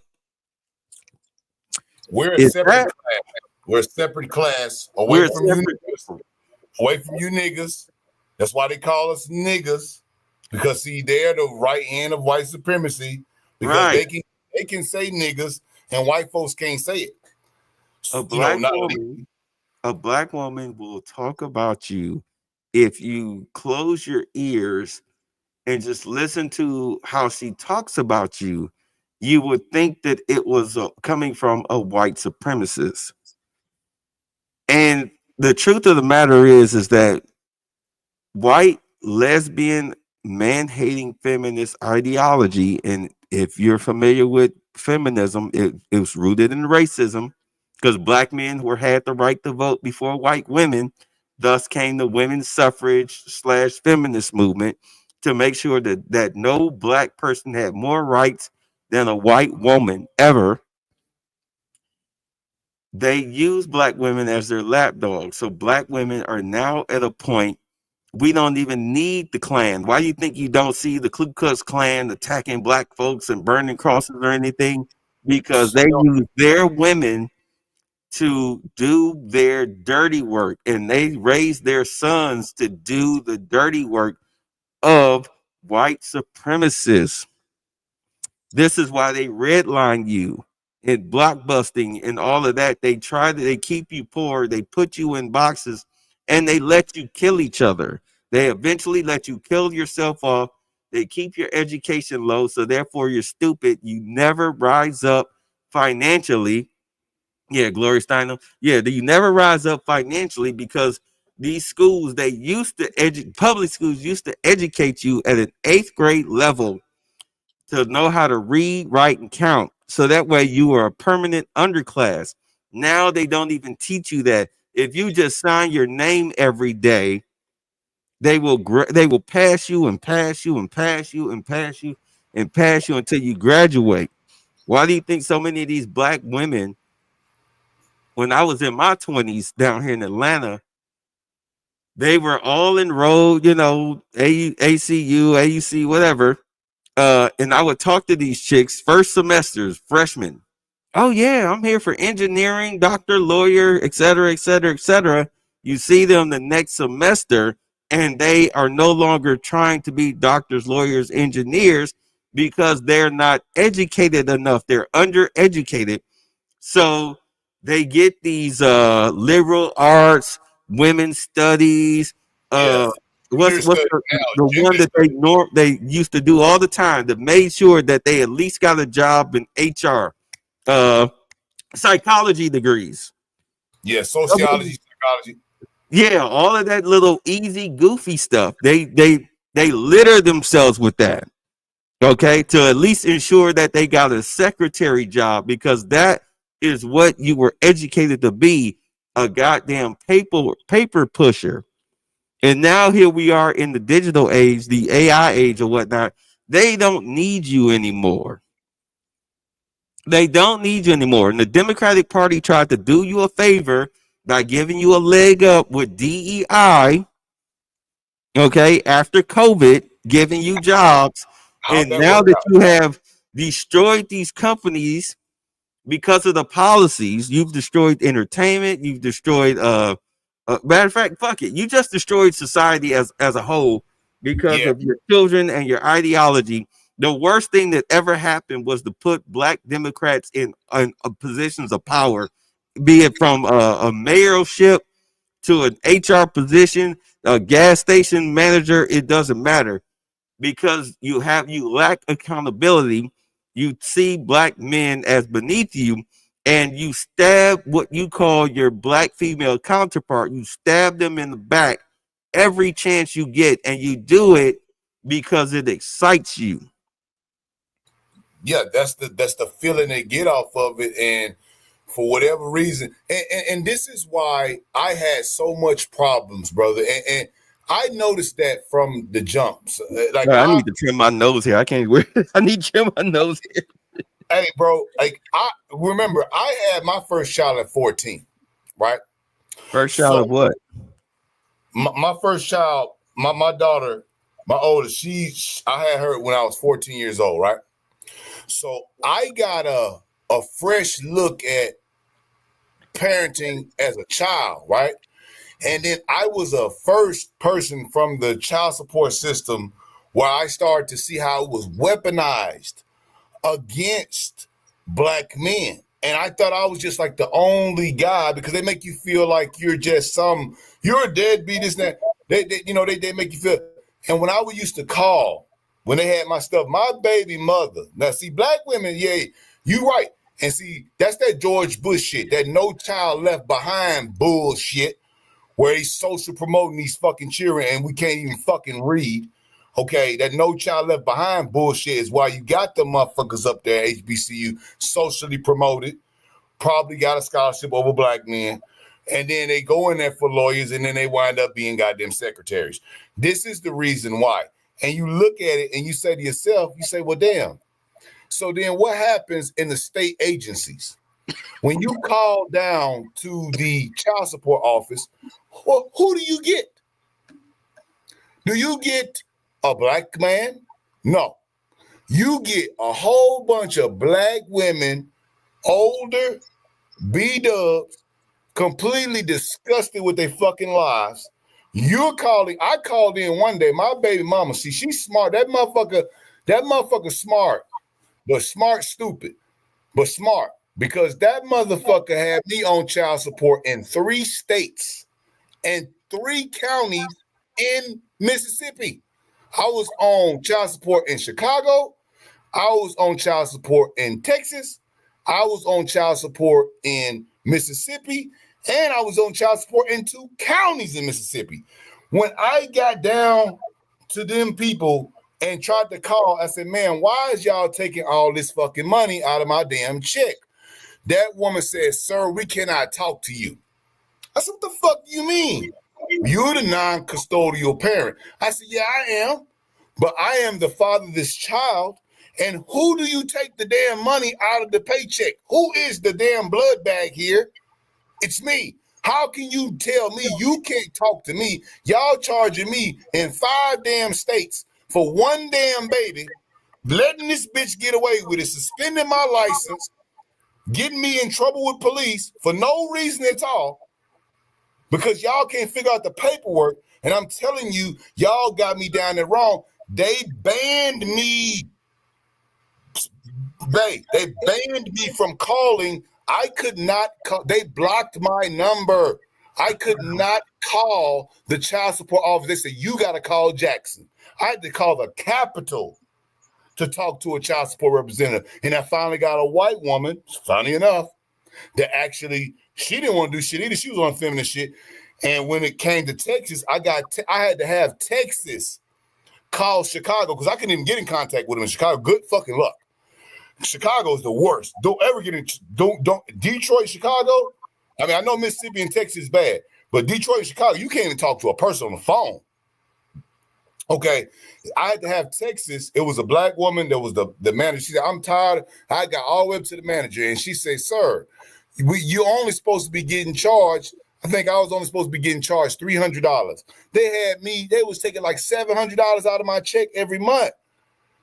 And they was like, you're not supposed to be paying that. And I had to have that woman call Mississippi, get them to reverse these court orders, these fraudulent court orders. And do you think how much for these fraudulent court orders, how many days you think my baby mama did in jail for setting fraud upon me? None. Not a damn day. But I can't even call in, but I'm the one paying the child support. You ain't got a job, bitch. You ain't got a job. I'm taking care of my child. Me, my mother, and my family. We take care of her. And I'm paying you child support. You don't even have the child. Okay? I'm paying it. I get my license suspended. Y'all got all this money taken out of me, fraud cases. I'm taking care of my child. You carrying on the taxes. The IRS. Elon say he gonna go in there and fucking get on that IRS ass. I'm with it. You goddamn. Hold on a second. Hold on a second. Now for a lesson. You may have heard these words before, but I'll teach you what they really mean. Go beyond. Plus.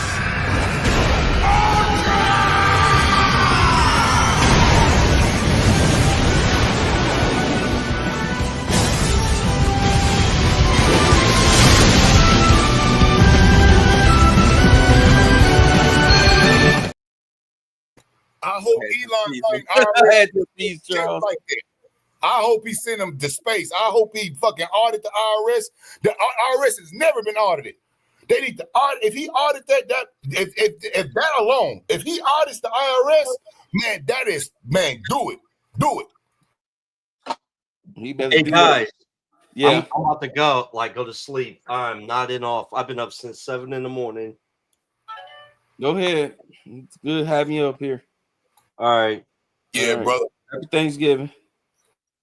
Happy Thanksgiving. And you too, brother. Speaking of Thanksgiving, man, I just brined a 18-pound bird with limes and lemons and lemon pepper and injected it with a Cajun butter that you could die for. We're going to put it on the smoker tomorrow. I'm going to talk to all my family members that voted for Kamala, and I'm going to give them some juicy turkey and say, yes, I'm part of the 22% and bravo Mike Brigade. Yes, sir. I'm so freaking my legs, my knees are shot tonight because I was going to I might still do it. I need to season this turkey. And then put it in the fridge, let it sit. I'm gonna shove an orange and an onion and some herbs and garlics and some mushrooms up its ass. I was gonna cook it tonight, but I got caught up with y'all. It's already thawed or is it still frozen? No, it's already thawed. I took it out Monday. It's been in the fridge Monday. But yeah, I'm gonna go ahead. I'm gonna cook this bitch. I put it to you. Look, because I'm tired. My final words on this whole racism thing. Look, I'll say it again. You keep throwing it out there. You keep using it as a crutch. You keep using it. You use it as a wall to stop your own personal progress. Then you will forever be a failure. Like I don't give a fuck with not one. Why should I give a fuck with a white person who's not feeding, fucking, financing, housing, clothing, whatever? Why the fuck do I give a fuck what they think? Especially when they don't even know my name. You can call me a nigga all you want to, I mean, yeah, I'll deal with it however I deal with it, but I'll be damned if I use that as a crutch to fuck me up. I'll be damned if I use, like a lot of black women do, they come at it with a very nasty, funky attitude and then have the nerve to scream racism or sexism when they get treated accordingly. I mean, it's very, very telling that getting arrested for committing crimes by a white cop is racist. Okay? You cannot let a narrow view destroy you. It'll forever hold you down. It'll forever hold you back. Does racism exist? Yes. I ain't gonna sit up here and fucking say that shit don't exist. That'd be dumb as fuck. But to let it handicap you, the fuck out of here. That only tells me that you a weak ass bitch. That's right. I have Because to be you conceding to the racism and to the RFK point, like you were saying, where is the lie? I don't detect any lies. I just think that he needed to have Byron there to kind of black explain a little more so that bootlicks like fucking Roland can't get up there and make all these million videos. And you know what? And Roland would have called that guy a coon. Picture that. The coon would have called the other black guy a coon. That's what we need. We need that. We need black men that's strong and not suspect on the having men's butts on their platforms. We need to go after them. And you know how we should do it? You know who made a perfect example for how we go against the white supremacy and the right arm of white supremacy and how we handle the Angela Rise? That's why we need to put strong black men in front of them. You know what I'm saying? And dare I say, brothers like us, but it's other brothers in our sector that have tenure, that have journalism degrees, that have the you know what I'm saying, experience in different ways of life. You know who I like? Remember when Cat Williams went up there and he got on that woman's ass on that Atlanta radio show? Oh yeah, gnarled fingers. Yeah. You remember how he did not? Now she runs that show. That's her show. She wanted to talk down on Cat. Cat rolled her fat ass so bad, her husband tried to shoot the man when he left out the damn studio. Like a goddamn bitch. Yeah. That blue pill bitch. He handled. That is only 5'3". Yeah. You can't wait. He's 5'3". You gonna shoot him. You gonna shoot this man because he told your wife what you should have been telling her dog ass. Nigga. You need to be thanking Cat, nigga, trying to shoot the man. He told your wife what was right because she was talking about old Cat Williams been in prison, tried to call the man gay. Man, she tried to, the normal tropes. And we have to fight that. And I like how Cat, and we need to do that. The Byron Donalds, I want to see him up in there, put him in front of Sonny Austin again. And now that she's lost some of her little fucking power, put him in front of him again. Let them destroy Sonny Austin. She gonna destroy. They are on the way out, brother. They trust me. The View got money, and I've written some skate as a veteran when they tried to destroy. It was a veteran up there. Was a black veteran. Who was it, man? I cannot remember that brother's name. What is his name? It escapes me. They destroyed him up there. Called him all kind of coon. Say he didn't want to vote with his. But I found the editor of that show. And I said, as a black veteran, I find everything that Whoopi Goldberg, this bitch Joy Behar, and Sonny Austin said to that black man who served his damn country, all you motherfuckers need to be fired. I wrote a scathing letter to them. Now, I know that probably doesn't mean anything to them because they have no honor, but they ass need to be got. But look, I know you got to go, but look, check this out, man. Tell me what you think about this lineup, man, before you leave, dog. What do you think about this? What do you think about this? I'm what do you think about this? Show me. Oh, all right. Let me see. What do you think about this? I got to put some bets in tomorrow, man. Now this is the popular bets, man. What you got? Now Tyreek Hill is a guarantee. That's a guarantee. Cooper Rush, 211 yards passing against Giants. The Giants, yeah. Tua, yeah, he definitely gonna have a touchdown pass. Jahmyr Gibbs, oh yeah, that's a given. That's another stolen. Jameson Williams, what is he averaging season wise? Jameson ain't bad, dog, because if you go into his players, because this is how I go and look at it right before I bet. I go and look at, and it doesn't work all the time, but it gives you a look of their deal, which is good because since we're on the fantasy, okay, Outlaws got him. So Jameson, He's at 64 last week versus Indy, 5 for 64, 4 for 124 against Jacksonville. That's not saying a lot. Looked like he missed 3 games. Yeah, he got one. Who else? Who else you got? Who else can you get at wide receiver? Because Chicago has actually been playing pretty good now that they fired Matt Eberflus. Let's see, receiving yards. Let's see who we got. Pass completions, pass attempts, reception targets, pass yards combo, pass yards, pass completions, pass yards. There we go. All right. So we got so we got receiving yards. So we got Tyreek, Amon Ra. Man, I'm scared of him because he gonna get his numbers. He always gets his numbers. He'll get touchdowns, and then still be under 70 damn yards. I seen him score 2 touchdowns and ain't have 50 yards. So he's dangerous. I'm scared of him.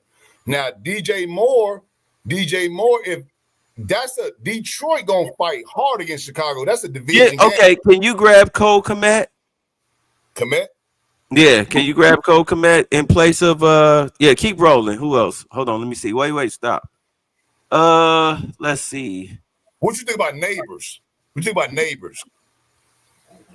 Yeah, I'm looking at Malik Neighbors, but they have a whole quarterback change. I don't trust that at all. Plus, they're playing against the Cowboys. I don't trust that at all. I mean, he might mess around there and have a Randy Moss day, but not with that quarterback. I don't trust it. If you need a wide receiver, scroll back up. If you're gonna go wide receiver, I would go down a little bit. I would go. That's why I was saying I would probably trust Cole Kmet more than I would trust Keenan Allen because that is Detroit. Okay. Yeah. That is Detroit. I would say that this would be a tight end heavy game because I mean they do have no matter what, even though they lost Hutchinson, they still got a pass rush. So I would probably look more at Cole Kmet. More than 32. I would look at him do more than 32. Because what is that? That's like 3 catches, right? What did he do last week? Let's take a look. See what he did on the season. Let's see. Commit. Here we go. Last week, 7 for 64, 42, 13, 0, 14, 70, 57, 97. He'll catch. If he catch 5 balls, he'll get 60. And this is his first game against it. Yeah, I would trust it. I would trust him to get at least more than 32 yards because I mean, you see his average is he's more over 32 than under. Yeah, he is. Yeah, so I would trust it. When he gets the receptions, he's gonna catch 10 of receptions. So he's like 14, 11, 9. He's getting 10 per reception. So he gets fucking 3 catches. He's gonna get 30 yards. When did they fire Eberflus? Was it week 10? It might have been. I'm not sure. That was New England, 2 of 13. Right. So now you look at Green Bay, 3 for 42.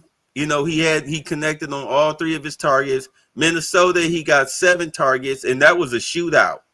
Yeah, it was. That was a shootout. So you going up against Detroit, I would definitely take, like I said, I would take the over simply based on his receiving yard average. Commit on the over. All right. What do you think about Sam Laporta? Other tight end. For Detroit?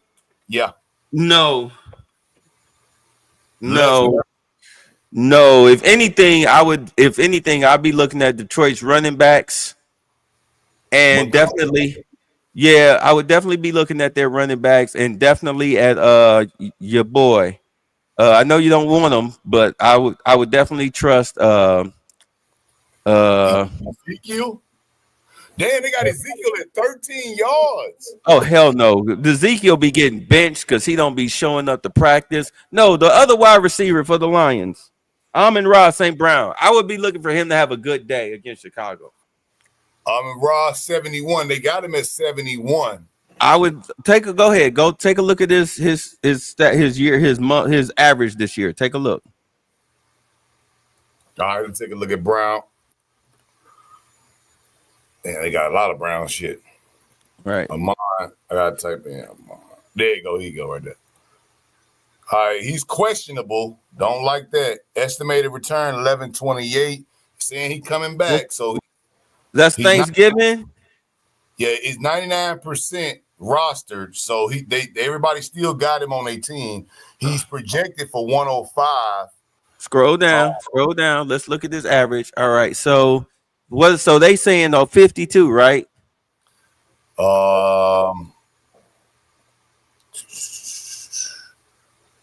Let's see. Montserrat, he wants 71.5. All right, go back to him. You say 71. 70. So he got to get 72 yards. That means he's got to get 10 more yards than he got at Indy. You know what? Yeah, you know what? He hasn't went over 71 that much this year. If you really take a look, so that's a bad coin flip. In all honesty, okay, this is how I'm looking at as far as how I gamble. Okay, when it comes to these type of points or situations or whatnot, I'm like you did. I'm going to check out your season average. If you have went over these points more often than not, especially a lot, if the average is high, then I would go ahead and take that gamble. All right, I'm gonna grab him, man. I think if he shows out, if he catch 5 passes. Do not take Ezekiel Elliott. You don't even know if he's playing. 3 for 6 yards. Yeah, look at this shit. My God. What are you doing? Don't fuck with him, man. This dude be showing up late for practice and everything. And now that you know that the Cowboys head coach is a lame duck, what are you doing? Look, he did get 3 receptions for 16 yards versus Houston, right? That was probably garbage time, though. But they got him at 1.5 receiving yards. It's so tempting. He's like, will he catch one ball? If he just catch a ball off the flats, he gets that. Okay, I tell you what. This is what you want to do. If you really feel like you want to take a shot at it, go ahead and Google and see what his status is for later today. See what his status is for today's game. Rico Dowdle starting. They got him at 15.5 receiving yards. What about Slayton? What you think about Slayton? Well, take a look at the average. Take a look at the season average. I don't know. I mean, I've heard these guys, but I don't know what the fuck they do as far as performance. You just have to go by, the average. I got him on my team. Only 8.5% rostered. But he's had a good game versus Pittsburgh. He did 108 on Pittsburgh. He did 122 on Seattle. He did 57 at Cincy, 49 on Washington. Is he the starter? Is he the starter? Says here he failed to get a single catch, only targeted twice. Daniel Jones no longer quarterback for the squad, which could spell trouble for Slayton's outlook. Giants face Cowboys defense on Thanksgiving, been mediocre against the Wait, pass. is Darius Slayton what is he? What's his position? Wide receiver? Yeah, he's wide receiver. Ooh. Wanker. Yeah, wanker spanker. Yeah, you risking it. You risking it with the Giants, man. You are risking it. What did he do last week? Last week he did nothing versus Tampa Bay. Okay. Against Tampa Bay, who has a porous defense. Okay. Nah, Tampa Bay embarrassed him, and this dude didn't do nothing. Okay. I mean, it's up to you. I wouldn't. I'm just saying, man, I'm just looking at now Kane, Devon Kane, you had talked about him earlier. He catches a lot of balls out of the backfield. You see, he had 31. He had 31. Yeah, grab him. If you're gonna grab a running back, grab him. Because I'll definitely, as you know, he's my starter. Yeah, you got him on his stats. Take a look at this year, the stats that he's put up this year, and you Yeah, tell me what you think. He's scheduled for 100 points this week, 99% roster. Jesus Christ. Yeah, He got look at what he's done. So he getting 3 receptions for 24, 10 carries for 32, 17 for 73, 4 receptions, 32, 24. He's getting play every game. That's for damn sure. The only game that he didn't have a good game was at New England, and that's when he got knocked out with a concussion. All right, so that's why his numbers look bad there. So Yeah. what do they got him at? They got him at 31 receiving yards. Oh, please. Who are they playing? Green Bay? Damn, he's got 58 on receiving. He's got 50 on receiving, a 69, a 76. Look, he's playing Green Bay. All right. Green Bay is going to try their best. They're going to double Waddle and Juicy Fruit, Mr. Mama's Mouth. What's his name? What's Mama's Mouth? What's his name? Wide receiver. No, Mama's Mouth. Who the fuck is that? The Mama's Mouth. They got pulled over and was talking with his mama's mouth with the cop. You talking about Tyreek Hill. Yeah, Right. Tyreek So they're gonna try to take Waddle and Hill out the game, and this is why Chain has been getting a lot of yardage, because I mean you can't double the running back, and if you get him a swing pass out of the backfield or whatnot to get him one-on-one with a linebacker, he's gonna beat that every time. Just look at his stats. Just look at his stats. He's getting 24. He got 3 receptions, 24, 4 receptions. They throwing the ball to him on average 3 times, at least. It looks to be about between, I would say about 5. If you really look at it, it's about 5 times a game on average. So 5 times a game. He got 8 against Buffalo, which Buffalo got pretty decent defense. He scored 2 touchdowns too. Green Bay got some hard ass fucking DBs though. They DB, but the DB is not gonna cover him. Yeah, they ain't gonna cover him. That's gonna be linebacker on. Matter of fact, check to see what Green Bay where their defense ranks in passing and in pass defense. Green Bay roster report, injury report. Now we got to go to the defense.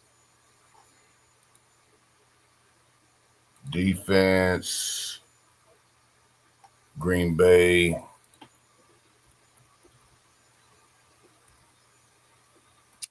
Well, they're not putting it. Oh, I'll have to put Packers. Yeah, put Packers. So Packers right now, let's see here. They fantasy points. All right, let's see here. 1 interception. They got 3 on Indy. They fucking suck on defense. Look at that shit. They fucking suck. They got 20 points against people Arizona. have defense on their roster. Yeah, they are at the bottom of the roster with teams starting at 19.7. They're only rostered in 33% of the league's position ranked number 16. Average points 11.5. So that would mean go with the chain. Go with the chain. Go with the chain. More than 31. Yeah, get him. Yeah, get him. Take him. Take him. You think Odell gonna get 13 yards? I don't even care. Now we go KC. Now that's a different ball game. DeAndre Hopkins actually been doing pretty good. He been coming up. They've been fine. They found him in 5 targets last week, and he had a touchdown. Go for Xavier Worthy. Worthy more. Go for Xavier Worthy more. Yeah, he's been there. He's really been the sneaky 1 to 2 big plays a game wide receiver. What about Hunt? Yeah. Hunt is to do what? Hunt, they're saying Hunt for 8 yards receiving. Oh yeah, he gonna get that. I mean, look. He caught 3 passes against Carolina for 19, caught 7 for 65 on Denver. And what do they have him at? 8 You say yards 8? Yeah. more. Who are they playing against again? Las Vegas? Vegas. That's a horrible team. Yeah, but do understand they do have a good defense. Yeah, but can they hold Kareem Hunt to under 8.5 yards for 4 quarters? If anything, I would probably go versus Kelsey. I would take who is no, that's Jacoby Myers. No. I would probably do at least you need a running back, right? Is that what you're looking at? A running back? I got a Kane running back. I got a tight end. I got Worthy, and I would need running back, wide receiver, running back. We would need, is it 4?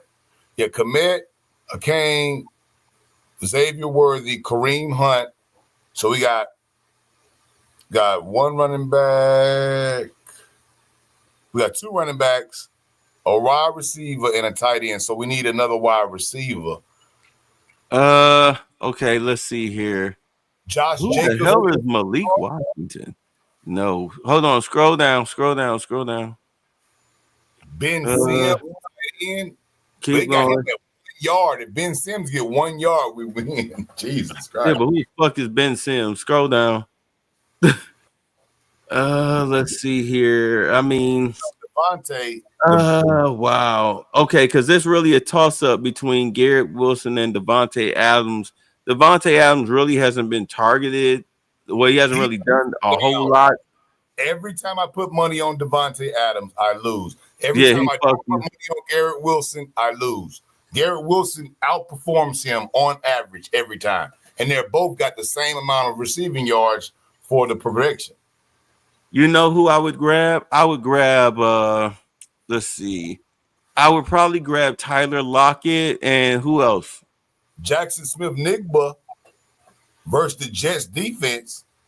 Yeah, but look at his points.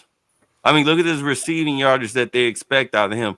You're more likely to get 31 yards, 31.5 out of Tyler Lockett than you would out of Jackson Smith-Njigba. Tyler Lockett, questionable. Oh, he's questionable? Oh, then you can't fuck with him. 12-1. I'm scared of that. You can't fuck with him. He's questionable, don't fuck with it because he probably, he's going to play very sparingly. Scroll down. Who else is out there? DK Metcalf. Is he starting? Oh, that Jamar Chase versus Pittsburgh? Grab it. More than 76? That's Jamar Chase. What did he do last week? Go take a look. But your quarterback is averaging 5 touchdown passes a game. Yeah, it's either him, either one of those single starters will work. Look at that. 7 for 75. Baltimore. Jesus Christ. Yeah, he ate them alive. Then he ate them again at 193. Right, yeah. Touches. Oh, yeah, he got it. Man, yeah. More. Yeah, grab him. Yeah. And matter of fact, let's see. I would also probably keep going. Let me see. Because I'm thinking of Pickens. Who? Okay, keep going down. Who's in Atlanta? Show me in Atlanta. Terry McLaurin, 60 yards. You know Terry McLaurin's gonna get more than 60 yards. And you definitely know that Joe Mixon is gonna get more than 20 yards receiving. You can even take a look at that. Yeah, that's my boy right there. He been killing. And Lab McConkey, he might get more than 70 yards because, I mean, after that performance Palmer put up, oh, my God, I wouldn't be surprised if they beat his fucking ass when they got in that locker room. Mixon averaged 30. Yeah, I would definitely grab Joe Mixon. They're using him like Cincinnati used to. He's really helped them out. Drake London, I would not fuck with him. Look, this is the max for this pick, right? Okay, so who else you got?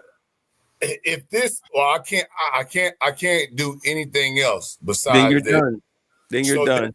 This is if I get all 6 of those. Hold up. $20 wins $500. How much do I get? Man, look here. I get the $20. Hey, look here. We already in the league. So I gotta put you. If I win that, I'll give you $100 off top. I win it off $20. Yeah, I shoot you 100, babe. I ain't even tripping because I feel more confident with those picks. That is a good setup. And I was looking at Drake London too, but we can only get 6 on one play. Drake London is he was hurt last week, so he I will was not be on the Falcons next year. I can guarantee you that. So you think we ought to hold with this? Just hold with this. Hold with what you got. All right. Don't try to get cute. Don't outthink yourself. You got what you got. All right, look, and I'm gonna show you the other one. And I know you gotta go. My turkey. My knees are killing me, and I gotta do this turkey. Hey, look, bro. I'm gonna show you the other one. I already got it picked. So this is my other one right here. And I put money on Cowboys, so don't. Now I got Xavier Worthy at over 3.5 receptions. Get rid of CeeDee Lamb. I can't because it's locked in, but it's only $6 to make 30. It's only $6 to make 30.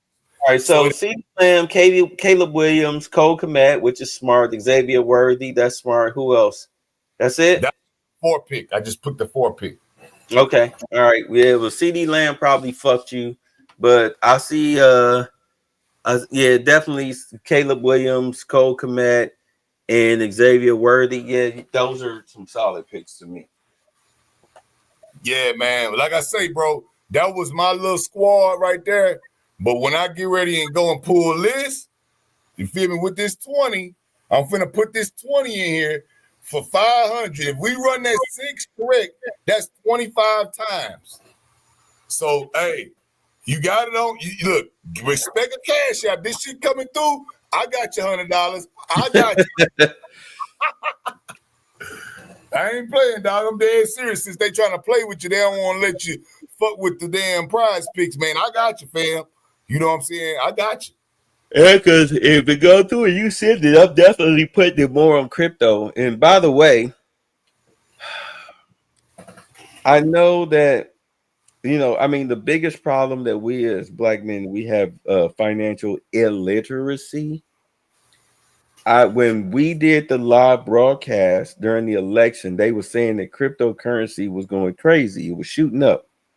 Right. I put $50 on 3 different crypto coins just on Venmo. Okay. I am currently sitting at, since election day, off $150. Hold on.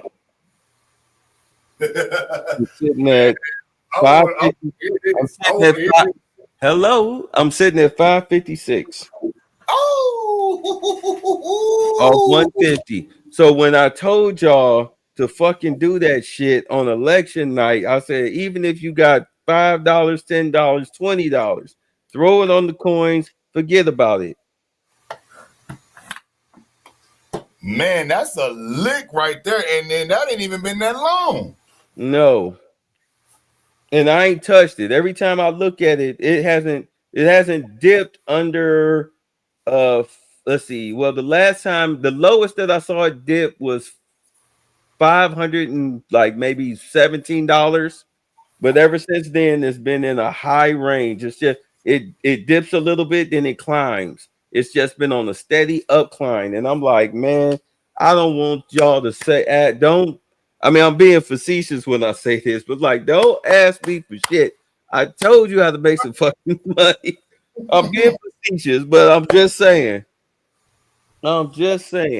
Like, don't sit up here and say, don't let nobody tell you nothing, that you ain't got no avenues or how to, make some extra coins, put some, gas in the car, food on the table, take yourself out to something to eat or whatever, or just sit on it for emergency. Don't say I didn't tell you. No, bro, I'm with you, fam. I seen when Bitcoin went up to 84, hell, I was finna hey, look here, bro. I was finna get ready and bring my Bitcoin machine out because now I'm actually in profit now. because it's cold in Texas again. Well, not cold. I mean, it's not 100 degrees. And I might, and then the power bill goes down. So I might actually be profitable again in mining. And if Trump gets in and goes and we drill, baby, drill, I get my light bill back down to $50 a month. Shit, $84,000 Bitcoin. Shit, You're not gonna have a choice because of Biden fucking everything up with all of these African countries or whatnot. You've been kicked out of Africa. You've been kicked out of a lot of the countries in the Middle East. So you have no choice but to drill, baby, drill. Most likely for lithium and uranium. All right, you can always make that deal or steal the oil from Venezuela, not a problem. But lithium and uranium is where they're going to do the most of the drilling because a lot of today's technology, especially these batteries for these EVs and everything, they need lithium. Need it. Yeah, they gotta have it. And then if they're gonna go to more EVs, you're not going to need less lithium. You're going to need exponentially more. Right, because Elon is going to get a government contract, and he's going to potentially, hopefully, find a way to make a more cost-effective car. You know what I'm saying? Because they've been trying to perfect the battery for the minute. They now have these driverless trucks, these AI trucks that take the double battery. Them fuckers can damn near go across country. Well, you got lithium ion, you got lithium phosphate, and you have lithium polymer. Lithium polymer is per weight way better. Lithium phosphate does not blow up when hit or when exposed to water. So, but it's a little less energy dense, but it is more safer as far as it doesn't blow up like the other ones. So, hey, if he can get access and we get a good deal, see, that's what you want. You want people that's in charge of government that run successful businesses. Why would I not want a nigga who is the richest motherfucker on the damn planet from selling shit and another motherfucker who runs businesses that is successful running my shit versus a bitch who can't even take $1 billion and stay above the damn balance sheet? Why would I want her running something? Misogyny. Racism. You're a misogynist. It's racism. You're a misogynist. Misogynist. Okay. If I gave you $1 billion, think about it. If you got $1 billion, you just said you put $50 in and you at 517 right now, right? I put 150 in. 150, you at 517. Did I say 517? I'm sorry, I'm loopy as shit. It's 3 o'clock in the fucking morning.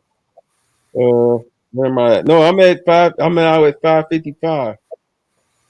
So if Kamala would have just not gave all that money to Beyonce, shit, and followed your path. Bitcoin, Ethereum, and Litecoin are the 3 that they give you on Venmo. Like I said, I put $50 each on the 3. Man, that's a hell of a come up, man. Let me know how that shit turns out. I've heard XRP is making some moves as well. So I've been seeing that crypto market explode, man. Dude, hey, man. You don't have $15? You don't have $15? Is that what you're telling me? I got some stuff on my Bitcoin, but I ain't been messing with it because it went to 84. I was gonna cash it out back in the gap, but I said, nah, I predicted that it would go up. I didn't think it would go up to $84,000. That's the highest it's ever been. Fine. Look, fine $15. Put $5 each on this shit. Everybody has a Venmo account. Put $5 each on it, and then just forget about it. Check it once a week. Check it once a week. I mean, I'm not trying to, like money shame y'all or anything like that. But my whole thing is like, look, if you cannot if you can go a week without paying your own sin tax, a 6-pack of beer, a thing of weed, whatever little pleasure that you do that helps you get through the week. If you can and I'm not talking about you, I'm speaking in general. If you can muster the willpower to go without that shit, you know what I'm saying? You ain't got to eat out at Popeyes every day or whatnot. Yeah, everybody knows it's, I'm speaking in general, it's cheaper to take your ass to a Kroger or an Aldi's, whatever you can afford, buy your ass a pack of fucking chicken and some vegetables, 2 cans of vegetables, 3 can whatever, cook that shit up for the week. You good, get you some bread, some mayo, make some cheese, make you some sandwiches, eat that shit for the week. Save your Save your fucking money. Save your fucking money. Use at least $15 to throw it on some investments, especially these coins, because they keep going. The profit margin keeps rising. I'm not looking at a loss. You know what I'm saying? It's at 555 off 150. It was less than that when I was outside playing football with the kids. You understand what I'm saying? So it's like, why? You're literally watching it going up. You're literally watching it. I'm literally watching. When I check my phone, I'll be like, you know what? Let me see what just because I'm fascinated at watching it grow. It's been growing since I've been doing it, so I check it at least once a day, if not 3 times a day. But if you can do that for your own self, $15 on a Monday. Next thing you know, come Sunday, that $15 then turned to like 150. You know what I'm saying? What the fuck? Like, yo, shit, let me take 50 out. Let me treat myself. 75, whatever. And leave the rest of that shit in there and just, hey, look, I'm never gonna take out more than this much as far as like for my own personal spending or whatever, but I'm gonna keep it this gonna be my emergency money. Am I making sense? You know what? Now, am I making sense? You're making perfect sense, because what I noticed was when I first started mining, when I got a decent mining machine, what I noticed when Trump was in office, as inflation rose, I could look at Bitcoin, and as the dollar was devalued in inflation, I would see as a market in the market, I would see Bitcoin, not all the time, but most of the time, is going to rise based on the dollar deflating and inflating, excuse me. And now once Biden got in, it was like crazy talk. And as soon, Trump ain't even in office yet. And look at this shit. Look at it. He ain't even been sworn in yet. Can you imagine? And he went to the Bitcoin conference and he's talking about putting some money in the Bitcoin, which is just going to inflate it even more. Good. Or they already got USDC coin, which is a Fed coin. Yeah, but who the fuck is using it?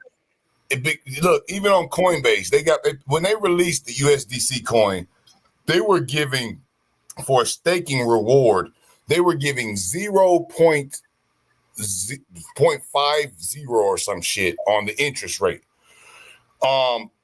Algorand was getting 7%, and it was steady. And I said, well, who would be a damn fool? Because it's supposed to be a stable coin, right? Because it's $1, right?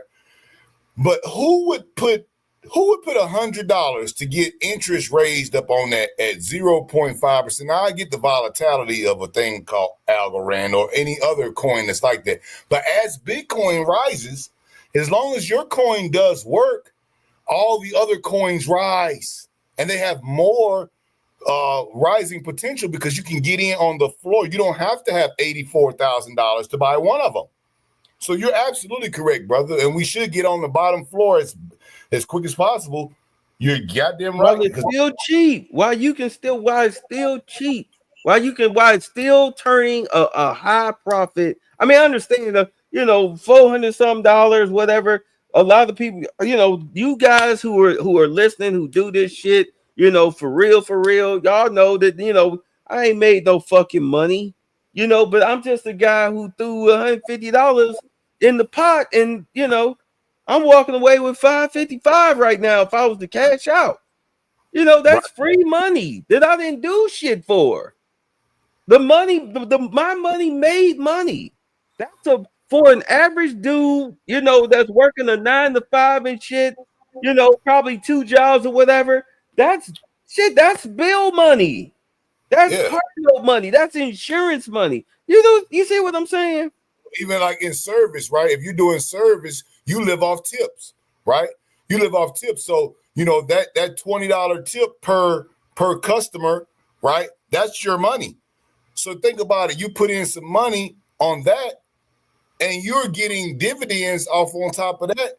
You get more than the tips that you was getting just because you invested that same $20 you got in the tips.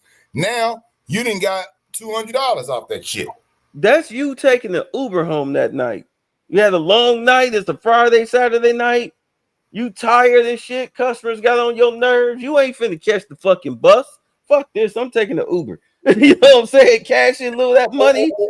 Get the Uber app. Get the fuck on out of here. Stop at the liquor store. Get you a bottle. Yo, look, even that Friday, funny you said the liquor store, even that Friday, right? When we're gonna go to the bar, we go shoot a game, pool, go chop it up with some females and shit like that.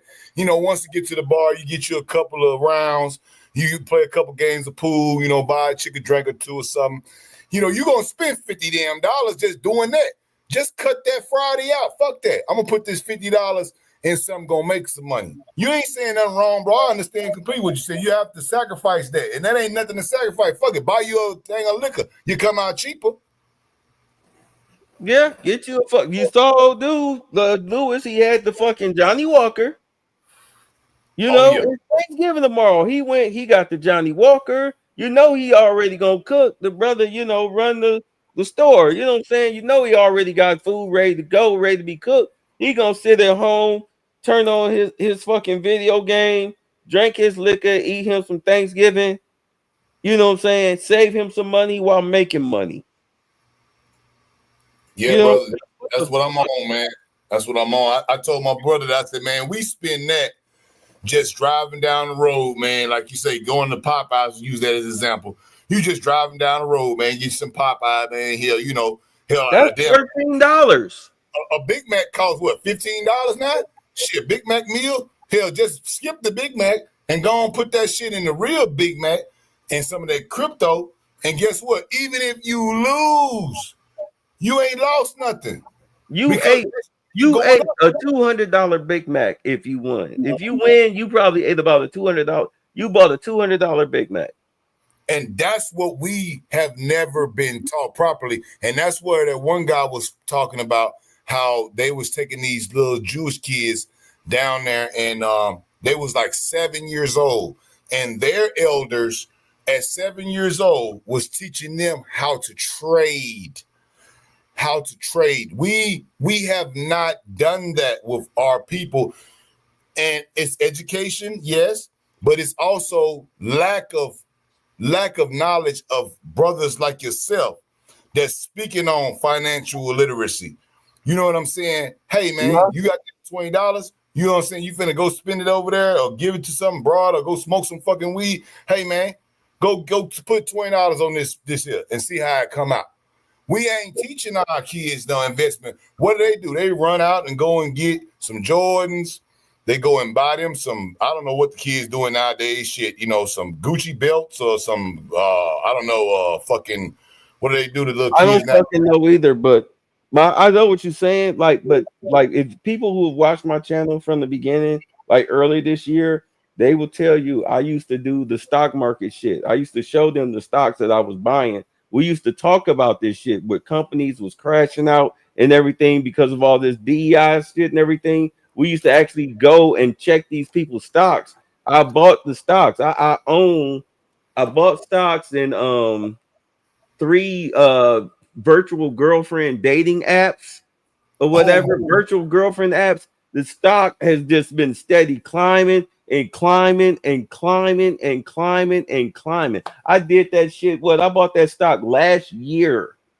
it was like, I think they was averaging about $25 a share. I bought 4 shares each of all of them, and it's been turning me nothing but a fucking profit. I mean, I had to stop though, because I think I bored the shit out of people. I think I for some reason, when it comes to black males, black men, and money, they get bored. They get turned off. They would rather you talk about these silly bitches than talk about you putting money in their fucking pocket. So that way you ain't concerned about these silly bitches, because Right. they're out of your league. They're not even, you don't even look at them. You look at them and laugh because you know you can buy this hoe for $200, but why would you want to? She's a waste of money. Waste. You know That's what you the can do with $200. that's the number one thing that happens when you start making, when your money start making money. You don't want to, if unless you're addicted to materialism, but you don't want to waste it. You don't want to waste it. If you think of your responsibilities and accountability of self financially first, you ain't buying the fucking latest Nikes. You could give a fuck about an iPhone, whatever. Why the fuck would you pay damn near $2,000 for a goddamn phone that they purposely destroy when the new model comes out next year, less than a year, 8 months later? They purposely send you an update to your own phone to fuck it up. I mean, this is a known fact. Meanwhile, you arguing with motherfuckers like a bitch about you got an Android, I got an iPhone. Motherfucker, it do the same thing we doing. What you trying to do? You trying to take a picture, a video, and post online. Why the fuck do you need to spend $2,000 on a fucking phone to do that? I had that argument with a good friend of mine, and he was like, "Oh, you got that Android, man. You don't understand, man. You got to have the iPhone." I said, "Man, let me tell you something." I said, "Man, what can your iPhone do that my Android can't do?" He said, "Man, FaceTime." I said, "Well, I can do Duo. I can video chat with whoever I want." But who gives a shit? Look, I'm like, look, bro, that shit don't matter. All I need to do is be able to receive calls, text, browse the internet. And does the Cash App work? So when you get an iPhone, when I get $100 sent to my fucking Cash App on Android, does iPhone, when you get that same $100, does iPhone give you $150? If the answer is no, why in the fuck would I need to buy it? I don't give a fuck about that bullshit. Why would I spend $1,000? I spend $1,000 on a computer. I'm gonna go buy me a badass motherfucking video card to go and mine some Bitcoin at 84,000. If I'm gonna spend $1,000 on, I would never spend on a phone because I ain't gonna do nothing but break the motherfucker. I ain't gonna do nothing but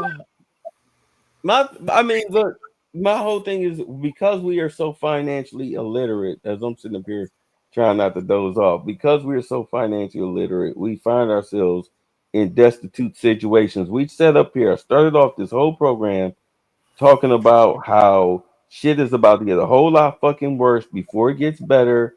And as black men, you need to be prepared for this shit because your ass might wind up losing your jobs or whatever. You have no fucking idea. We still under the threat of World War III. You got less than 50 days, 54 days.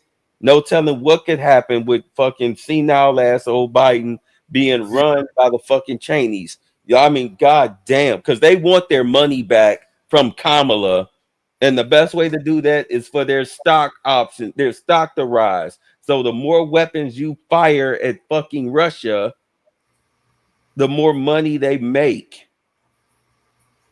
So I mean, you're at a point right now. You're at a very precarious point as a black man right now because I mean, you are literally by yourself. Nobody's going to fucking save you. You have to save yourself, and ain't nothing worse than being poor and destitute during tough times. You will starve to death. It's gonna make or break you. Gonna make or break you right there. You know what I'm saying? And I'm gonna tell you straight up, brother. You ain't lying because guess what? I just almost got a pink slip today because they so scared of what Trump gonna do, and my business is ran by B-Dubs that they talking about furloughing everybody for the new year. Can you believe it? Yes. So you, bro, trust me, you're not falling on deaf ears over here, bro. I'm in the struggle. If I was you, I would check the temperature of the people in charge at your job to see which way they swing as far as like politically. And if it's not in your favor, don't say shit. Oh, I ain't said it. Don't even say you. Yeah, don't say shit. Don't even say you voted independent. Don't say shit. Just be like, hey, well, we'll just see what happens. That's the best response to give these motherfuckers, because let me tell you right now, they are whining, crying. They are trying to initiate their last bestial of cancel culture and everything. Now is the time to move in silence and with strength. Let me get the fuck out of here. All right, bro, man. Hey, man, good talking to you. Like I said, bro, hey, I see you coming up, man. Hey, look here, man. I'm just hoping I can catch a win this week, man. But them picks you put in, bro, I'm dead serious. You got me on the pod, nigga. I said it. If this 500 come through, you got 100 coming on Cash App, man. You can put that all on the damn Bitcoin, man. We do what you do with it. Yeah, because that's exactly where it's gonna go. All right. Let me get out of here. All right, y'all. I'll see y'all later. A brother is tired. A brother is tired. Man, have a good Thanksgiving, man. Charles, man, I don't know if you sleep over there, man. Have a good Thanksgiving, man. I'm gonna cook my turkey up, man, enjoy my time. And let's see it. Hey, man, let's see what these damn Cowboys gonna do or they ain't gonna do. All right, fellas. Peace out. I'm not Captain Saberho. No, real talk. I'm not Captain Saberho. Yeah, no. Look, I'm not like this in the slightest. I'm attracted to intelligent chicks to think righteous.